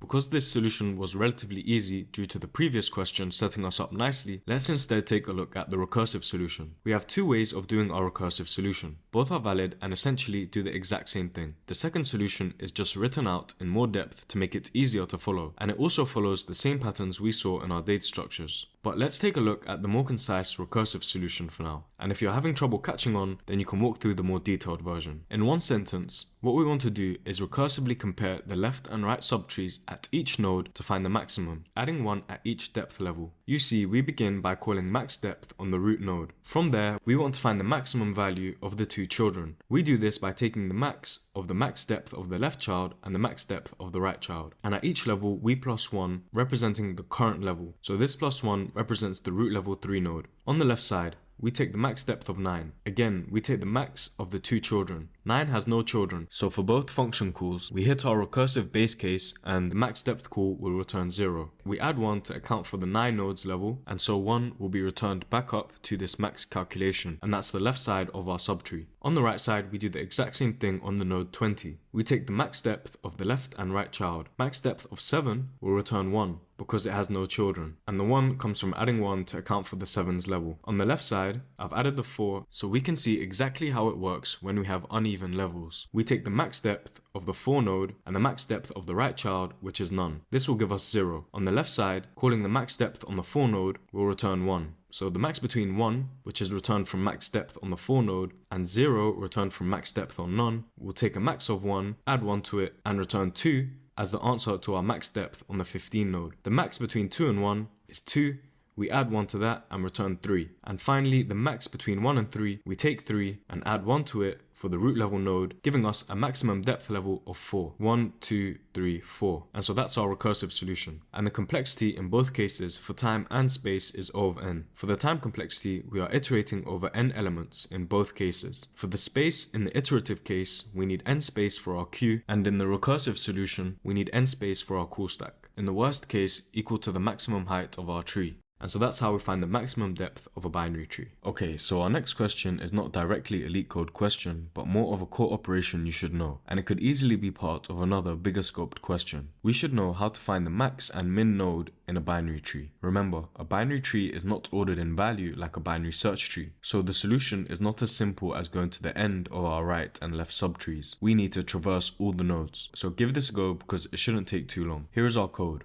It's pretty simple. We're going to do a breadth first search over our binary tree, again using a queue and again using a while loop conditional on the existence of this queue. So the pattern is again the same. This time, however, we're going to keep track of our max value node. We can set it to 0 for the sake of this example, but of course, if we had a question, we need to be careful about the constraints, because this could ruin our solution. For example, if all the values in the tree were negative. So we initialize this outside of our while loop to keep track of the max node. Perform our search as standard, adding children nodes to the tree, and performing a check at the end to update our max value. Of course, if we wanted the minimum value, we would just change this to be a less than sign. It's O of n time because we are traversing all the nodes, and O of n space for our queue. A nice and easy one there for finding the min and max values. Next up, we want to perform a level order traversal and return the nodes in that order. That's our question. Level order simply means breadth first search. Here, as we see in the example, we're printing 3, 9 and 20, and 15 and 7. This is different from the traversals we have seen in the data structures practice, like in order, pre and post order. The question here wants us to return each level in a separate array. And if you want a hint, you will remember that we worked with levels before in the average node value per level question, so we can use some ideas from there. So there's a couple things going on here, and it's marked as a medium, but I definitely think it's doable. We are just performing breadth first search, as we have seen a few times now, and printing the nodes at each level in separate arrays. So definitely pause now and try to give this one a go off memory. Otherwise, let's take a look at our solution. As always, the same setup for our search, and again a pretty similar solution to our average node value per level question. We begin by taking care of the edge case, which is an empty tree. In that situation, we just return an empty array. If we do have a root, we initialize our queue using a deck and our tree list that we will return at the end. We begin a while loop, and inside we create our level array, which we will add all the nodes from the current level to. We do this inside the loop to reset it to an empty array at the beginning of each new level. Then we begin a for loop in the range of our queue. We know our queue will hold the exact number of nodes at the current depth level because inside our loop we append all the children of the current nodes. So for example, at the root node we append 9 and 20. But first, of course, we append the current node's value to our level array. After that, we append the level array to our tree, and we begin our while loop all over again, resetting our level list to be empty. So let's quickly walk through one more level in our tree. Our for loop will be in the range of 2. Because we have two nodes, 9 and 20. So it will execute twice, I being 0 and 1, but we don't need to use the loop index this time. We pop off the 9, append it to our level array. It has no children, so we iterate to the next node, which is the 20, append the 20 to the level array, add both its children to our queue. At that point, the for loop has finished, so we append our level array to the tree and move on to the next level. And no doubt, I'm sure you've guessed it, O of n for both space and time. We are once more iterating over all the elements and storing them in our queue. But this time, it will be our tree array that will take up more space towards the end of the solution when it contains all n elements. And so that's how we traverse in level order and return each level in an individual array. A good question to see if you're getting the hang of breadth first searching over trees, especially given all the previous questions we have answered. Wrapping up nicely before our first depth first search question. This next question, same tree, gives us the root nodes P and Q of two different trees, and we are asked to return true if they are identical, meaning the same value for all the nodes in all the same places. Give it a go now, otherwise I will tell you a few hints. Same same tree is our first binary tree question, which we're going to answer with depth first search, although it's definitely doable with breadth first search. Implementing depth first search iteratively follows the exact same pattern as the iterative breadth first search implementation, although we initialize a stack instead of a queue. It's a fairly straightforward question, and one final hint is not to confuse your left and rights. Take a look at example 2. It's not identical because the root nodes have a different left and right child. So let's take a look at our solution now. As we mentioned before, a very similar pattern to our breadth first search. We begin by initializing our stack, and typically we add the root node. Depending on the question, of course, we might add something different or some extra information. In this case, we are adding both root nodes. And just a quick note is that you should start to see the point of going through these questions with a very similar answer pattern. It's to understand the core problem solving pattern and be able to notice how we can manipulate our pattern to achieve a working solution. So in this case, we've seen a similar approach before. For example, when we added the tuple of the node and the level to our data structure. So this time we can extrapolate that knowledge and add a tuple of both root nodes to our stack. We pop them off and then compare at each level whether they are equal. And then of course we add their children to the stack to repeat the process. Let's quickly walk through a false solution to see why these statements are required, because with identical trees we won't get to see exactly how this works. So in example 3, we append both root nodes with value 1 to our stack. We pop them off, both of them exist, so this if statement doesn't execute, neither of them are none, and 1 is equal to 1, so we don't return false. In that case, we can append their children. The reason is, if both nodes are none, both don't exist. For example, at a leaf node, we might append none for the left and right child. So in that case, if both nodes don't exist, it's okay to continue with our solution because this is identical on both trees. However, if this if statement does not execute, we know either node 1 or node 2 has some value. In that case, if either node 1 or node 2 is none, then we know one node is none and one node has a value. So we can return false because this is not identical. And finally, if both nodes exist but the values are not equal, of course we can return false. In this example though, we take the children of the root nodes and add them back to the stack. Whichever node we append second will be first to pop off. Remember the fundamental rule of a stack, last in, first out. And that will be the subtree we fully search first. So in this case, we've appended the right children, the 1 and the 2 in a tuple, and the left children, the 2 and the 1 in another tuple. We pop off last in, first out, so the 2 and the 1, and the values are not equal, so we return false. So that's our solution, nothing too complex. Time is O of n, linear, because we have one loop traversing all the nodes in the tree. Worst case, for identical trees, we process all n nodes of both trees, giving us O of 2n, which simplifies to O of n. Space is O of n or O of h, where h represents the height of the tree, or in other words, the maximum height of a subtree, because we go all the way down our subtree in depth first search. For example, here on the left, we will continue appending and searching down the left subtree, so we will initialize our stack with the root nodes 1, and then in our depth first search, we will then search the 2 nodes, then the 3 nodes, then the 4 nodes, before going all the way back to the 12 node. And at the last point of the maximum height of the subtree, we would have O of h space used in our stack. We can still call it O of n, because if we had a degenerate tree, for example, one single subtree with 1,000 nodes, our space is n. H at most can be equal to n. And so that completes our solution for checking if two binary trees are identical. Our next binary trees question is path sum, and this is a cool one because on a very high level it reminds me of pathfinding in applications like Google or Apple Maps. Given the root of a binary tree and an integer target, return true if the tree has a root to leaf path such that adding up all the values along the way equals our target integer. So in our real world maps example, this could be a case where each node is a checkpoint like some junction and our leaf node is our destination. Of course, this is a very high level comparison. You wouldn't want any leaf node destination, but it's a cool comparison to make and remind ourselves that these are not just frivolous questions, but we are learning skills. So give it a go now, otherwise let's take a look at our solution. We immediately take care of our edge case and return false if there is no root node. Don't forget your edge cases, very important. Next is our standard procedure, and based on the question we decide to add our root and the value of the root in a tuple and put this in our stack as the initialization. You might think, but wait, the value is accessible via the node anyway, but there is a reason for appending it to the stack that we will see later.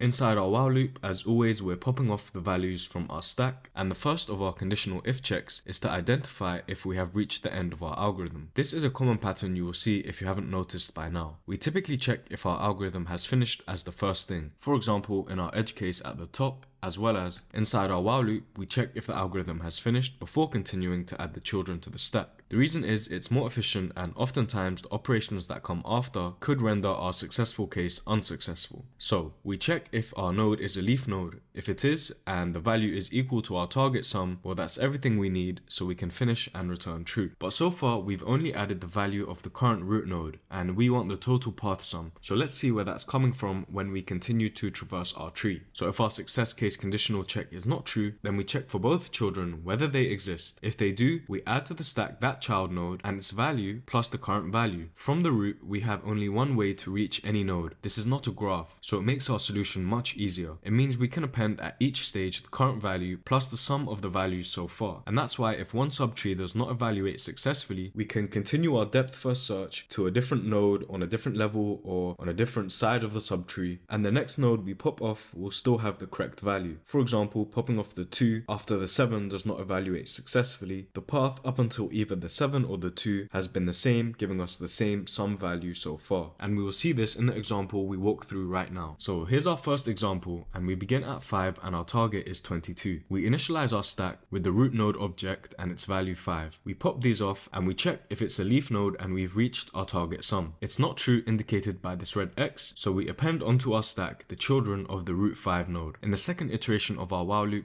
we repeat the same process, popping off the node 4 and its value 9. It's not a leaf node, so we continue, adding its children, which is just the 11 node. In the third iteration of our while loop, we pop off that node 11 that we just added, last in first out, and the value which we've been accumulating, which is now equal to 20. It's still not a leaf node, so we continue, adding the children of 11 to our stack. At that point, we've added the 2 node and the 7 node. We pop off the 7 node. It is a leaf node, but our current value is not equal to our target sum. And at this point, as we mentioned earlier, we can check a different traversal path and the value will still be correct. So when we pop off the 2 node and a target value of 22, we've reached the end of our algorithm. At the 7 node, you might wonder, well, if we go bust, meaning we go over our target sum, why don't we just stop the evaluation of that subtree? And we could, looking at this example here. However, the constraints of the question tell us that we can have negative value nodes. So if we want a complete solution, it's mandatory for us to continue our evaluation and let it do its thing. As with most of these questions in this section, we're using the same high-level algorithm, giving us O of n time to check every node in the worst case, and O of n space for our stack to store our nodes. And so that's our path sum solution. Diameter of a binary tree. This question wants us to find the longest possible path between any 2 nodes in our binary tree, given the root node. For example, in the first tree we are shown, the longest path is from node 4 to node 3, giving us a diameter of 3. You can think of it as the number of links if that helps. 1, 2, 3. And this is a rare case where the recursive solution might be easier to understand than the iterative. Let's take a look at both solutions now. And just a quick note on what both solutions have in common. Both are performing depth first search to process each node, and at each node we are calculating the maximum diameter found by considering the sum of the left and right subtrees. In the iterative solution, we have a few extra steps to find these depths. In the recursive solution, the depths are returned back up the call stack. And once we have the depths at each node, we can calculate the maximum, updating our global tracker to make sure that we always have the max. For the iterative, it's a good solution to go through because we are using multiple data structures. One of those questions that you might need to sit down with, draw it out, and spend some time figuring things out by yourself. We begin with our initialization, a stack to maintain our nodes for searching, each with a boolean indicating whether it's been visited yet or not, a dictionary to maintain the max height of each node's subtree. So from that node, how high is the subtree? How many more nodes exist further down? And our global diameter, which is set to 0. The second section is our iterative depth first search. For each node, if it's not been visited yet, we push it back onto the stack as visited, so we're visiting each node twice. We also append its unvisited children. If the node has been visited, the heights of the left and right subtrees are taken from the dictionary, or we set them to 0 if it's a leaf node. Then we update the diameter based on the maximum of the current diameter and the sum of the left and right subtrees, and we also calculate the max height and store it in the dictionary. That's the code. Intuitively, it works because for the traversal, each node is visited twice, once to explore its children and a second time to calculate the heights of the subtrees. The way we push nodes onto the stack means that a node is only revisited after its children and their subtree heights have already been processed. That way we can retrieve them from the dictionary and do our calculations. The diameter of the tree at any node is defined as the sum of the heights of its left and right subtrees, which makes sense based on the question, ensuring we capture the longest path. So for example, at the root node, the max of the left subtree is 2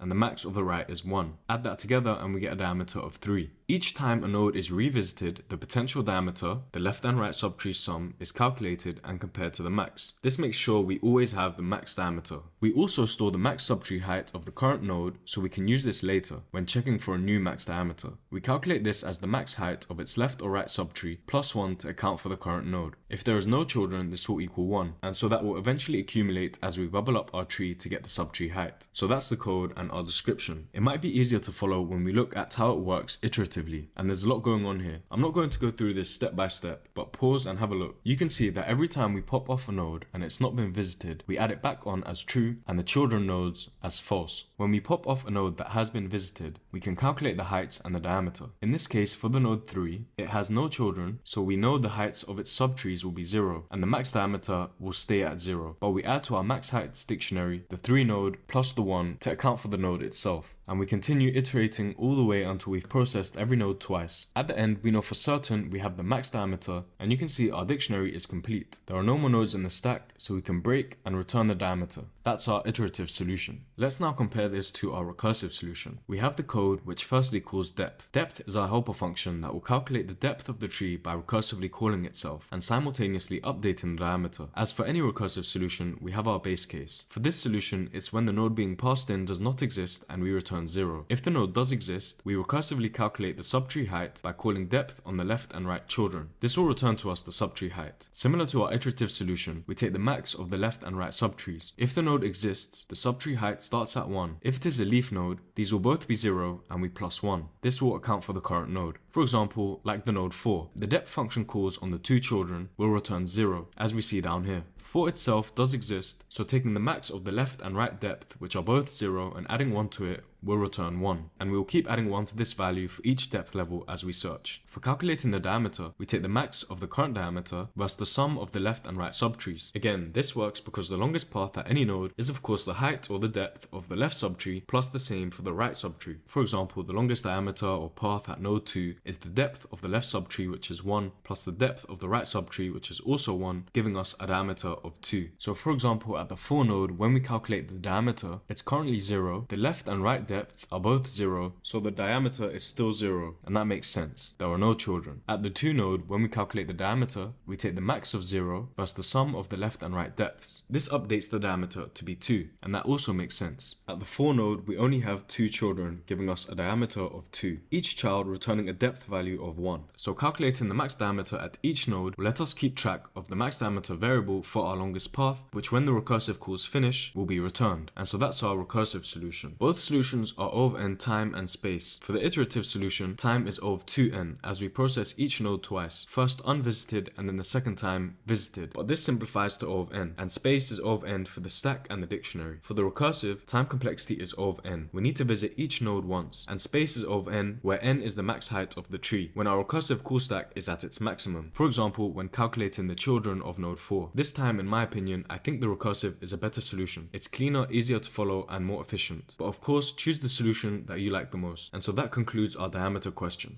Our penultimate binary trees question asks us to invert a binary tree. And this is one you might often hear people talk about or make jokes on for it being a difficult question and very different to the actual work you do as an engineer or developer. For example, if you were an engineer and you'd not done any data structures or algorithm practice, you might feel anxious because the question sounds a bit difficult. But now we've done all the previous work up until this point, you'll find this surprisingly easy. We're given the root and we want to invert the tree. After that, we return the same root. Pretty straightforward, especially compared to the last question. I'll give one more hint in a second, otherwise you can pause now. Inverting the tree in this case is vertical because we are swapping each node's left and right child. At every single node in the tree, the right subtree becomes the left subtree and vice versa. So that should tell you a bit about the operations that you're going to have to carry out. So let's now take a look at how we do this. 7 lines, that's all it takes. We initialize our stack with the root for a depth first search traversal, nothing new there. For this question, the breadth first search solution is pretty much identical apart from the use of a queue of course. For this solution however, we iterate over the stack, popping the nodes off and at each point swapping around the left and right child. We then extend onto our stack the pair of the children. And there's 2 things here. We could have explicitly checked if the children exist before pushing them onto our stack. So in this case, if we reach a leaf node, we're pushing none onto the stack. But it's okay because straight after we pop, we check if that current node exists anyway, so there's not much issue there. And secondly, we're adding both children at once, so we use extend. The extend operation means we're not adding the array into the original list. For example, when we extend the list with the 4 and 5 using extend, the elements inside the array are added onto the original array. But when we call append,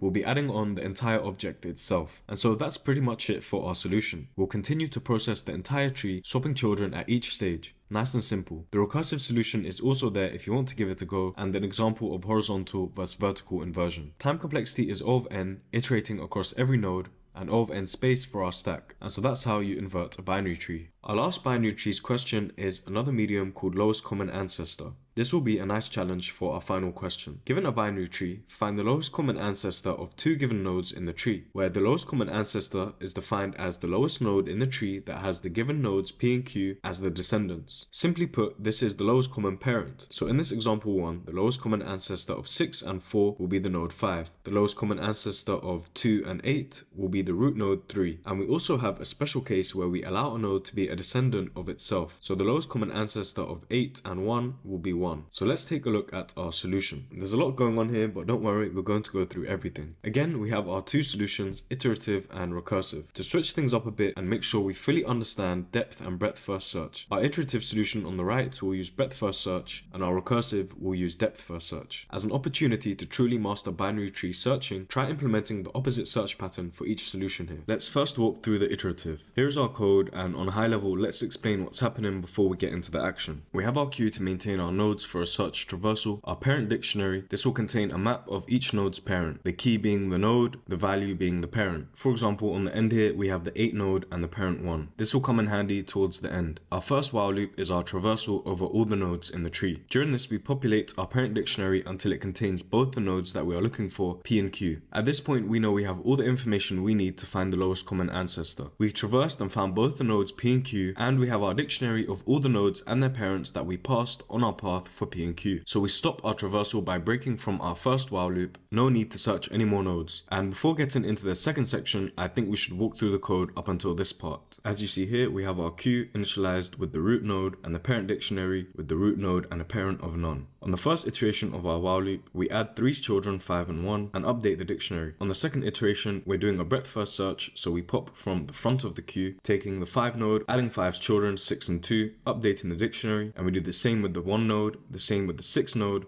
and the same with the 2 node. At this point, the final if check in our first while loop executes. We have the node 6 and the node 4 in our dictionary. P is 6, Q is 4, and that takes us to this second block of code. Here we initialize an empty set and call it ancestors. This will store all the ancestor nodes of P so that we can check if Q has the same ancestors. We do this with 2 while loops, one for P and one for Q. In the first while loop, we add all the ancestors of P until we hit none. So all the ancestors of P up until the very first root node. That way we know for certain the lowest common ancestor of P and Q will be in this set. The second while loop is how we locate which of all these parents is the correct one, the lowest common ancestor. We first check if Q is already in ancestors. If it is, we know Q itself is the answer. Otherwise, we check our parent dictionary for Q's parent, updating Q. If Q's first parent is in the ancestors set, this is the lowest common ancestor. If not, we check the dictionary for the parent of Q's parent, and we continue this way in the while loop until we find the lowest common ancestor and return it as our answer. There is another less intuitive way to do this, which takes up less space, which we'll walk through after our explanation here. So this column is our first while loop. You see the very first thing we do is add P to the set, update P to its parent, add the 5 to the set, update P to the 5's parent, and finally add that which is the root node to the set, and at that point the parent becomes none, so we break from the first while loop. On the right side we have our second while loop. Q, which is 4, is not already in our set, so we update Q to be the parent of Q, which is 2. 2 is also not in the set, so we update Q to be the parent of Q, which in this case the parent of 2 is 5. Finally, this if check executes because 5 is in our set, and we know we found our lowest common parent of 6 and 4, which is 5. Let's now take a look at the less intuitive way to do this second part, which takes up less space. We use 2 pointers and initialize them to P and Q, and what we're doing is iterating up their respective parents until the pointers are equal. At that point, we return the node as the lowest common ancestor. So in the simplest case, for the 5 node and the node 1, one iteration and they are both equal to their lowest common ancestor. But there is a second case where one of the pointers reaches is the root node and the other pointer is still somewhere in the tree. When this happens, the pointer iterates one more and becomes none. When that happens, we set the pointer to be the opposite of the target node P or Q that we first set it to be. This solution will work in 2 iterations max, meaning the pointer won't switch from the root node to the opposite P or Q more than once, and the solution of course won't loop forever. This is because when we switch the node to be the opposite of the target, the pointers will eventually traverse the exact same total distance as each other. This total distance will be their respective paths to the lowest common ancestor and any nodes between the lowest common ancestor and the root. Switching at the end ensures this synchronicity, so I've included this solution in the notes also. So if we set the first pointer to be at the 6 and the second pointer to be at the 4, and we have our dictionary so we can do our traversal.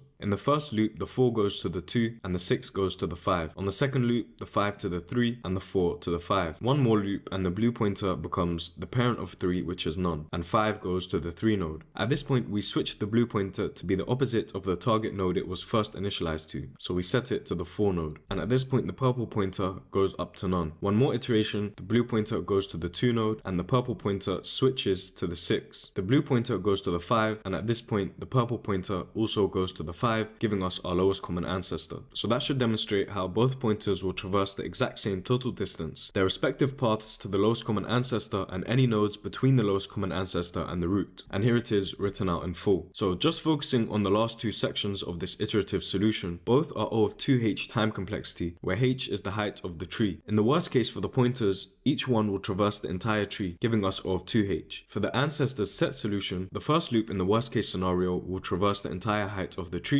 to collect all the parents, and the second loop doing the same. So both will be O of 2h for time. Again, just focusing on the last section for now. But the difference here is the pointer solution is constant in space. We just have these 2 pointer variables. However, for this first solution, our space will be O of h for storing our ancestors set, all the nodes in the max height of our tree. For the entire solution, however, both iterative approaches are O of n space complexity for our queue storing. The queue in the worst case will be the size of the deepest level in the tree, which we've explained before as up to half the total nodes in a perfect tree. This is because we are doing breadth first search, and our parent dictionary could also contain all the nodes in the tree. As for time, the overall solution is O of n as we traverse every node in the tree, and as we said, O of h time for these last 2 parts to find the lowest common ancestor, which overall simplifies to O of n since h is at most n. So that's our iterative solution. Let's quickly check out our recursive solution. The logic here is that we perform a depth first search, and when we reach a leaf node, we return none, or if we reach P or Q, we return P or Q. And that's our base case, which this first line does, defining the action behind these arrows at the end of the tree, the leaf nodes, or when we pass the target nodes 4 and 6 back up to their parents. The next 2 lines are of course our recursive function calls, which enable us to traverse down the tree until we find this base case. And the final few statements are where we determine the lowest common ancestor. Firstly, if we receive values from the left and right subtrees, we know this will be our lowest common ancestor. So we return that node, which is the root of the current function call, just as we see here with the 5 node. The next 2 statements are us returning towards our lowest common ancestor, or defining the return of the lowest common ancestor back up the call stack. For example, at the root node, when we return the 5 because the right side is none. On the other hand, these can also define the actions for us reaching our lowest common ancestor. For example, at the 2 node, when we return the 4, because left is none, so we return the right at the end. Time complexity for our recursive solution is O of n to process all the nodes, and space is O of h, where at the worst point of the algorithm, the recursive call stack will be the length of the deepest subtree. The maximum height giving us O of h, which is at most n, for example, a degenerate binary tree where every node has 1 child, giving us O of n space. And so that's our recursive solution, giving us a full evaluation of how we can find the lowest common ancestor in a binary tree, wrapping up our binary tree section nicely.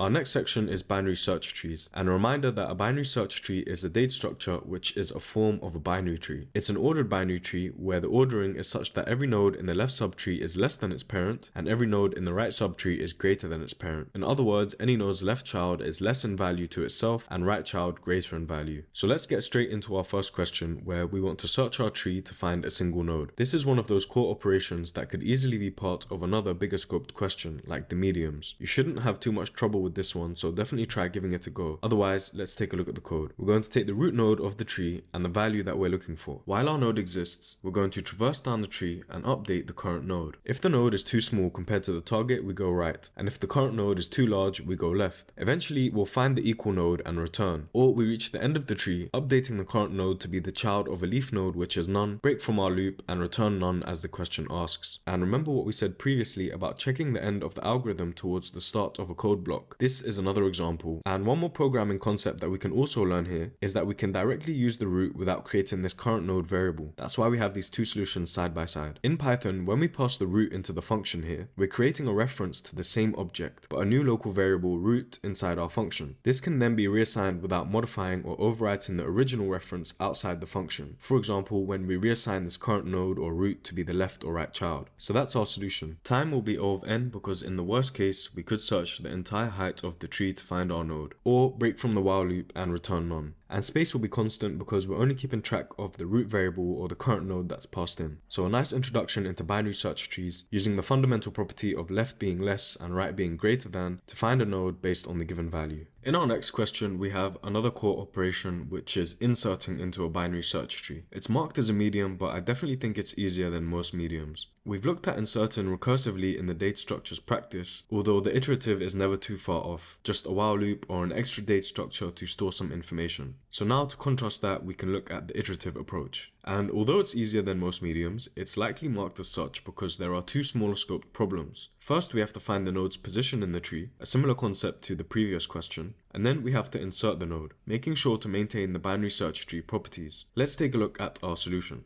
The first thing we do is create our new tree node with the given value. We will insert this later. If there is no root, the tree does not exist, so we can return the new tree node. That's our new entire tree. Otherwise, we can assign the root to a new variable called current, although as we've just seen before, this is not necessary. And then next, in our while loop, we traverse down the tree, updating our current node to be the left or right child, going left if the value we're adding is smaller than the current node, and right if the value we're adding is greater. Again, we saw this while searching for a node in the previous question. We keep doing this until eventually we want to go left or right, but we've reached a leaf node. At that point, we can just add the node as the right or left child. So in the case of this first example here, we are adding node 5 to this tree. Inside our while loop, we go right because 5 is greater than 4, and on the next iteration, we reach the 7. 5 is less than 7, so we go left. But we can't go left by updating the current node to 7's left, so instead we add 5 as the left child of 7, and that's our new tree. Pretty easy to understand solution, and no need to update the root node like in this example. Our time complexity is O of n, where n is the height of the tree, because in the worst case we traverse over n nodes equal to the max height of the tree. For example, if we want to add the 0 value, we would go all the way down this left subtree. And space is constant, nothing is being stored except our current variable and the node we are adding.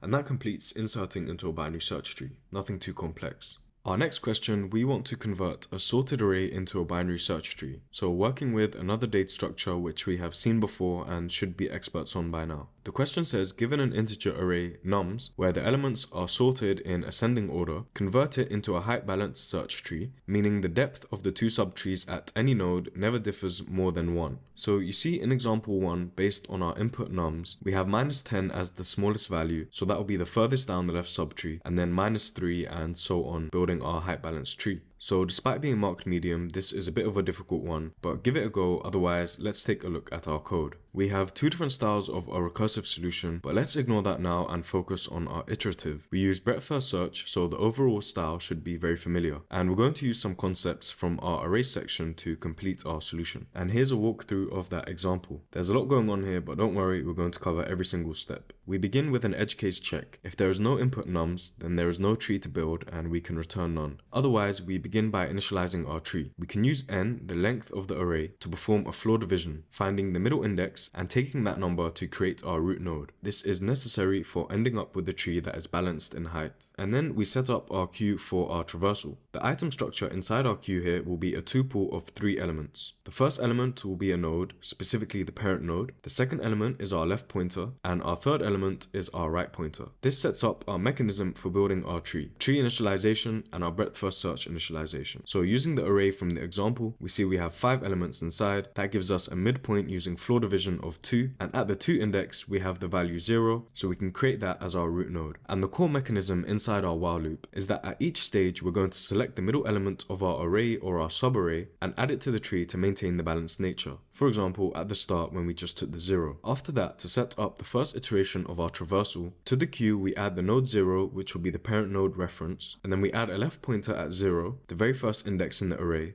and the right as mid -1. This will be the entire left half of the array. The next tuple will add 0 as the parent, and the left and right boundaries as 3 and 4. This will create a subarray of the right half of the input array, 0 to 1 being the left half and 3 to 4 being the right half. This is what we're setting up in our queue. And of each subarray, we take the middle value again to ensure we keep the tree balanced, creating a node object with that value and adding it on in the correct position of the tree. After that, we split the subarray again by appending the left and right sides of that subarray from the middle. So it might not be clear with this example, but if we take a longer array, you might get the idea. So there's 10 elements in our array. Using the exact same mechanisms in our initialization, 10 divided by 2 gives us 5. At the 5th index, we have the 6 value. So we'll take that and make it our root node. After that, we take the entire left half of our nums and the right half. So from 7 to 10 and from 1 to 5. These will be the first 2 tuples in our queue. And from there, we do the exact same thing again. We would take 3, which is the middle node, and we would take 8. Making them the left and right child of 6. And then from that, we add the left and right subarrays to our queue for each node. So at that point, we'll have 4 more tuples in our queue. And we continue this way again, taking the middle node and creating our tree. Eventually, the left pointer will be greater than the right, because each time the bounds are adjusted to exclude the middle every time. And as we progress and shrink the size of our subarray, eventually the subarray will be empty or invalid when left is greater than right. So we check this to prevent any errors or further evaluation. And that's pretty much our code. So let's go step by step through the first example. And just a quick note that 2 different results are accepted. The difference arises from the choice of the middle element when the array is split, especially when there is an even number of elements to choose from. So as we said, we initialize our tree with the node 0, which is the middle element of the array. Then we add the 2 tuples, which are the left and right subarrays, into our queue, ready for our traversal. On the first iteration, we pop off this entire tuple. The parent is the node 0, the left is 0, and the right is 1. And we assign them all in this line here. From there, we figure out the midpoint, taking the start and the end index of our subarray. So in this case, it's just 0 add 1, and we perform a floor division on 2, the same way we did in our tree initialization. That will give us a value of 0, and the element at that index in our input array is -10. So this value is less than our parent node's value, which is 0. So we assign the node -10 to be the left child of our node 0. And then we queue up the next 2 subarrays into our queue. First in, first out, so the next element we pop will be this tuple with the 3 and the 4. These 2 boundaries will give us a midpoint of 3, pointing to the element 5 in our array. This node's value is greater than its parent, so we make it the right child of our node 0. The next tuple we pop off will not evaluate because left is greater than right. So there is no more subarray to be evaluated here. On the 4th iteration of our while loop, we will add the -3 node as a right child of -10. The next tuple will not evaluate. On the 6th iteration of our while loop, we'll add node 9 as a right child of node 5. After that, every tuple in our queue will not evaluate because left is greater than right. So our while loop will continue, pop these all off, none of them will evaluate, so we break from our while loop and return the root of our brand new tree. The time complexity for this iterative solution is O of n. Each element in the input array is processed exactly once. This occurs in our while loop. And space is O of n, the queue can contain up to n nodes in the worst case, and we are also using n space to create our tree. And so that's how we can create a binary search tree from a sorted array. A nice question that uses 2 date structures in the problem. Next up, we have an old favorite, toSum. It's made a return, and this time in the form of a binary search tree.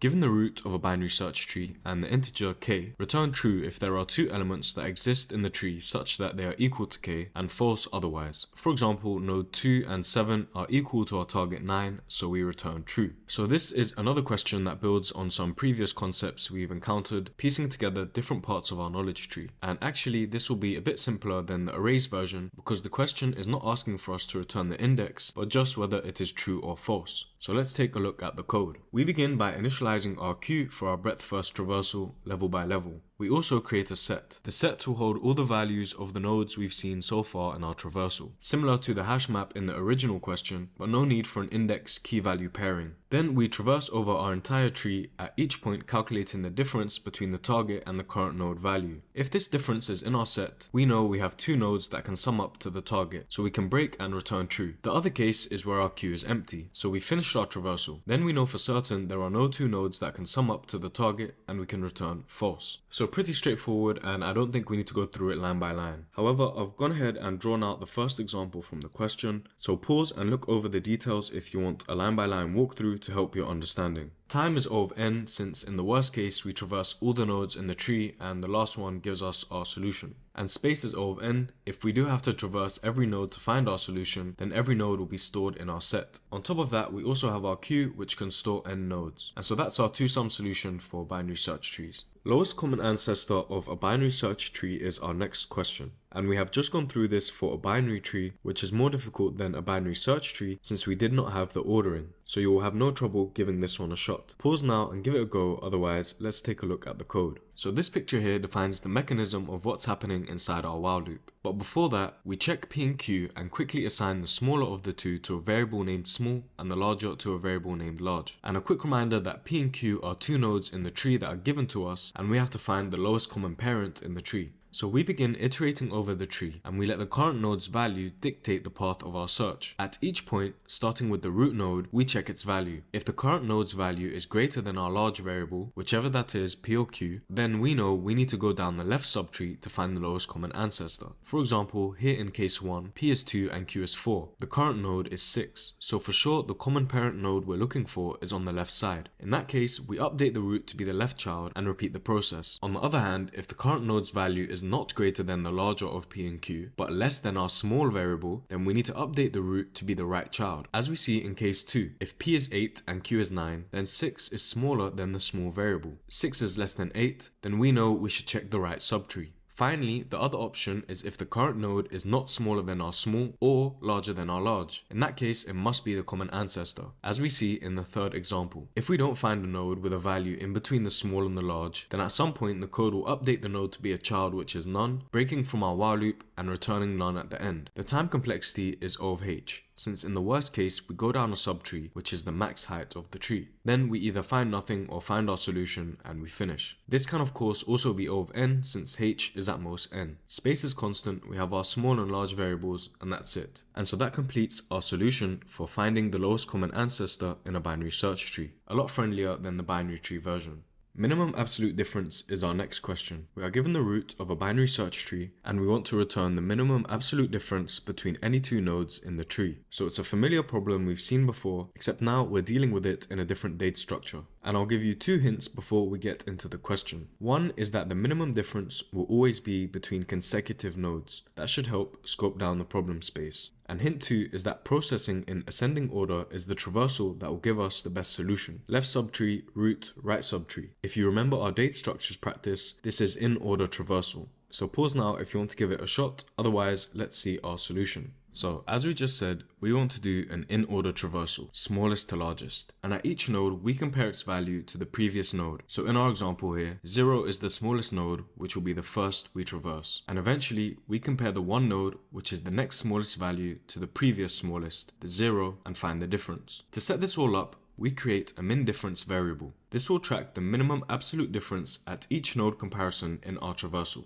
We also create a previous value variable. This is for the comparison after we update the current node, something we saw often in our linked list questions. The two values are set to positive and minus infinity, since this will be outside the constraint of the question. The first is positive since later we are updating the variable, and we will look for the minimum or the smallest value, so positive infinity will definitely be replaced. And negative infinity for the previous value. This is just a neat trick to avoid extra code in the first node comparison for when there is no previous value yet. We'll see this in a second. And lastly, we create an empty stack. This will contain the nodes for our ascending in order traversal. Then we begin a while loop which will execute as long as there is a root or stack to process. We have two blocks of code inside our while loop. The if block is for traversing down the left subtree, pushing nodes onto the stack from the largest to the smallest until we reach a leaf node all the way down the left subtree. When we reach a node which is none, we know we've gone as far left as possible, so we hit the second block of code. In this block, we pop a node from the stack, which will be the next smallest node. We do the evaluations, calculating the min difference and updating the previous value before updating the root node to be the right child. So seeing this in practice will make a lot more sense. In the first iteration of our while loop, we append the root node 1 to our stack and update the root to be the left child 0. On the next iteration, we do the same for the 0 node, updating the root to be its left child, which is none since 0 is a leaf node. On the third iteration, our root is none, so we hit the else block. Pop off the top of our stack and calculate the min difference. We compare the current min difference against the current node's value minus the previous node's value. We don't have any previous yet, so this will evaluate to stay as positive infinity. After that, we store the 0 as the previous value and update the node to be the right of 0. Next, on the fourth iteration of our while loop, we pop off the 1 node. Then we check the difference between the 1 and the 0 node. This gives us a new minimum difference of 1. We store 1 as the previous value,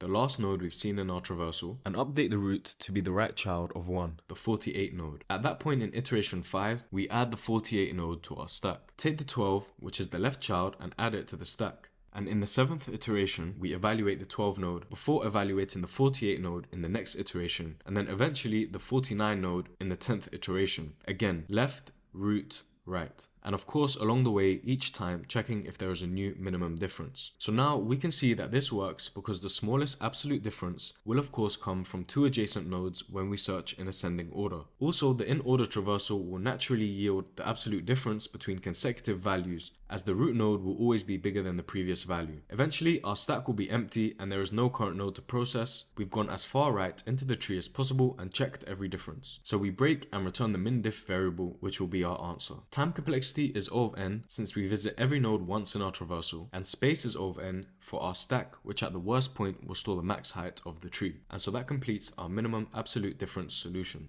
Our next question wants us to balance a binary search tree. We are given the root of a binary search tree, and we are asked to return a balanced version of that tree. Balance meaning the height of the left and right tree at any node does not differ by any more than 1. So give it a go now, remembering that medium questions typically encompass 2 easy questions or 2 smaller problems. In that case, you might find this easy, especially because we've gone over those 2 smaller problems in this section already. So let's take a look at how to solve this. We're going to do this in 2 parts. First, we're going to create an array of the original binary search tree, sorted in ascending order, and we've just seen how to do this in the previous question, minimum absolute difference, and this sets us up perfectly for the second half. Here we will create the balanced binary search tree from the sorted array. We do this iteratively, finding the middle element as the root of each subtree, using a queue to manage the process. We've seen this in the question which names the logic itself, convert sorted array to binary search tree, where that question specifically asks for a balanced binary search tree. There's also a recursive way to do the second part, which we have in that previous question also. We have already gone through both of these blocks of code in detail, step by step. So if you're unsure of this solution, go back and take a look at these questions. And if you're still confused, try taking pen to paper and drawing it out for this question. Overall time complexity is O of n. The in-order traversal processes each node exactly once, despite the nested while loops. Those just help navigate the in-order traversal. For the converting of the array to the tree, the algorithm processes each element of the array once and inserts it into the new tree. Space complexity of the entire solution is O of n. The in-order traversal uses n space to store elements inside the nodes array, and at most storing the max height of the tree in the stack. For the conversion, the queue can at most hold n elements in the worst case, and n space for the new tree. And that's the balance a binary search tree question. A perfect example of using 2 previous questions or concepts to come to a solution for a harder question. Deleting a node from a binary search tree. This is another medium and another foundational operation for binary search trees. Personally, working through this operation here is what took me to the next level. Writing the code from scratch, drawing out how it works, writing it out again off memory, this really took my Python skills and data structures knowledge to a very confident level.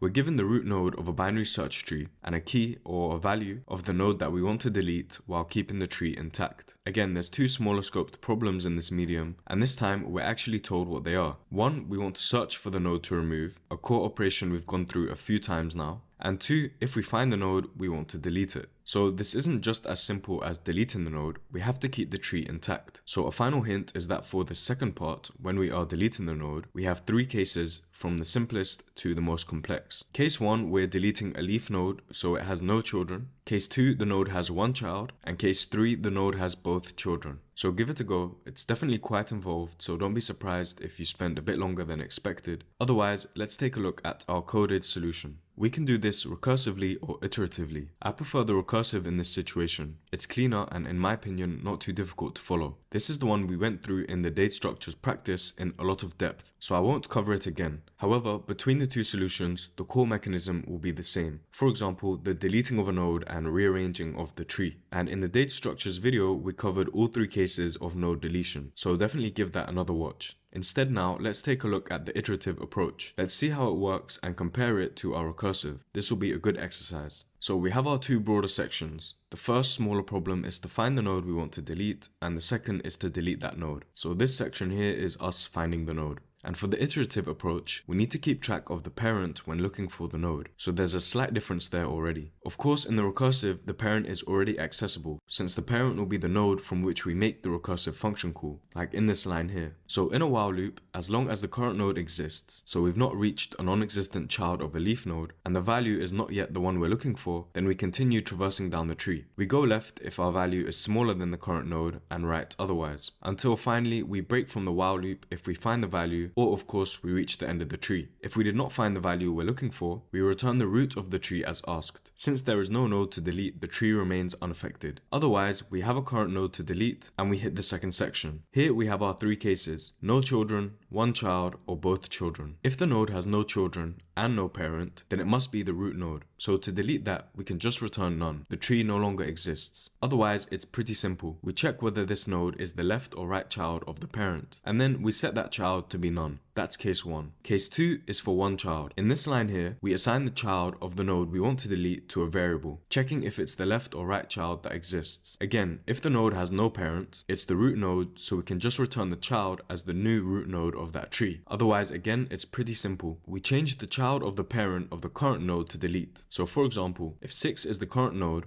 then we just set this child variable to be the right child of 6, the 7 node. We do this in this first line here, and in the final line, the parent of 6 is 5. 5's left child is not equal to current. Instead, it's equal to the right child. So in our else block, we assign the right child of the parent, which is the 5, to be the child of the current node we want to delete. So essentially, we're breaking these two lines and creating a new one like this, removing the 6th node from our tree. And that's case 2. Finally, case 3, both children. In this event, we have to find the next smallest node. We can find the biggest in the left subtree, or what we do here is find the smallest in the right subtree. We went over this function in the data structures video, so in the recursive solution, we reuse that function. And it might be a better idea to create a separate function for this, because it makes the code cleaner and we can reuse this function elsewhere in our code. So I've taken the example from the question here, and I've added this 3.5 node so we can really see how things work. So in this block of code here, we want to find the smallest in the right subtree. We want to traverse down the left subtree of the right child of the node we want to delete as far as possible. So we begin with a successor parent of 3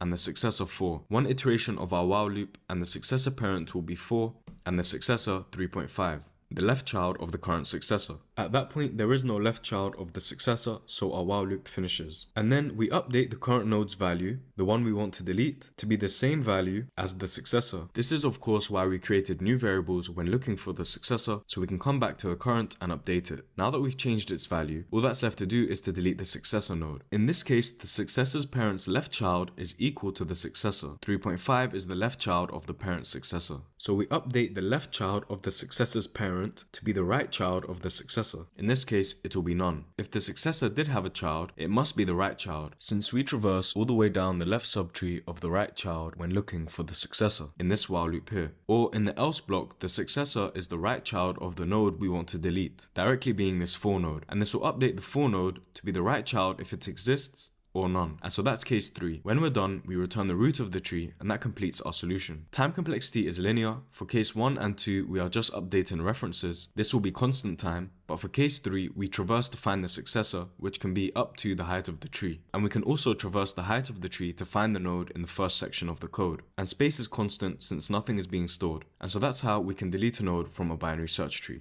In our final binary search trees question, we are given the root node and an integer k. We want to find and return the kth smallest value in the tree, the smallest starting at index 1, not 0. And it's asking for the value of the node, not the node itself, so be sure to return that. Pause and give it a go, otherwise let's take a look at our solution. You might be surprised by how easy this is for a medium, and that's because all the concepts we've learned so far are coming together. This is why LeetCode and interviewing is not really difficult. We just have to see enough problems until we realize that the solving pattern is applicable and replicate the code for the question. So in this example, it's simple. We start by finding the smallest value node, and from there traverse our tree k times to find the kth smallest node? Well, to find the smallest node is easy. We've seen this before in this section, as well as in the data structures practice along with the other traversal methods. So we traverse in order using the exact same code pattern, a stack to store our nodes, a while loop which executes until the root is none and the stack is empty, an if block for traversing down the left subtree, and the else block for popping nodes, performing our operations, and traversing right. Compare this to the min absolute difference question and nearly everything is the same. The only thing that's going to change is the operations we're carrying out. No need for any extra variables. All we're going to do is check if we've traversed in order k times from the smallest value node by checking the value of k, minusing 1 from its value after each traversal. So that's the conceptual approach, and here's a step-by-step walkthrough. Again, essentially traversing all the way down the left subtree from the root to the smallest node, adding these values into our stack. This will all occur in the if block. And then we pop the nodes off the stack one by one, reducing k by 1 for each node until k is equal to 0. This will all occur in the else block. In the worst case scenario, the algorithm needs to check every node when the kth smallest element is the largest element in the tree, requiring a full in-order traversal of the entire tree. Additionally, in a tree where we just have one single subtree, something that looks more like a linked list, the algorithm would still need to visit each node to reach the kth smallest element in the first place. Our space is O of n driven by the stack, which can grow up to the height of the tree. So n at max is the height of the tree, as we see in the example after we reach the smallest node.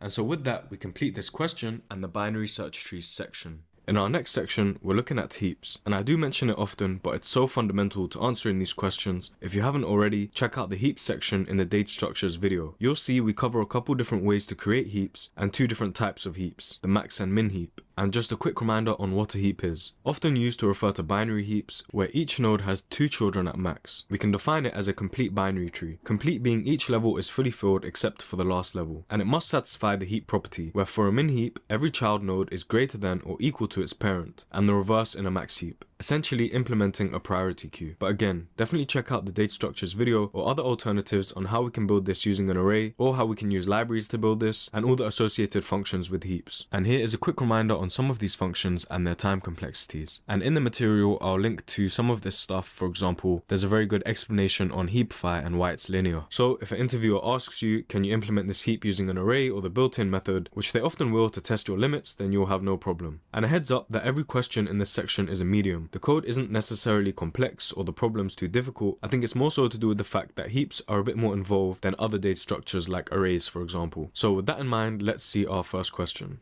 Kth largest element in an array is our first heaps question, where we are given an integer array nums and a single integer k. We want to return the kth largest element in the array, a reverse of the last binary search trees question we saw. Since this is an arrays based question, it can easily be done by sorting the array and returning the kth index, but we want to do this without sorting, and using a heap is a very good way to go about this. In this question, I really want to cover a lot of areas on heaps to give us a good foundation for tackling the rest of the section. So let's take a look at the code, and here we have 3 solutions. On the top right, we have the most concise way to do this. The heap qn_largest function internally uses a heap to find the k largest elements from the nums array argument input. It sorts the heap in descending order, largest to smallest, returning a list. And you can see from the definition of the heap q module that the n_largest function returns a list of the n_largest elements from the dataset. And the -1 index at the end is returning the last element in this sorted list, which will of course be the kth largest element. So here's a quick example. We have an array of numbers from 1 to 10 unordered, and if we print the n largest numbers passing in k, which is a value of 3, we get 10, 9 and 8. If I change this to 5, we'll get the 5 largest items, and if we add the index -1 on the end, we'll get the last item, the kth largest item, so in this case the 5th largest item. The time complexity for this is n log k, and let's break it down. The heap construction takes O of k time, and there are 2 parts to this, the initial construction and the heapifying process. Adding the first k elements into an empty array, O of 1, constant per element, giving us O of k to create the heap. Then we order and arrange these k elements into the heap structure using heapify, which is also done in O of k time. And we can see from the documents that heapify is linear in time using no extra space. Without dissecting the inner workings of the heapify operation, we can just say heapify is linear because we start from the bottom non-leaf nodes of the heap/tree and work our way up towards the root, minimizing the number of comparisons and swaps needed. If you want an explanation on the exact inner workings and exactly why it's linear, I'll link some extra reading materials because there's a bit of maths involved and it needs some time to digest. So you can go through it in your own time at your own pace, but I wouldn't expect this level of detail in the interview, so it's not the most necessary thing to learn. So we initially create a heap of the very first k elements. Then we need to check the remaining elements, the n minus k elements, to make sure that our heap contains the k largest elements. So what the code does is for each remaining element, we check and compare it to the root.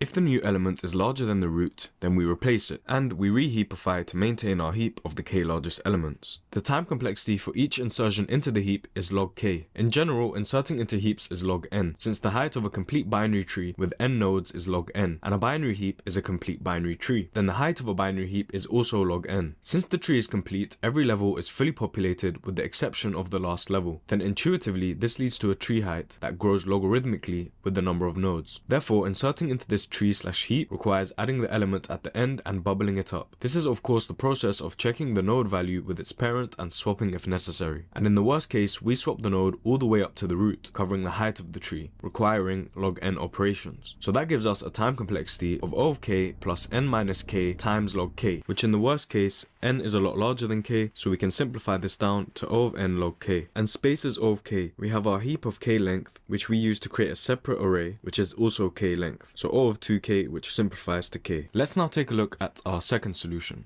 In the middle here, we have the unoptimized approach, where we create our own heap using an array, push all the items into the heap using the built-in heap queue heap push function. This will ensure that each value in the array is in the correct index to maintain the parent-child heap property. By default, this creates a min heap. To create a max heap, we have to do some tricks with negative values and it can get very messy. So for now, we'll stick to the min heap. It works fine and the complexity will be the same. So in this first for loop here, we're pushing all of the elements into our heap. Let's take a look at how this first part works. We create our heap, and then for every item inside our nums, we're going to push it into our heap, passing in the heap and the number at each iteration. And when we print at the end, you see we have our ordered heap. 1 being the root node, a left child of 3 and a right child of 2. 3 has the left and right child of 4 and 5. 2 is the parent of 6 and 10. 4 has a left and right child of 7 and 8. And 5 has a left child of 9. That's our heap. Then in the next loop, we pop elements off the heap until the size of the heap is k. We use heap pop to maintain the structure of our heap. So if I change k to be 2, then the length of our nums, which is 10, minus 2, gives us a range of 8. So we'll pop 8 items off our heap. Let's see what that looks like. And here we are popping the 8 smallest items off our heap, leaving us with a heap which is the size of k, which is 2, containing the largest 2 elements.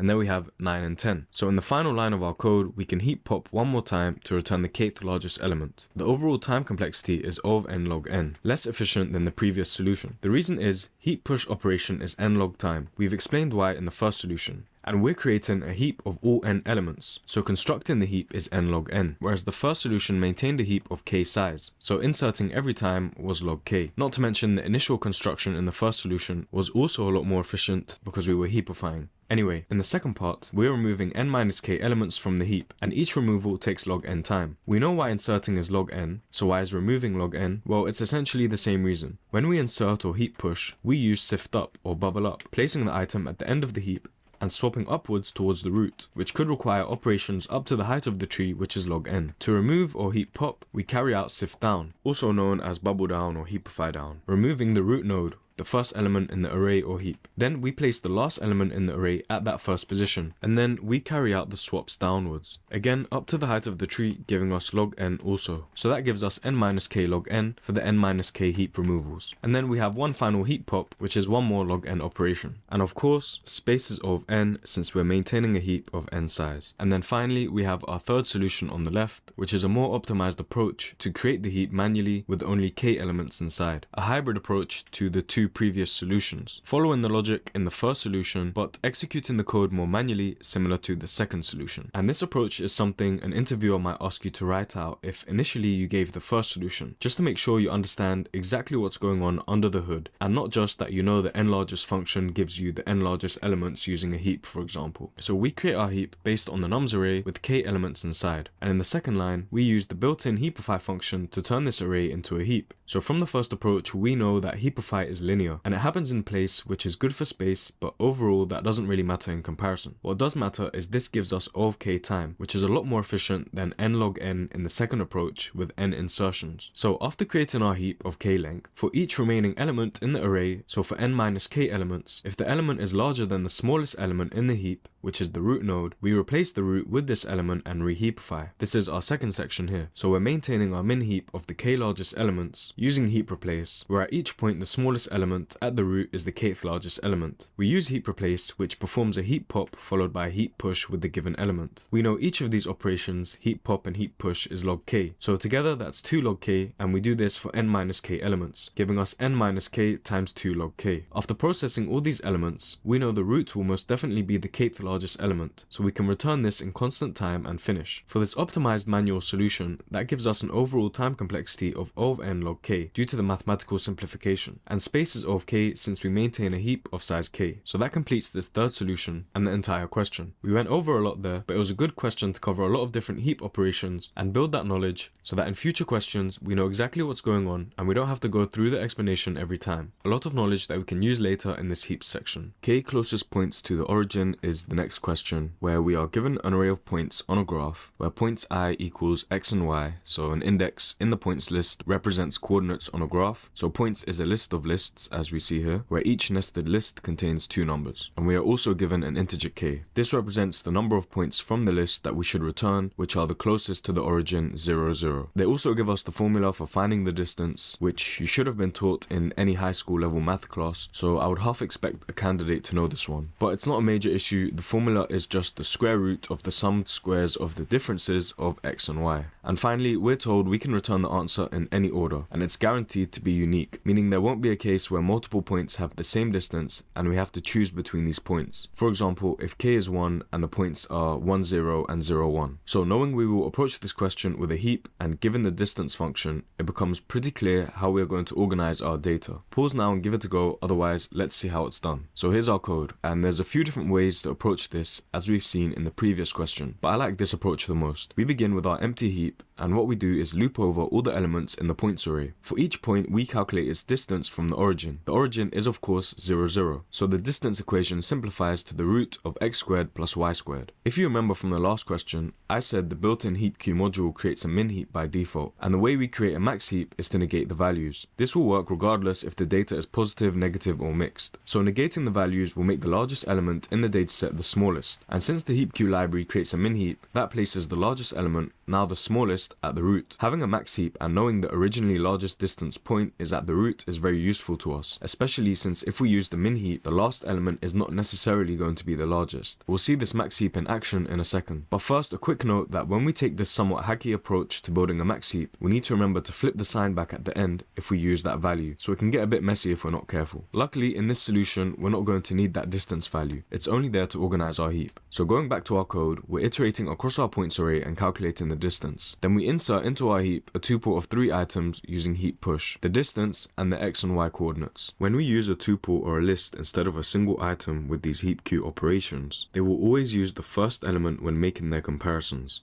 So we set the distance to be the first item in this tuple. So although we can use lists, I prefer tuples since they are immutable and therefore a bit safer. To make our algorithm as efficient as possible, we limit the size of our heap to k. We do this by checking at each loop if we've hit that limit, and if we have, we use heap push pop with the new tuple. Heap push pop first pushes an item onto the heap, reheapifies, and then pops, returning the smallest item from the heap. This is not to be confused with heap replace, which we've already seen. Heap replace first pops the smallest element and then pushes the new element. Same operations but different order. In this context, heap replace would pop the root and replace it with the new value. Even though the root is the largest distance, we don't yet know if the new value is smaller in distance yet. So if we wanted to use heap replace, we would have to compare the root first, and if the new distance was smaller, then we could replace it. Of course, we check if the new distance is actually greater because we have reversed all our values in the max heap. However, we can avoid all this trouble with heap push pop, which adds a new element onto the heap, so the size is now k plus 1, and again of course it heapifies with the new addition. So after heap push popping, we know for certain the root will be the largest original distance, so we can pop that off and continue. After checking all n elements, we have a heap of the k smallest distances, so using a quick list comprehension at the end here, we can return these points. Time complexity is O of n times log k, since in the worst case for all n elements we are doing a log k insertion, and space is O of k plus 1, which simplifies to O of k for our heap, and so that completes our k closest points solution. Top k frequent elements. Another similar style heaps question. Given an integer array nums and an integer k, return the k most frequent elements. You may return your answer in any order. So a very brute force way to do this might be to manually iterate over the array for each element and store the element and its frequency in a dictionary. Then maybe sort the dictionary based on the frequency values and append the top k elements to an array and return it. But we are way past that now, so I tried to solve this one with a heap, and it shouldn't be too difficult given our practice so far. Otherwise, let's see how it's done. We begin by using the counter class from the collections module. This takes in an iterable, like our input array nums, and it creates a dictionary where the keys are the elements from the given iterable, and the values are their counts or the frequency. Under the hood, this iterates across the input array, counting the values in one pass, so it's linear, O of n. Earlier in this LeetCode practice, I would do this manually, but we are getting more and more advanced now. And if you already know how to create this manually, I would definitely recommend using counter in your interview. It shows you are comfortable with libraries, which is a big part of software engineering. Similar to how we are using the heap queue library instead of creating a raw heap and heapifying ourselves every time like in the data structures practice. So, after taking the count, we have all the data we need to pick the k most frequent elements. We do this using a heap of course, and we iterate over the items of the dictionary. Remember, we went through the different ways to iterate over a dictionary very early on, so we iterate over the items to get both the key and value pair. For each number and its frequency, until the heap is of size k, we heap push it onto the heap. This is a log k operation that will occur k times. And again, in our tuple of the frequency and the number, we put the frequency first, since this is the value we want our heap operations to use in their comparisons. Then, once our heap is of size k, for the remaining n minus k elements, to make sure that we have the top k frequent elements in our heap, we compare each element with the root node. So we compare the frequency that we pop off from our dictionary with the first item in the heap and the first item in that tuple, which will be the frequency. If the new frequency is greater than the root frequency, we replace the number in our top frequency heap. We do this with heap replace, which will also heapify and maintain our heap. Finally, using a list comparison, we return an array of the top k elements, with just the numbers and not the frequencies. And this is O of k, to iterate across our heap and append these numbers to the array. Overall, this gives us a time complexity of n log k. When n is large and k is small, our bottleneck is this iteration. We go across the n minus k elements and potentially we replace every element. Space is O of n, dominated by our counter list, although we also have a k-length heap and a k-length results list at the end. So that's top k frequent elements, another k-style heaps question. And now we can begin to see a common style of question where heaps are most useful, as well as a few problem-solving patterns we can reuse to tackle these questions. Here we have our last heaps question, and it's a bit different from the k-type questions we've seen so far. We are given an array of CPU tasks, which is essentially just a list of capital letters in the alphabet, and we are also given a cooling time, which is an integer n. Each cycle or interval allows for the completion of one task. These tasks can be completed in any order, but there's a constraint. Identical letter tasks must be separated by n intervals due to the cooling time. So in the first example, n equals 2, meaning we have to wait 2 intervals to execute a task of the same letter. So the fastest way to execute in this example is to process A, then B, and then wait and repeat. We have to wait because after executing A, there needs to be at least 2 intervals. So in one of the intervals, we can execute B, and in the second interval, there's no other option but to wait. If n is 1, then we can pretty much execute task after task as long as they're not identical. So we need to find a way to get the minimum interval time and return it. And quickly, before looking at the code, let's consider the logic first. This will give you the intuition to write the code yourself if you want to give it a go. If we have a setup like this, with 3 A's, 2 B's and 2 C's, with the cooling time equal to 1, the very most basic approach we can come up with is to process the tasks in random order. This gives us the following: process B, then C, then B, then maybe do A, and then we have to wait before doing A again, then we do C and then A one more time. This gives us 8 intervals. On the other hand, if we approach this solution by evaluating the most frequent tasks first, then we can avoid the idle time in the previous approach. At the start, A is the most frequent task, so we begin with A, then we can't immediately execute A again because we have a cooling time of 1. So after that, we have 2 A's, 2 B's and 2 C's. So we can take either B or C, and in this example, we'll take B. Then we have 2 A's, which we can now process, and 2 C's as the most frequent. So we can just take A.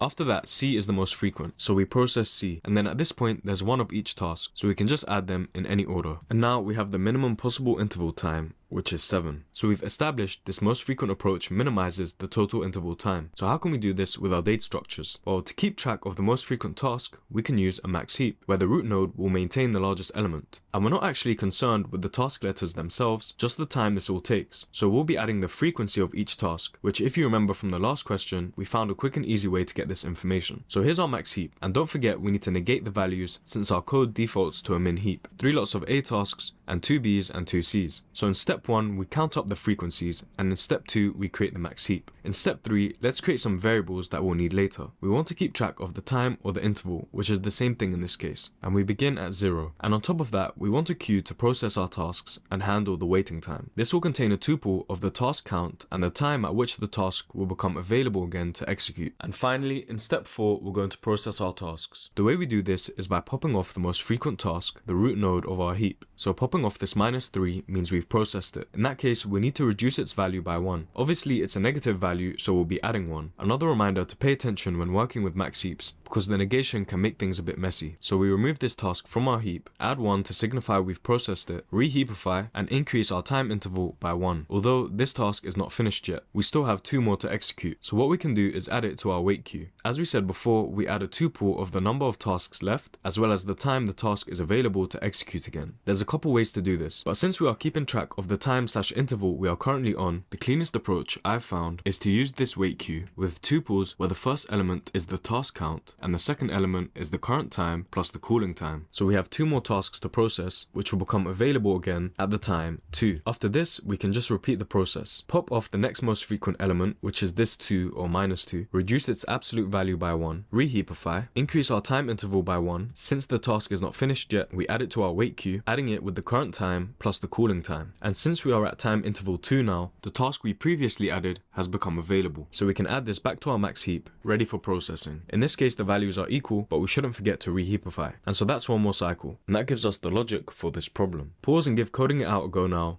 Otherwise, let's see it written up. Here's the code, and in step 1, we collect the frequency of each task, again using the counter class. In step 2, we create our max heap, iterating over just the values in the dictionary, since we're not concerned with the task letters, which will be the keys. We add the task counts to the heap, negating the values to build a max heap, then we heapify in linear time. In step 3, we quickly create our time or interval tracker, as well as our queue for handling the wait times. And finally, in step 4, we process the tasks. We do this with a while loop, which continues as long as our heap has tasks, or we are waiting for tasks in our queue to become available. And in a way, this resembles code similar to our tree sections, where as long as we add nodes to search in our queue, or a current node to process, we would continue. Inside our while loop, we immediately increase the time by 1. Then, if our heap has tasks, they will be available to execute, so we heap pop the most frequent off the root, and we decrease its absolute value by 1 since we processed the task. Then if the current task is not finished yet, so we have more of that letter to process, we add it to the wait queue with the time it will become available again. In this final if block, we check if the task at the front of the queue is available to process again. If so, we add it back to our heap. Of course, we only check the front of the queue since that will always be the next available task. And one thing to notice here that we didn't cover in the intuition is that this while loop condition will automatically process idle time. If our max heap is empty, but our wait queue has items, even if those items are not yet available, the while loop will continue to execute, adding 1 to the interval time, representing idle time, until the next task in the queue becomes available. So that's the code. Time complexity is n log n, since we have a heap of up to n elements, representing all the tasks which we are iterating over, and for each iteration, we are performing heap pushes and pops, which are log n operations, that in the end simplify down to n log n. And spaces of n for our task count dictionary, our heap,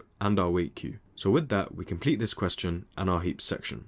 Next up, we have our graphs section, and a graph is just a collection of vertices connected by edges, a powerful tool for representing data, especially when scaled up. For example, Facebook's social graph to map your network of friends and interactions, and even neural networks used in deep learning are at their very core just graphs. As always, I'd suggest to get comfortable working with the graph data structure and all the associated operations before taking on the problems, creating the graph, inserting, deleting, printing, searching, and all the rest. I've included here a reminder on the basics, creating a graph using a dictionary or a hash map, what this looks like, and how we can iteratively search both breadth and depth first. If you used a different alternative to the data structures video, this might seem foreign to you, since of course there's many different approaches. However, hopefully this isn't too far off. From the code of these traversals, you'll immediately see that graphs are not too far off trees, and even from the diagram, they look pretty similar. So when we face these graph questions, as we've increasingly seen as we progress through this LeetCode practice, we can reuse a lot of the problem solving patterns and the code we've seen before. So I'm not going to go through this slide since the code is from our data structures video, it's just here as a convenient reminder for us. Instead, let's crack on with the first question. For this one, I've added the details in the notes. It seems that the LeetCode website is down right now, but I managed to find some screenshots on the problem. Either way, let's give it a go. In the clone graph question, we're given the node of a connected, undirected graph. And let's pause there to see what this means. So we're getting into the weeds a bit here, but I've included this slide on the different types of graphs since the question mentions it.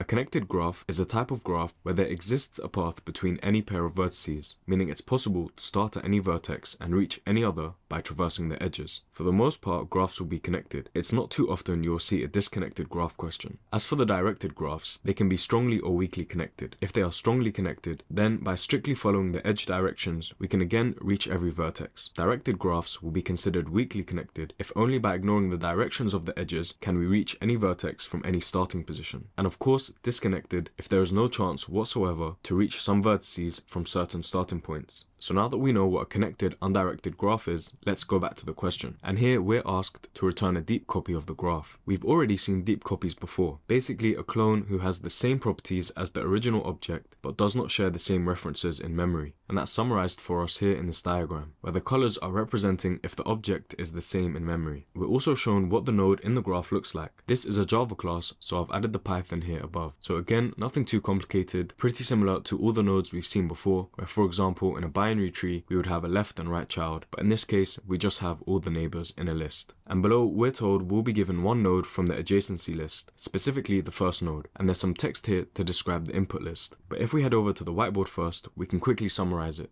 So this list of lists represents our input from the question, and the list at each index represents the neighbors of a node in the graph, and the value of that index is the value in the node. So in our graph, the value node 1 has neighbors of 2 and 4. The node 2 in the graph has neighbors of 1, which we've already added, and a neighbor 3. The node 3 has neighbors 2 and 4, and the node 4 has neighbors 1 and 3, which we already have. And so that's the original graph from the question represented in this adjacency list. So that's the question. Pause now and give it a go, otherwise let's see how it's done. Here's the code, and essentially we're going to be traversing the graph from the given node, breadth first, although depth would work too. We keep a dictionary called clones, mapping each original node to a deep copy. During our traversal, these clone node classes also have their neighbors updated to maintain the graph structure. And before getting into the walkthrough, I put this code side by side with our breadth first traversal framework, so we can see just how identical it is. Something we saw often in the trees sections, where we have our main traversal framework and we adjust it based on the question. So we begin with an edge case check for an empty node, followed by our queue for maintaining our nodes for the traversal. Here we have our clones dictionary, which will keep track of the nodes we create. This would be our traversal list in the main framework. Of course, for trees, this is not necessary since there is no chance of revisiting a node. We have our loop over the queue, popping the current node to be processed. After, we can carry out operations necessary for the question. Here, we add the node to our traversal list, but here we'll be creating a node clone of the neighbor in our dictionary. We're also adding the neighbor vertices or the nodes to our queue, in both these lines here and here. So the core framework is there, but we make some adjustments along the way, like looping over the neighbors in this question, and we'll explain each difference as we walk through the code. So let's begin at the start. A standard deck with the first node passed in. This queue will contain only original nodes. So I've left the original nodes in black and the copies are in purple. And we also have our clones dictionary, again initialized with the first node. This will be a hash map where the keys are the values of the original nodes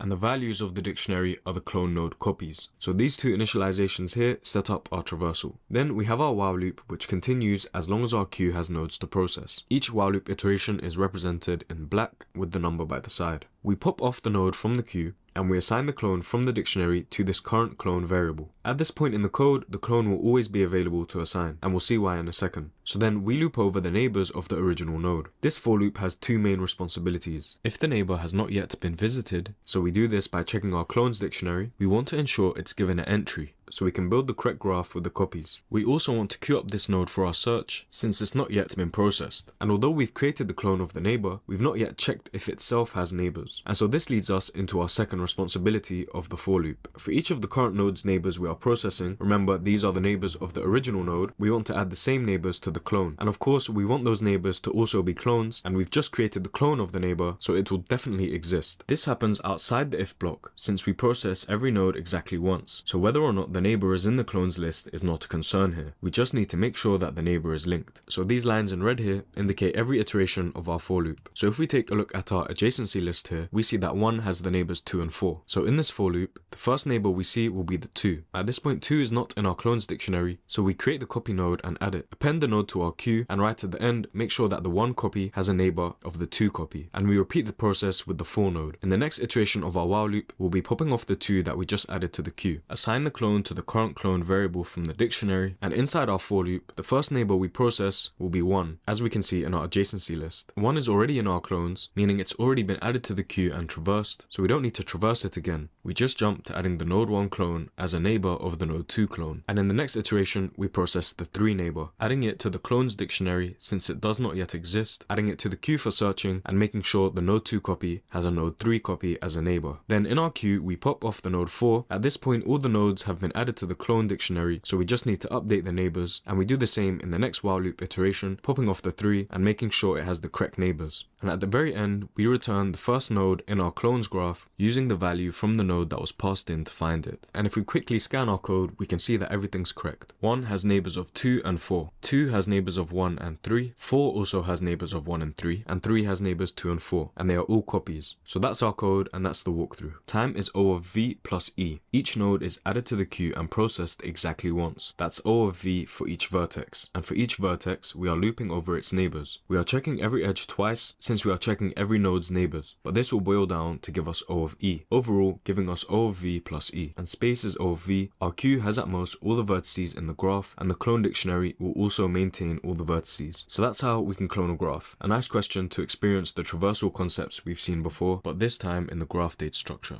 Here we have some core operations on graphs, something similar to easy questions. We have find the largest node, find a cycle in the graph, and count the number of edges. And we're not going to go through this line by line since they're not too difficult. For example, to find the largest node, we just rework our breadth first search ever so slightly, adding a tracking variable and comparing the value at each node. Of course, we just reverse the greater than operator to a smaller than to find the smallest node. For finding cycles, we perform a depth first search and use a set, which means no duplicates allowed. We traverse across the graph, at each point checking if we have already visited this node. Pretty similar to our framework traversals where we check if a node is in our traversed list to avoid repeating. Except this time we specifically return a boolean based on the check. And finally, this one is really neat. We want to count the number of edges. And you might think the best way to do this is another traversal of the graph, keeping count of the edges as we jump from node to node. But actually, we can just check the adjacency list, so the dictionary that represents our graph, and count the number of neighbors for each vertex. So there's some useful core operations for us to reuse, and I've linked some more here. This should remind us to always look back and see how we can reapply and rework previous patterns to face the current question. Our next graphs question is another medium, but I think this one should be a hard. It's called cheapest flights with k stops. There are n cities, each city is a node in the graph, and we are given an array of flights, which contains nested lists of 3 integers. The starting from node, the going to node, and the price of the flight. Along with that, we are given 3 integers, the source node number, the destination node, and k, which is the max number of stops or layovers we can perform on our journey. Finally, if there is no possible route between the nodes, we should return -1. And we see here from the first example that the cheapest path from 0 to 3 is 700, going over the 1 node, since we are allowed at most 1 stop. If we were allowed more stops, we could have gone from 0 to 1 to 2 to 3, which would have been cheaper. Let's now consider our solutions. The most famous shortest path style algorithm is Dijkstra's. Using it in this problem, we would have to adjust it since we have this k condition, and the solution is less clear and less efficient than this next one. We will use Bellman-Ford. The Bellman-Ford algorithm's primary principle is that it starts with a single source and calculates the distance to each node. The distance is initially unknown and assumed to be infinite, but as time goes on, the algorithm relaxes those paths by identifying a few shorter paths. Hence, it is said that Bellman-Ford is based on the principle of relaxation. And by relaxing, we simply mean updating the shortest path estimate to a vertex if a shorter path is found via that edge. So that was a lot of words, but with this example, hopefully we shall clear it up. For our solution, we're going to start at node 0, and we're going to check all the edges in the graph, on each iteration finding the minimum cost of travel to the nodes we visit. Since we are looking for the minimum price, we begin with our prices list set to infinity, so that when we check later if there's a new minimum, it will for certain update. And since we start at node 0, we initialize the price to be 0, since it costs nothing to travel from 0 to 0. And we're going to perform multiple traversals over our graph, and at the beginning of every traversal over our graph, we update our temporary prices table to match our main prices table. During our traversal, we make changes to the temporary table, and when we finish, we update the main table based off the temporary table.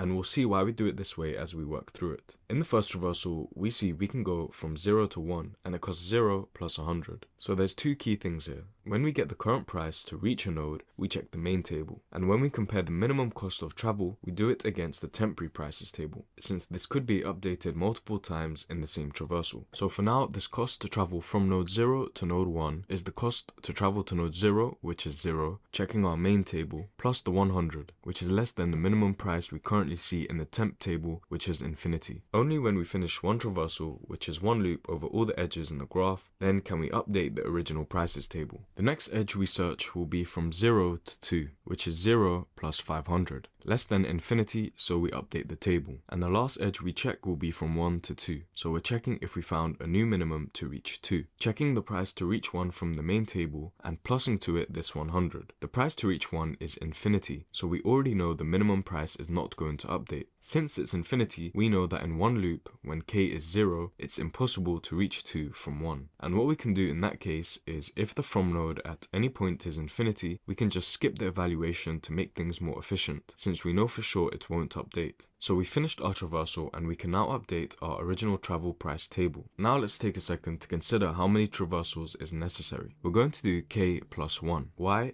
Well, because think about the base case if k is 0. We need at least one traversal to determine the minimum costs, if there is a path that exists. So one traversal gives us 0 stops. So extrapolating it out, k plus 1 will give us the cheapest cost to making k stops. So back to the problem, and on the next iteration, we see going from 0 to 1 will be the price of 0 plus the 100. Well, this already costs 100, so we know from this point forward, any more number of stops will not change the price. Going from 0 to 2 is also 500, and this is also what we have in our temporary prices table, so any more number of stops will not make that cheaper either. This time, however, going from 1 to 2, which we calculate as the price to reach 0, to reach node 1, and then to reach node 2, is going to be 0 plus 100 plus the new 100. Giving us 200, a new minimum for node 2. So we change our temporary prices table, the current traversal is finished, and we can update the original table, and that's 2 traversals in total. So we stop there, and these are our final prices. Hopefully you can see why we need this temporary prices table now. If k was 0, for example, no stops allowed, and we directly updated 1's price to be 100 in the main table, so we have 0 for 0 and 100 for 1 on the first traversal, then checking 1 to 2 would give us a price of 0 plus the price to reach 1 from 0, and then 1 to 2. 0 plus 100 plus 100 giving us 200, which of course when we have no stops is the wrong answer. Here's the code for this, and it's pretty much identical to our explanation, so no need to repeat a walkthrough. We have our prices table that updates at the end of every traversal, all initialized to infinity except for the source starting node. We do our k plus 1 traversals at the beginning of each, creating a new temporary prices table based off of what our original prices table is. When our traversal finishes, we update the original table to keep the temporary prices table intact on the next traversal. And we iterate across our graph, checking every node, and we really only have two cases. First, remember, if the from node in our traversal is infinity, we can skip it, since at this point in time it will be impossible to reach. For example, when we went from 1 to 2 in the first traversal. So that's our first case. And in the second, if the new cost is less than the current cost in the temporary prices table, just like we did in the walkthrough. Again, the cost is simply calculated as the cost to reach the current node from the main table plus the current cost to reach the next node, the edge we are currently looking at. If this is true, we update the temporary prices table with this new minimum value. When we finish our traversal, all that's left to do is update the main prices table and then return the answer. We either return the minimum value to reach that destination, or if that value is infinity, then we know it's not reachable and we can return -1 like the question asks us. The time complexity for this is O of k times e. Pretty straightforward. We have k loops, we can ignore the +1, and for each loop we check every edge. And space is O of n for both price tables, which in this case we use an array to represent. So that's the cheapest flights with k-stops question. Also included are two different approaches if you're interested. One using a rework of Dijkstra's algorithm and another with a breadth first search approach, which we've seen more than a few times now. Our last question in the graph section is called course schedule, and I like this one because it reminds me of that Bill Gates story where in high school he was asked by the teachers to automate the school's class scheduling system, and he jokingly said he put all the girls in his class even though he didn't speak to them. So another benefit of knowing how to program. In this question, we're given an integer called num courses, which is the number of courses a student has to take, and this is 0 indexed. So a num course of 2 will be course 0 and course 1. We are also given an array called prerequisites, which tells us which course we must take first before taking the second. The order is a bit confusing. I would have preferred to have it the other way around, but the first element is the target course and the second is the prerequisite. And in the constraints we see this is limited to one course prerequisite per course. So prerequisites is a list of lists where each nested list has two numbers, the prerequisite and the course. And we need to return true if it's possible to complete all the courses. So looking at example 2, for 2 courses total, we see there is a circular dependency. To complete course 1, we have a prerequisite of course 0, and to complete course 0, we have a prerequisite of course 1, making this impossible. So if you want to solve it, I'll give you a hint now, or you can pause and attempt it solo. We can represent this problem with a graph of courses, where each vertex is a course and the edge indicates a prerequisite. So that's the hint, and there's still a lot more involved, so let's see how it's done. We have two ways to approach this, iterative and recursive. We'll walk through the iterative this time since I think it's easier to follow, but definitely give the recursive a go in the notes since the runtime is a bit faster. And before getting into the code, let's first consider the question. We have a num courses of 5 and this prerequisites list here. Mapping this to a graph and we get the following. To complete course 0, we need to complete 1 and 2, and to complete course 1, we need to complete 3 and 4, and to complete 3, we need to finish course 4. We can also see that 4 and 2 would be our base cases in the recursive, no prerequisites needed. Transitioning over to our code, and we see we can use a dictionary to represent this graph. In the first part of the code, we build an adjacency list, which means our graph. We've already seen this before, for example, as an input in the clone graph question. Each key in the dictionary represents a course, and the values are its prerequisites. For example, course 0 has prerequisites 1 and 2. Also, since we have experienced the usefulness of Python modules a few times now as we get more advanced, I think it's worth mentioning that we can avoid pre-filling the dictionary with empty lists by using the default dictionary from the collections module. This will prevent errors when we look up missing keys in the dictionary by returning an empty object or a base value of the type specified. So after we build our adjacency list, we begin an iterative depth-first search. We go through each course. Since it's 0 indexed, we have no problem going through a simple range, and for each course we look for cycles. A cycle or circular dependency will of course mean that the schedule is impossible, and we've already seen how to check for cycles in our core operations slide earlier. So what this code does is if we begin at course 0, we see it has a prerequisite of 1 and 2. We'll depth first search to the 1, which first has a prerequisite of 3 and then 4. Depth first search to the 3, and that leads us to the 4. Checking course 4's prerequisites, and it's an empty list, meaning we know for certain we can complete course 4. Therefore, when we go back to the 3, we know 3 is possible, and we go back to the 1 is possible. We already know 4 is possible, so now we can complete 1, which takes us back to 0. At 0, we check course 2. Course 2 also has no prerequisites, it's an empty list, so we know we can do 2 for sure, and then we can also do 0. The way we do this in the code is nicely written out for us to follow. A stack as always to maintain our nodes for searching, and this time we add the graph node in a tuple with an empty set. This is in blue to make it clear. At the start of each while loop iteration, we push the current course onto the stack with a set to track which nodes we visited on our search for the current course's completion. So we have in black our large for loop here, and in red is each iteration of this while loop. Of course, the very first while loop in each larger for loop will be the course from the range that we are evaluating. So at the very beginning we add course 0 with an empty set, and then we pop it off and check if it's in our visited set. On the first while loop this will always be empty, so we add the current course to the visited set and add the current course's prerequisites with the updated set. And we continue repeating this process. Pop off the 1, check if it's been visited, and add its children after visiting the 1 and updating the set. This way we explore all the prerequisites of a course before moving on to the next course in our for loop, as well as the prerequisites of those prerequisites. If we encounter a course we've already visited on the same depth first search exploration, then the course is impossible and we return false. And bear in mind we can have different depth first search exploration paths, so we can reach the 4 by visiting 0, 1 and then jumping to the 4 directly, or by going 0 to 1, then 3 and then the 4. At the end of each loop we know for certain that the course is possible to complete without running into cycles, so we can set the adjacency list for that course to an empty list. This optimizes the time of the solution if we have to check this list again, removing redundant explorations. So at the end of this for loop here, no more nodes to search in our stack. In the adjacency list, we give the 0 course no more prerequisites. Time complexity for this solution is O of V plus E, where V is the number of courses, our vertices, and E is the number of prerequisites, our edges. Building the adjacency list takes O of E time since we iterate through all the prerequisites. The iterative depth first search takes O of V plus E time in the worst case, because each vertex, or course, is visited at most once in the outer for loop, which accounts for O of V time. And for each visited vertex, we explore all its neighbors, the prerequisites, in the inner loop, which is proportional to the number of edges, E, giving us overall V plus E, and the space complexity is also V plus E. The adjacency list requires V plus E space in the worst case, where every course has prerequisites. Additionally, the stack in the depth first search has a maximum depth of all the vertices, as well as the visited set, so they will each have V space, but overall we are dominated by the adjacency list, giving us V plus E. And so with that, we complete this course schedule question and our graphs section.